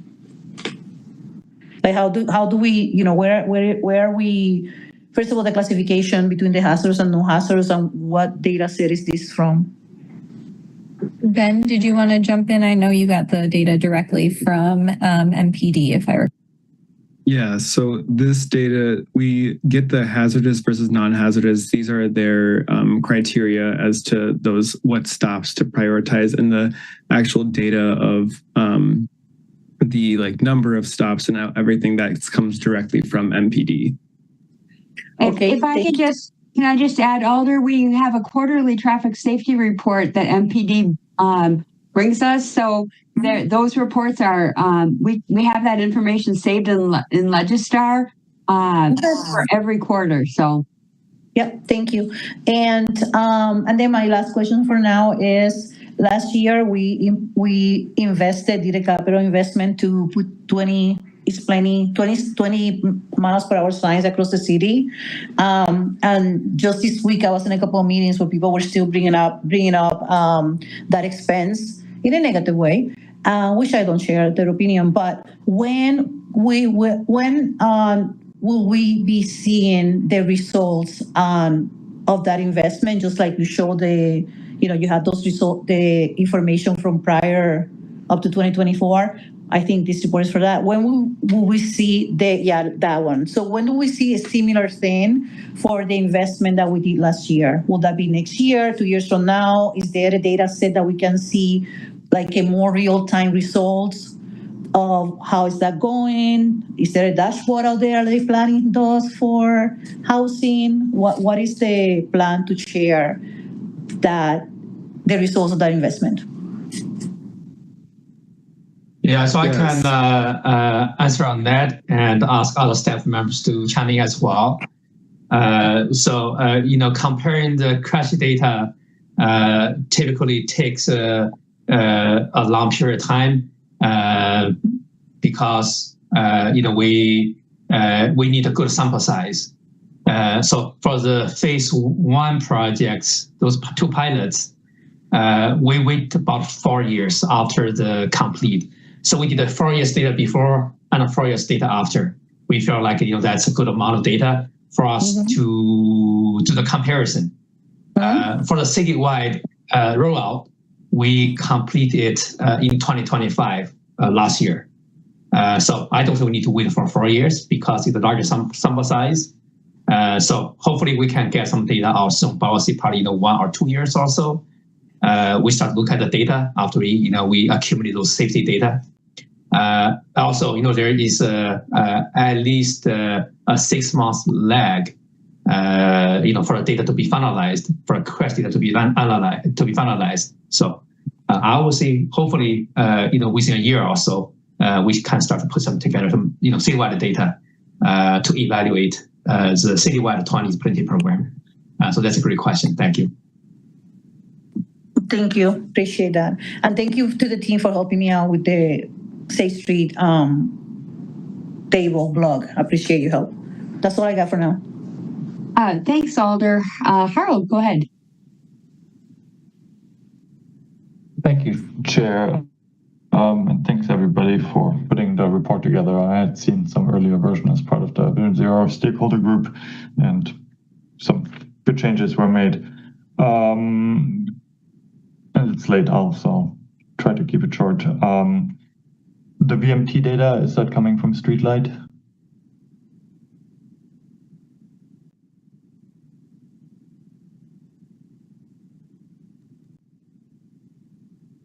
The VMT data, yes. So go ahead.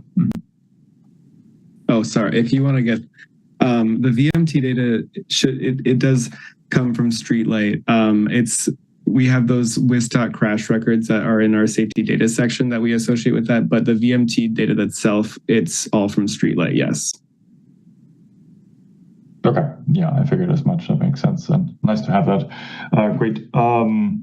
The distinction between city-controlled and non-city, non-controlled streets, I think it makes some sense to me where exactly you draw the boundary. Seems murky. I think, something like University Avenue, where it is a county highway, technically, it seems like the city. This came to the Transportation Commission, and I think we had a large amount of influence over what that reconstruction looked like. But anyway, I guess to have a better understanding at the high level, is the Vision Zero goal only on city-controlled streets? Like 2035, we are zero, but only on city-controlled streets? I can speak to that, because we kind of started this in 2020. Before that, we had a lot of discussions. Also working with national leaders such as Bloomberg Associates, on developing our program. Our goal is citywide.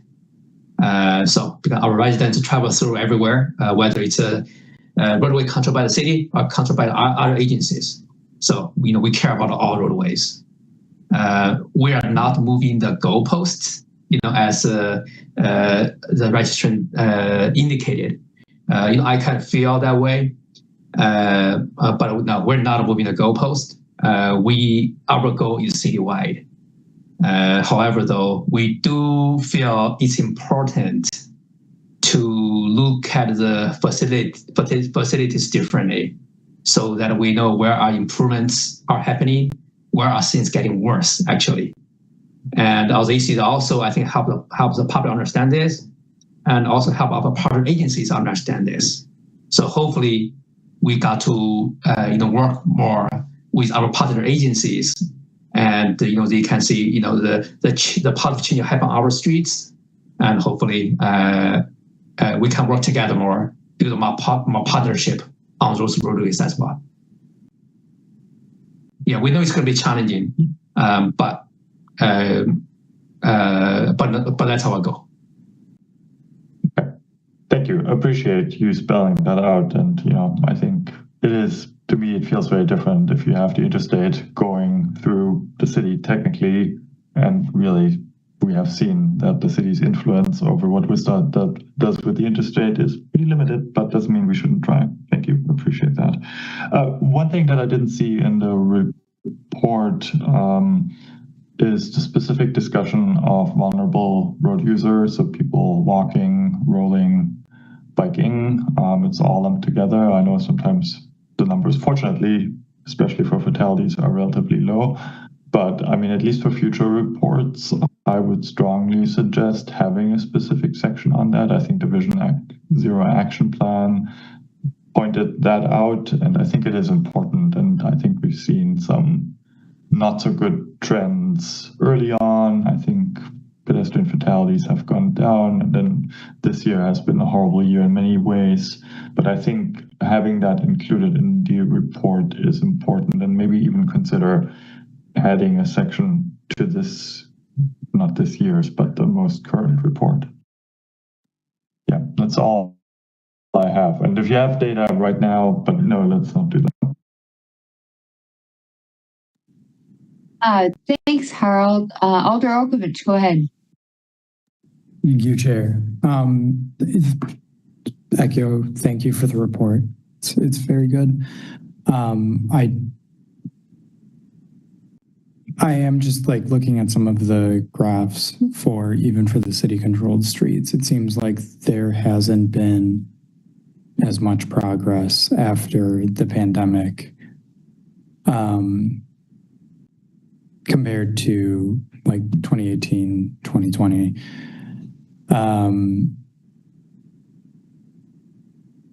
Do you think that we're on track to meet the goal by 2035? And if not, if you could wave a magic wand, what would you need to get there?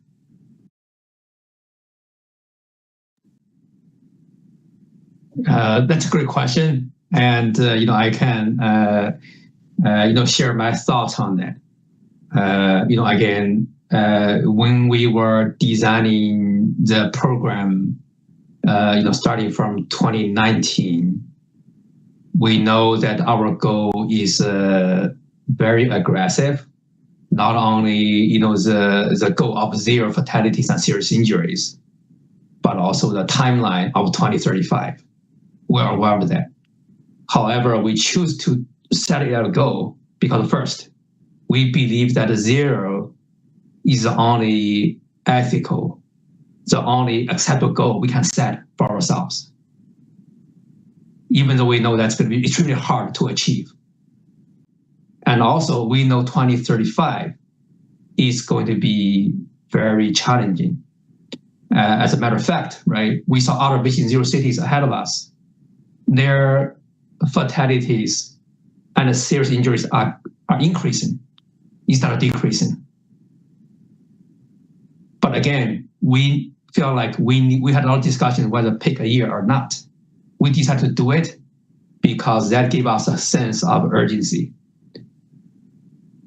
If we don't set a goal of 0, if we don't pick a year to get it, we'll never get it there. But if we do so, that gives us best chance to get it. Again, I think our goal is not just to set a goal like some of the, for example, state highway safety plans that we have been saying, right? Setting what they call, quote unquote, a realistic target. For example, like hundreds of deaths in which state by a certain year. To us, that feels like that's not right, right? Even though, they can possibly really check a box saying that I succeeded. But I thought if we do that, we failed from the very beginning. We failed from the very start. So I think that's what I want to see. What I want to say about that. If we set a goal that we can achieve comfortably, I think we failed at the very beginning when we set that goal. I appreciate that. And yeah, I mean, it was meant to be a tough question. I will just, the second part, if you could, there's a lot of systemic issues that lead to, the rising nationwide crash rate, but that are totally outside of your control, beyond just city-controlled roadways. But if, there were things you could wave a magic wand, what would it be? Funding, staff time, automated traffic enforcement. What do you think would be like the most impactful thing?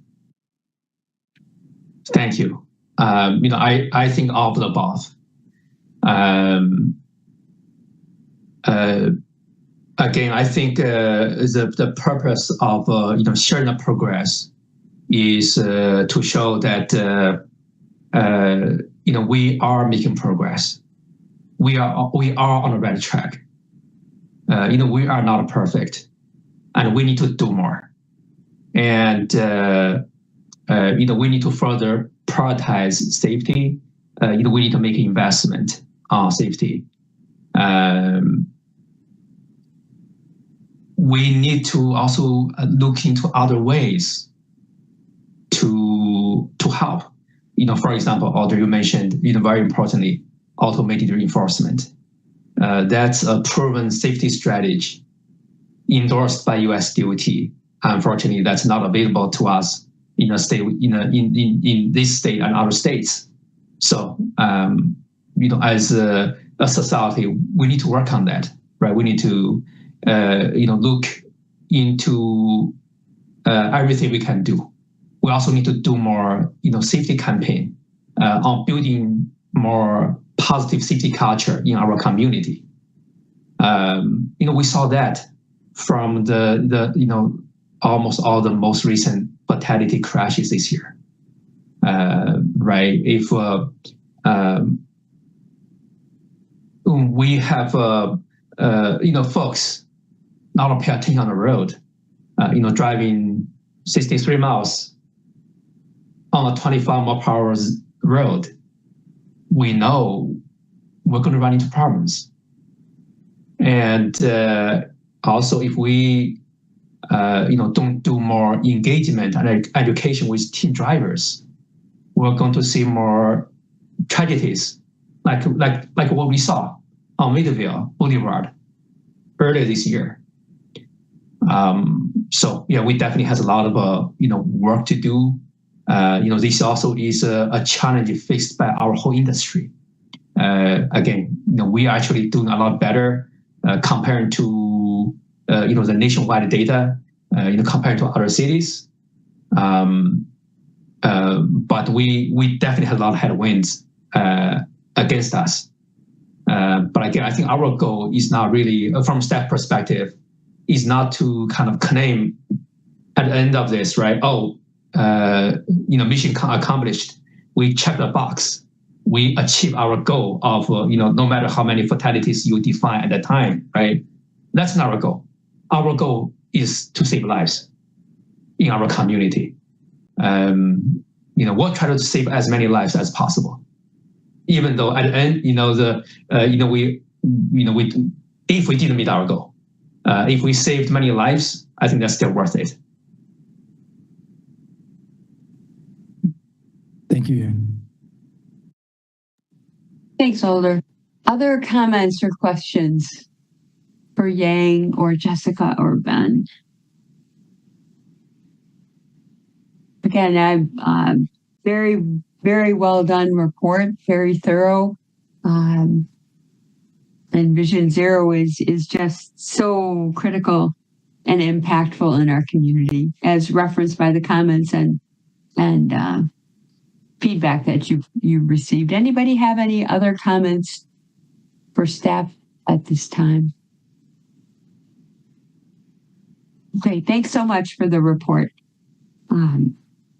Let's move on to item 7, annual crash fact reports.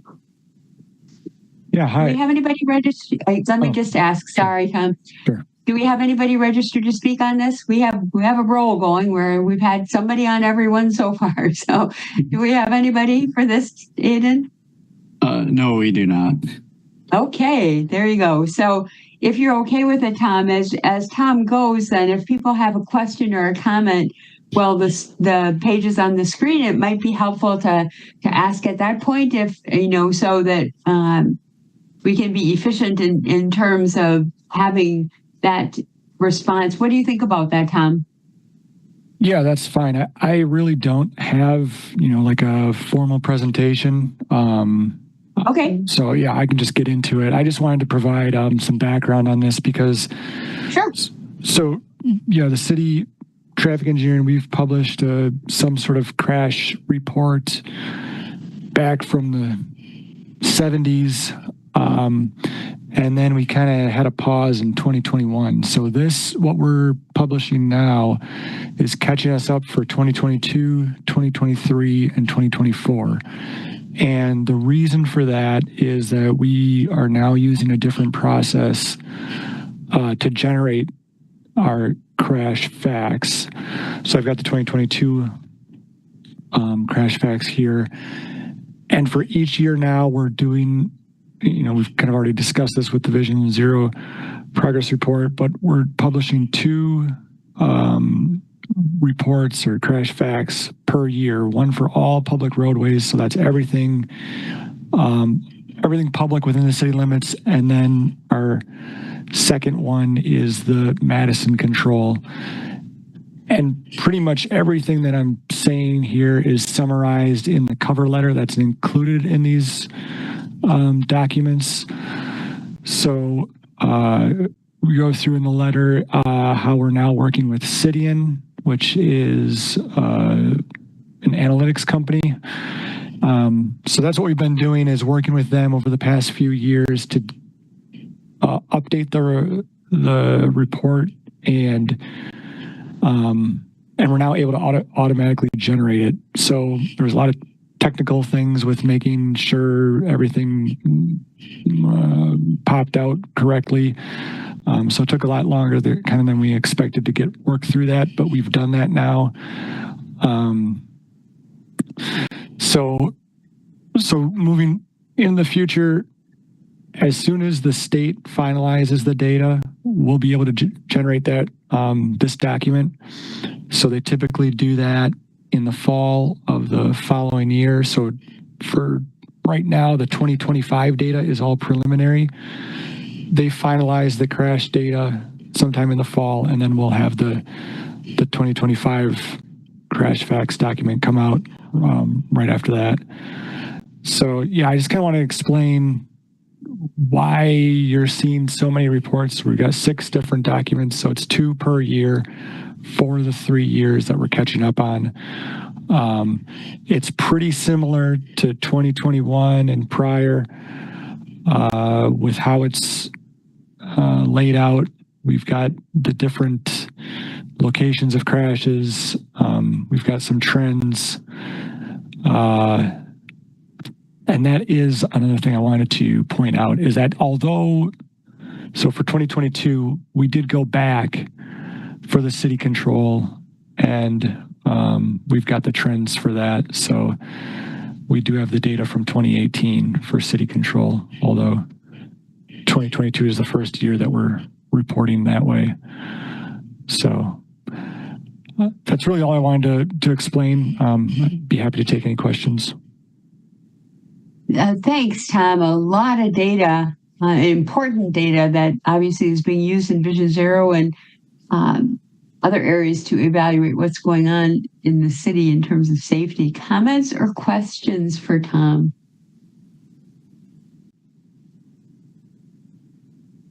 A lot to digest there.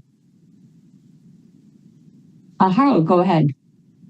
Yeah, Tom, can you maybe say a little bit about how you used these reports yourself, or like where, I mean, yeah, it's a lot of data, it's a lot of interesting stuff, but like, yeah, how do you use these reports? How are they used in the context of Vision Zero? Yeah, that's a good question. So this is more just the facts. So we used to call it a crash report. We changed that to crash facts because we just want to publish the data on the crashes. And we're not, within this, we're not using it for commenting on it. That's really the Vision Zero progress report. So that's kind of why we wanted to do this at the same time as publishing the progress report. So that's really the report where we're commenting on crashes and kind of looking into the analysis of it. This is more just getting the facts out, looking at the trends.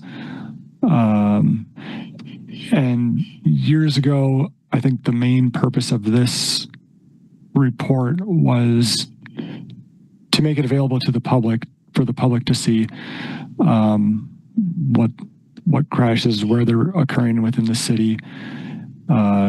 It started out as these are the most hazardous intersections in the city for the public to be aware of. It's still kind of that. We do go through the top crash locations with the diagrams. And this is mostly for the public's information. But with City and this software that we're now using, we have much more capability in analyzing crashes, reporting out crashes in different ways, looking at crash factors. And our goal is to make a public-facing web page from that software. So I think we'll still publish this crash facts annually, but we also are looking at that goal of making that available to the public for anyone to use, to be able to look at crashes in a more user-friendly way. You know, it's similar to the community maps within the TOPS lab, but just with a lot more capabilities for reporting out, looking at different factors. So, yeah. Yeah, that would be super great because, yeah, I mean, I don't think the public is going to make a whole lot of use with this, like, 44-page PDF. But I think what you're describing, that seems very, very helpful. Where, like, street reconstruction comes up, people have safety concerns, and you can actually look at the types of crashes at a specific intersection. So I think I look forward to seeing that. That's really great. Thank you. Mm-hmm. Thanks, Harold. Other comments or questions for Tom? It's a lot of information, but clearly important information for us to have to do that analysis, Tom. And that's in the separate Vision Zero progress report. Other comments or questions? If people have additional comments or questions, Tom, they can just email you, right? Yeah, yep. And we'll have this, so right now on our webpage, we've got the 2021 crash facts, and we'll be adding this soon, probably this week. Okay, great. So it'll be available for people there. And if you look through and see any additional questions that you have, just send Tom an email. Anything else before we move on? Thanks so much, Tom. Yep, thank you. Okay, next on the agenda is an update from the Transportation Commission Appeal Subcommittee. DeMonte Riddle appealed the denial of his application for the taxi permit. And in this particular case, the TC Appeal Subcommittee, which consisted of Denise Jess, Bill Bremer, and myself, we voted unanimously to reverse the denial based on the presentations by Mr. Riddle and Captain Worley. And Captain Worley actually, in this particular case, provided some great coaching advice, which I thought was super helpful in this particular hearing. So that was the result. And Denise is here, Bill's not here. Does anybody have any questions for me? It's a very rewarding experience because the police captain who comes they've said this on many occasions, they have data and they make decisions based on that data, but they don't have the opportunity to hear the backstory and talk to the individuals. So they have said on several occasions that it's very helpful to have this appeal process in place. So we occasionally do reverse the decisions based on that additional information. So the appeal process is working, in my opinion. So anybody have any questions? And thanks to Denise and Bill, we've had 2 hearings just in the past month. So thanks for that additional time that you've spent. Next, we have updates from anybody who serves on the other boards, committees, or commissions. Anybody have any updates this evening?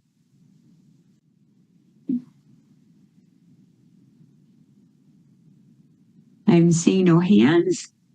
I don't have any announcements. In terms of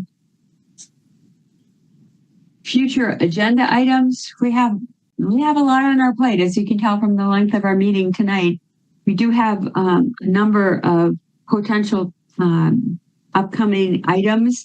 If in fact the Regent Street roadway geometry as proposed move forward, we would need to have a hearing to remove the RP3 parking on Mill Street. So we'll see where that goes. Safe Streets Madison projects are slated for the 6/17 meeting. Update on the Perry Street connection study. We have a few projects coming to us for review. The second phase of John Nolan Drive, Moreland Road Path, and the Westtown Path Phase 2 as well. It's possible we may have a update on, a review of Metro's route/service report card, but that may get delayed. We also have the update to the TC handbook and the annual work plan, but that's taking a bit of time, so that I'm working on it personally. That may or may not be quite ready yet. We'll see how that goes. So I need feedback from a lot of people once I get that finished. And we still need to work on No Red on Red, which may likely get pushed off to a future meeting. But one thing we do need to do at the next meeting is elect a chair and a vice chair going forward. So please be thinking about that, because under the city's ordinance, we have to hold that election before the end of June. So we'll be looking to do that at the next meeting. So thanks everybody for, I'm so sorry. Anybody have any other potential agenda items you would like to add to the list?